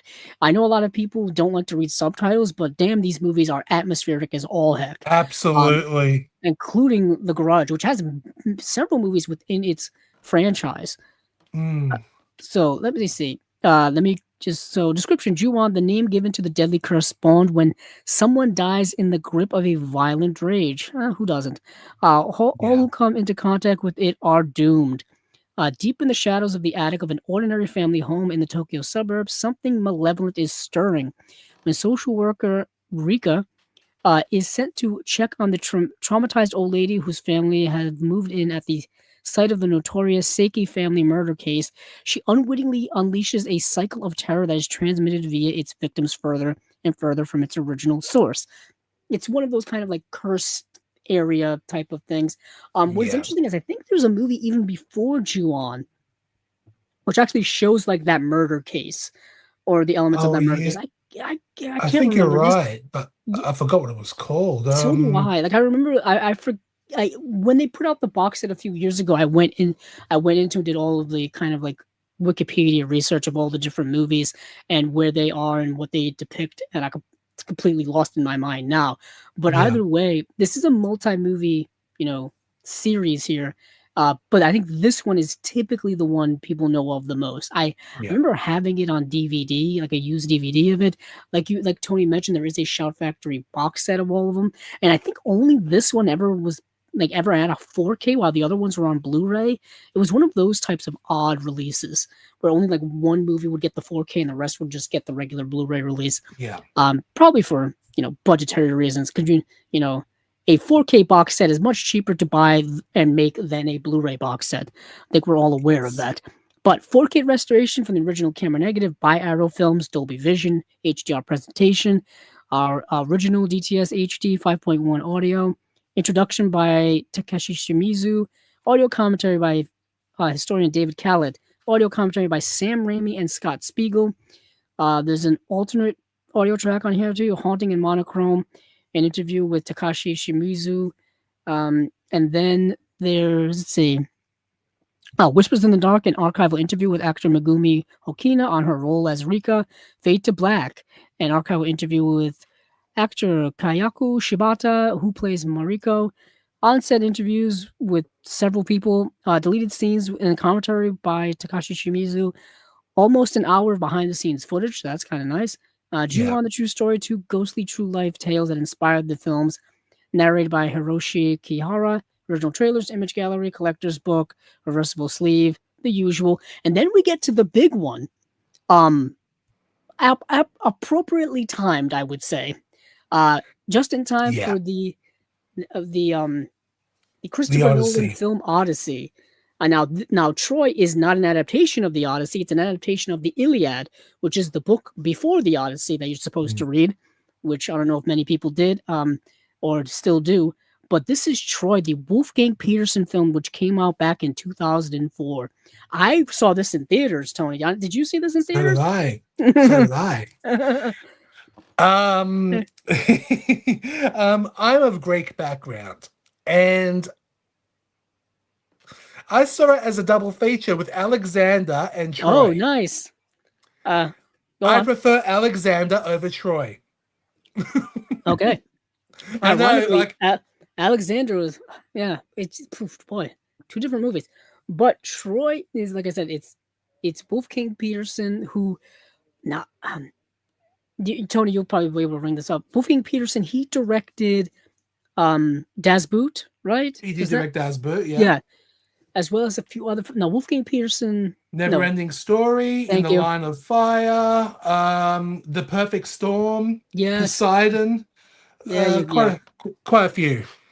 I usually the reason why I'm glad you're here and you're glad you're mentioning them is because for some reason, don't ask me why, I always get Peter Weir and Wolfgang Petersen confused. I get you, because of the names, I guess. One first name Peter, the other one last name Petersen. Completely different directors from completely different parts of the world making completely different movies. So when Troy came out, I was a sophomore in high school. I was almost 17 years old because it came out at least here in the States, it came out in May of 2004. Oh, yeah. And which was a long time ago for a lot of us. It's only 2 years ago. And this movie is getting a bit of a reevaluation recently. I don't know if people have been on the internet. People have gotten a little fuzzy in the head because this movie wasn't like a monstrous, beloved movie when it came out. No, it wasn't. It wasn't. I It was remember. criticized pretty heavily by everyone who went to see it. Oh well, let's just say this, but I'll just quickly say this because I saw it as a double feature with Alexander and Troy, but yeah, I know a lot of the Greek people in the world who always criticize because it's not historically accurate. Right. I'm one of those Greek people who doesn't care. The main thing is, you're entertained by the freaking movie. That's all that matters. But look, okay. Historical accuracy, okay, that's okay. Okay, I get it. But like even now, I know people, including Greek people, are criticizing Lupita Nyong'o's casting as Helen of Troy in the Odyssey because she's I don't want to sound really bad here, like she's a black woman and Helen of Troy is a white woman. Who cares? That's how I see it. Yeah, who cares? Yeah. Her casting is not even confirmed that she is indeed Helen of Troy. That's true. Yet. That is true. And also, I mean, if you're going to open up that can, then you have to criticize all of the casting for the Odyssey because none of it is accurate at all. Not only is it not accurate, but I don't think people realize that the Iliad and the Odyssey are mythic tales. They're not not historical tales. No, they're mythic. Absolutely, they're based on myths in the stories themselves. Like there's these are fantasy stories. They're fantasy. Yeah. There's gods, there's creatures, there's quests, there's all kinds of these mythic figures and whatnot. It's odd to me when it comes to historical accuracy, especially in movie adaptations. Like a lot of people on the internet, I don't want to go on a huge rant, they're acting like this is like a first time thing. like this is the first movie ever that's going to be historically inaccurate. And I'm like, that's not the case. Come on. Come on, John Wayne as Genghis Khan. That's historically accurate. Good for decades upon decades, whether it be There's the historical inaccuracies in movies ever. Through decades. There's been you're right. No accuracy throughout the decades of movies. Yeah, when Alexander came out, which is literally nearly the same time as Troy, that got heavily criticized by the Greek community. It was nearly banned in Greece because of its homosexual themes in the film. And I thought, who cares? It's life, you know. Ironically, that's the most historically accurate part of that. That's true because Alexander the Olympic Games that were first started in 776 BC, only men were allowed to participate. There were no women allowed to participate in the Olympic Games back in 776 BC, or I'm pretty sure it's one of those days. I could be wrong, but come on. It's basically I can understand maybe the criticisms of Alexander because it is based on a true person who was part of history, did live during historical events and historical times. I kind of understand it. That part of it that you just mentioned, that's historically, if anything, that part's historically accurate when it comes to Alexander the Great. Alexander the Great historically had relationships with both men and women. Happy Pride Month to everybody listening. I mean, absolutely, Happy Pride Month. Since the dawn of time. I mean, this isn't new stuff here. I mean, come on. It is honestly just, it's ridiculous to me what people think that's historically inaccurate and casting and all that. Okay. All right. Colin Farrell, an Irishman playing a Greek who has an Irish accent. Big deal. Get over it. And there's more. There are more aspects to a movie than I think those things. Yeah, of course. Things that, destroy your ability to watch the movie or critique the movie or analyze the movie, enjoy the movie. I think you have other priorities that are prohibiting you from like with Troy. Okay, with Troy, this look. I'm not a huge fan of Troy. I am being honest, but but I do prefer the director's cut over the theatrical because which is yes. Now, let me get back to actually what's in this release. That's a good segue to see if they actually have both cuts in here. So, for those of you who don't know, when Helen, it's the Iliad. So, Helen of Troy is, I think, I'm just gonna read it because it's easier that way. Yeah, when Helen of Sparta, though married, elopes with the Trojan prince Paris, portrayed by, first of all, Diane Kruger, Orlando Bloom. These are names that people will recognize, and flees to Troy. They're followed by the war of unimaginable proportions. Helen's husband, Menelaus, portrayed by Brendan Gleeson, summons a united army of Greece led by the arrogant Agamemnon, portrayed by Brian Cox. These names here are unbelievable. Great And driven cast. forward by the bold and courageous Achilles, portrayed by none other than Brad Pitt, who was in his peak physical form in this movie. You can definitely say that. As the armies of Greece and Troy clash, so do their greatest champions, Achilles and Hector. Hector portrayed by Eric Bana, in a conflict that brings devastation in both kingdoms.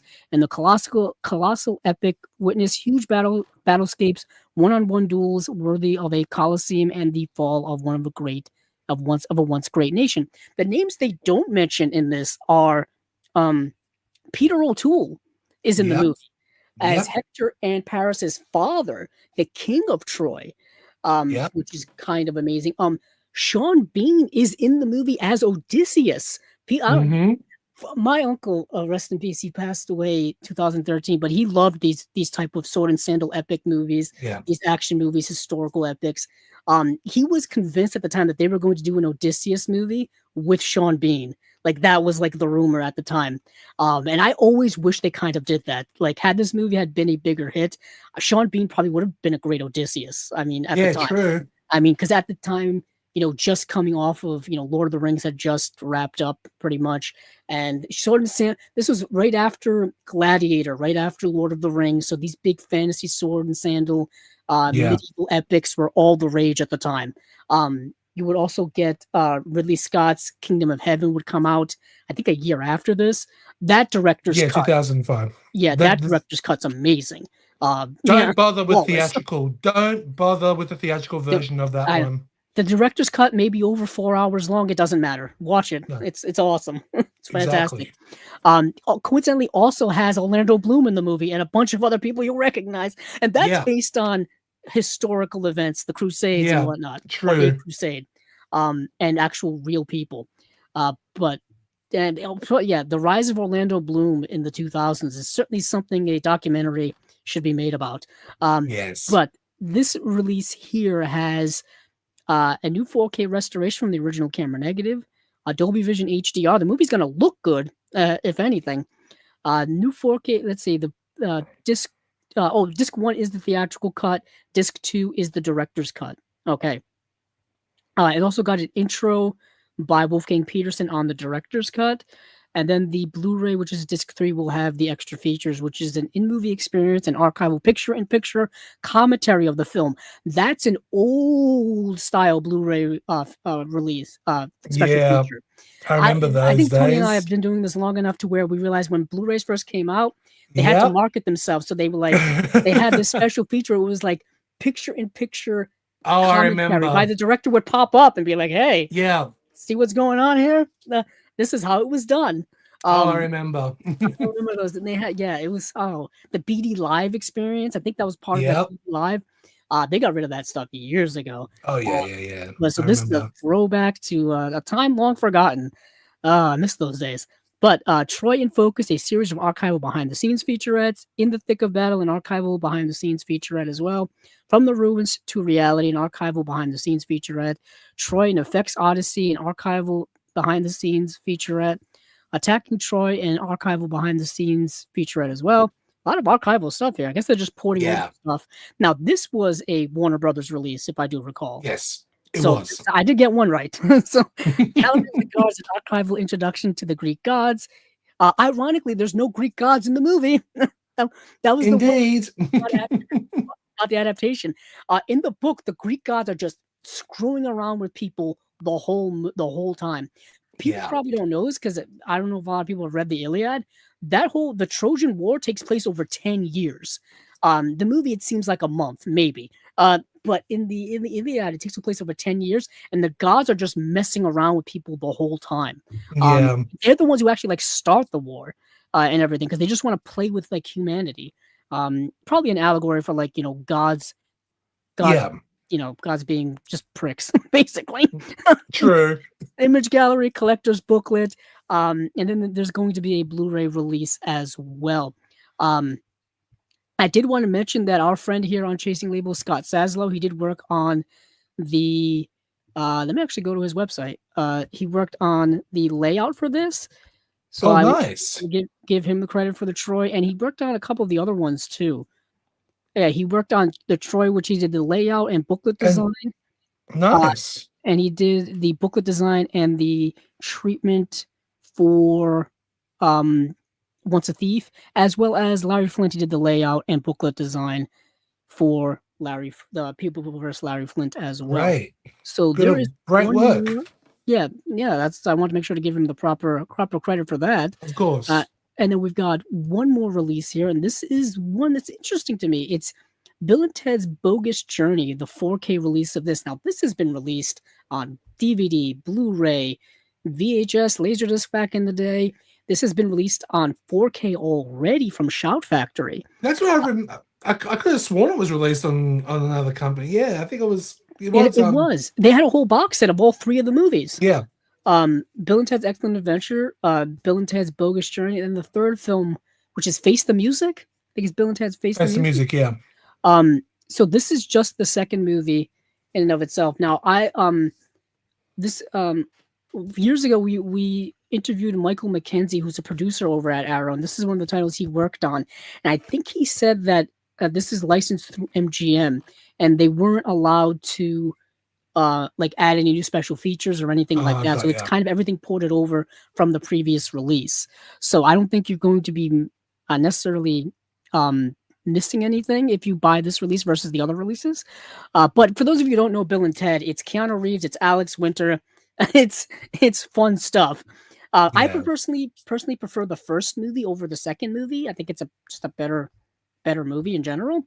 I think everybody does, actually. Yeah.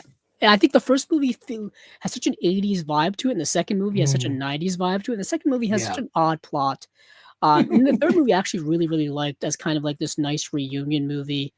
So did I. I really enjoyed the third one. And it took decades upon decades for that to happen. They talked about making a third movie in the Bill and Ted series forever, and it just finally came to fruition a few years ago. But description: in 1991, Peter Hewlett kicked things into a whole new dimension with Bill and Ted's Bogus Journey, a sequel that trades time travel hijinks for a wildly inventive trip through the afterlife. Reuniting Keanu Reeves and Alex Winter as the dim but destined heroes, the bodacious blockbuster pushes the series into darker, weirder, and even more excellent territory. When evil robot doubles of Bill and Ted are sent back to ruin their future, a little Terminator plot there, the real dudes find themselves facing untimely demise. Cast into the beyond, they must outwit death himself, navigate heaven, hell, and everything in between, and find a way back to save their babes and get back in time for the Battle of the Bands. What a crazy plot. But the special features, Dolby Vision HDR presentation of the film, original stereo audio. You also have the optional 5.1 DTS Master Audio, DTS HD Master Audio track, audio commentary with Alex Winter, producer Scoot Noof, audio commentary with co-writer and co-producer Chris Matheson and Ed Solomon. Bill and Ted Go to Hell, a 2016 retrospective documentary. The Most Triumphant Making of, a 2005 retrospective making of featurette. And then it says Score, a 2005 interview with guitarist Steve Vai, air guitar tutorial, vintage behind the scenes EPK from 1991, the linguistic style of Bill and Ted, a 2005 decoding our heroes' distinctive verbal quirks, theatrical trailer, image gallery, reversible sleeve, and collector's booklet featuring original production notes. And yeah, I'm surprised they didn't go with the first movie first to put it out. Perhaps this one was just an easier release for them to do. Hopefully they do release 1 and 3 just to complete them all, just because I would hate to have like 1 hour release of just one movie in a franchise and not the others. It would drive my OCD absolutely crazy. Well, it could be a rights issue from the labels as well. So that's also true too. That's also true. But lastly, and sorry, actually, this is not even lastly. I keep saying it. So we have 2 more. Okay. There were 9 of these. Identity, which is the who directed Identity? James Mangold. James Mangold, thank you. That's why Tony's here. You have a quick mind. So this movie is interesting. Sorry, John Cusack. Before reinventing both the racing film with Ford v Ferrari and the superhero blockbuster with Logan, filmmaker James Mangold directed Identity, a high-concept thriller that fuses Agatha Christie-style mystery with nerve-shredding psychological horror. When a torrential downpour strands 10 strangers at a remote Nevada motel, tensions soon fray to breaking point. Among the reluctant guests are limo driver John Cusack, a washed-up actress in Rebecca De Mornay, a troubled cop in Ray Liotta, who's transporting a violent criminal, and grieving couple, which is John C. Reilly and Amanda Pete. No, John C. McKinley, sorry, and Amanda Pete. But as the guests are picked off one by one, it becomes clear there's no random gathering. This is no random gathering. So it's kind of a mystery wrapped in a bit of a twistiness in there. I won't give it away. I don't know. Have you seen the movie Identity? I have. I have seen it. So you know the twist I'm talking about, so I don't want to give it away. I do. I'm not saying a word either, but I do know. Yeah. I don't want to say anything about it. But it's a movie that's really not a lot of people talk about. And it's a James Mangold film. This was before really James Mangold became like what we know of him today. I mean, he's done an Indiana Jones film already. But I think before this he had done Copland and Kate and Copland, Leopold. Girl Interrupted. Did he do Kate and Leopold? Yes, he did do Kate and Leopold. Yes, I think he did that after this one. Okay, I think Kate and Leopold came out in 2005. If memory serves. Oh yeah, I think you're right. Yeah, so it's after this. Copland is pretty underrated. Girl Interrupted, very underrated. Girl Interrupted is great. That's another adaptation of a book. Girl Interrupted, I think, finally got a Blu-ray release directly from Sony. It's still quite expensive. That took forever to come out. Yeah, it did. I was thinking a Blu-ray, a boutique label was going to put that out. So yeah, in 2021, in 2021, Sony Pictures put it out, and directly from them. That's very odd. I feel like that would have been ripe for a boutique label. Anybody? Oh yeah, definitely. It is. It's long overdue. It's long overdue. Yeah, it's long overdue. That was a movie that definitely put some of those actresses on the map. Maybe not on the map, but certainly what they're known. Some of them are known for. Even though Winona Ryder was already well known by that point.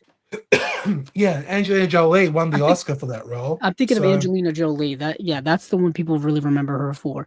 But let's see. This has Dolby Vision HDR presentation of the movie. It's got the audio. It's got the subtitles. It's got 2 archival commentaries. One by the director, James Mangold, and one by the writer, Michael Cooney. I Met a Man That Wasn't There, a brand new interview with actor Pruitt Taylor Vince, who just played Pa Kent in the Superman movie. Producing Identity, a brand new interview with producer Kathy Conrad.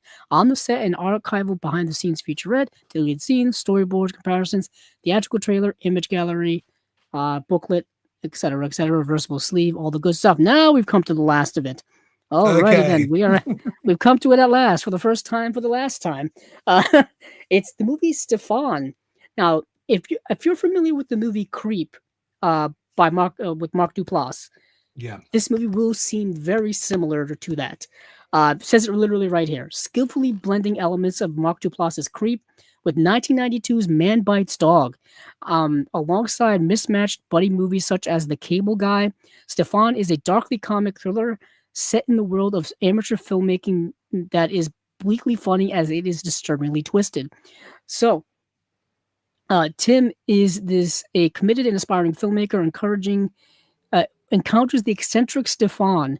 It seems like a match made in heaven. Well, kind of. So this guy Tim, he's just making this movie with like his friends, like in a park, right? Like he's just making like a short film, and this eccentric guy just comes up and says, "Hey, do you want some explosions in your movies? I can do that for you."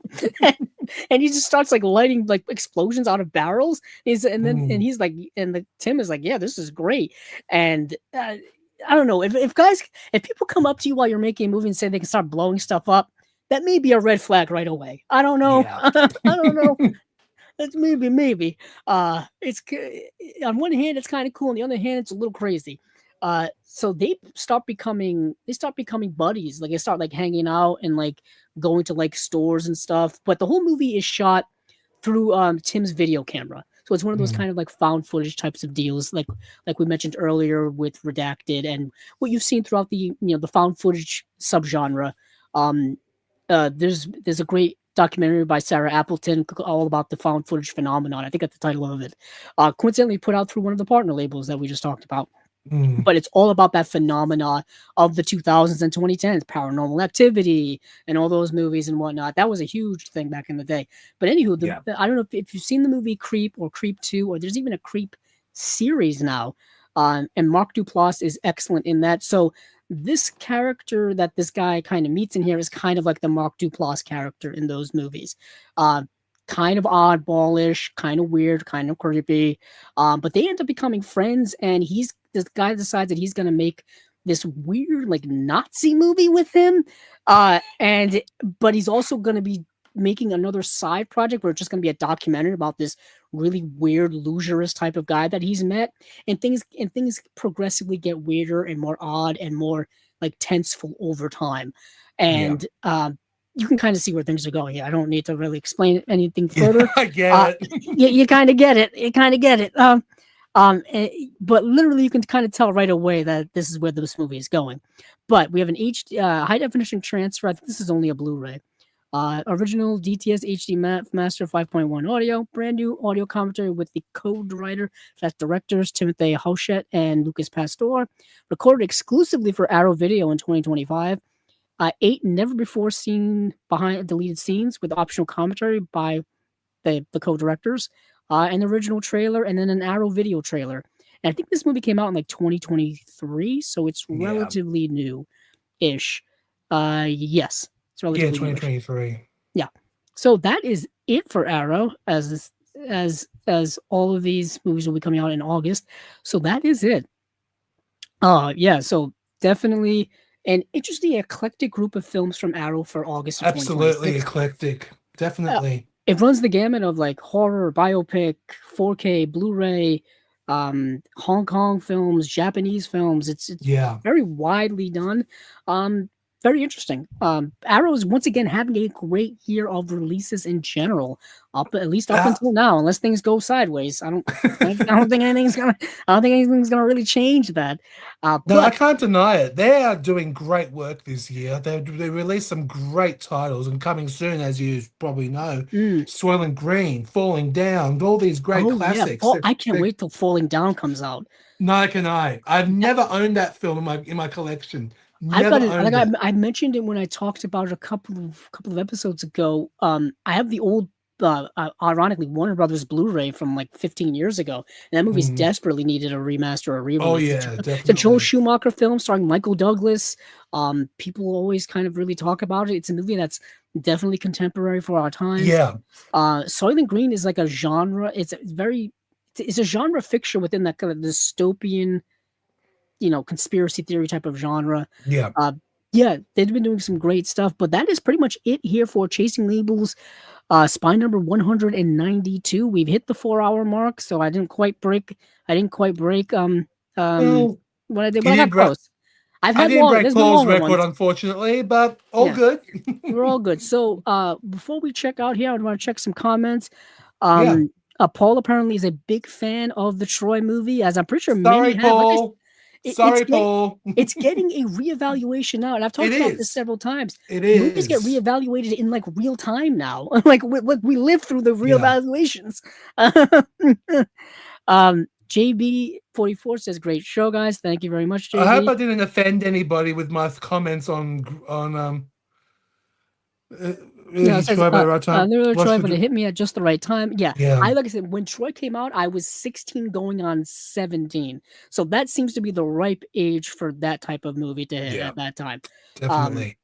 It really does. But let me see some earlier comments here. Acres of Movies checked in a little earlier here and said, best commentary of the year so far. That's really tough. I always lead to anything that Arrow does commentary wise is usually very good. That is a tough one. That is a tough one. I would have to go and look at a lot of the stuff that's come out, and even stuff that hasn't come out yet. You're not quite sure yet, but anything that Arrow's done so far, it reminds me, I do want to get Inner Space, which is the Joe Dante film. I have to get that Arrow release too. I've been wanting to get it for months. That just looked like a really great re-release of a movie. Joe Dante does really good stuff. I've got it, but I didn't get a chance to look at it yet, so I'm gonna catch up on that. let's see what else I have. So best acting of the year so far. That's also really tough. There hasn't been anything that's truly blown me away yet. In terms of new movies, I don't know if you've been keeping up with new movies, Tony, but I've been trying in between the Chasing Labels episodes. It's Nothing's hard truly because blown me as I away. mentioned earlier in the Yeah, episode, how we were the release discussing, schedule is different there. Yeah, yeah, release schedules are different, and also watching new movies with an audience now, it's really annoying. It yeah, really irritates me. But I'm pretty sure I could have sworn I could have seen something. I could say a great acting performance of this year, but I hate to say it, but I can't think of any. There's just so many. I yeah. know. That's very true. And also, I mean, a lot of the movies that are going to be kind of heralded as like the critic darlings of the year haven't even come out yet, and they won't come out till later next year. You know, all the Mhm. movies that just premiered at Cannes Film Festival last month, those movies are going to get released, over the next several months, and that's when the Yeah. real like the heavy hitters hit with the acting performances and stuff. So that's when things will kind of shake out. But Yes, uh, indeed. one more comment here is Paul still holds the record. I feel honored to be one of the record You holders for do. this for the stream leg. You are indeed. So with that being said, let me just we'll check out here. Thank you, of course, Tony, for coming on here. We Thank you will. for the invite, Andrew. Oh, Really no means the problem. world. It's always good to have you. Always good to talk with you about movies and releases and all this good stuff. Check in on you and see what you've been up to down there. And for anyone interested in any of the other things that have been going on Chasing Labels, like I mentioned earlier, I will be having another episode of the Unwatched Pile this weekend. There was another one recently as well. There was another episode of Movies Down Memory Lane. This Mm. month we will be doing another Criterion collection review. This past month we did the reviews of Sentimental Value, as well as Stray Dog, the Kira Kurosawa film, which just got a recent release. What June will hold, we shall see. Hopefully it will be John Waters. Oh, I can't I wait. hope so. Um, but if it's not, we'll of course still review it anyway. But thank you all for checking out all the stuff we do here. You can hear this, the audio of this on Apple Podcasts as well as Google, Spotify. There's an audio version of it here on YouTube as well.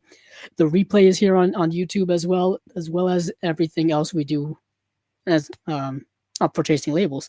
So thank you all for watching. Thank you all for listening. And hey, Thank you. keep on watching those movies. I know I will. Same here.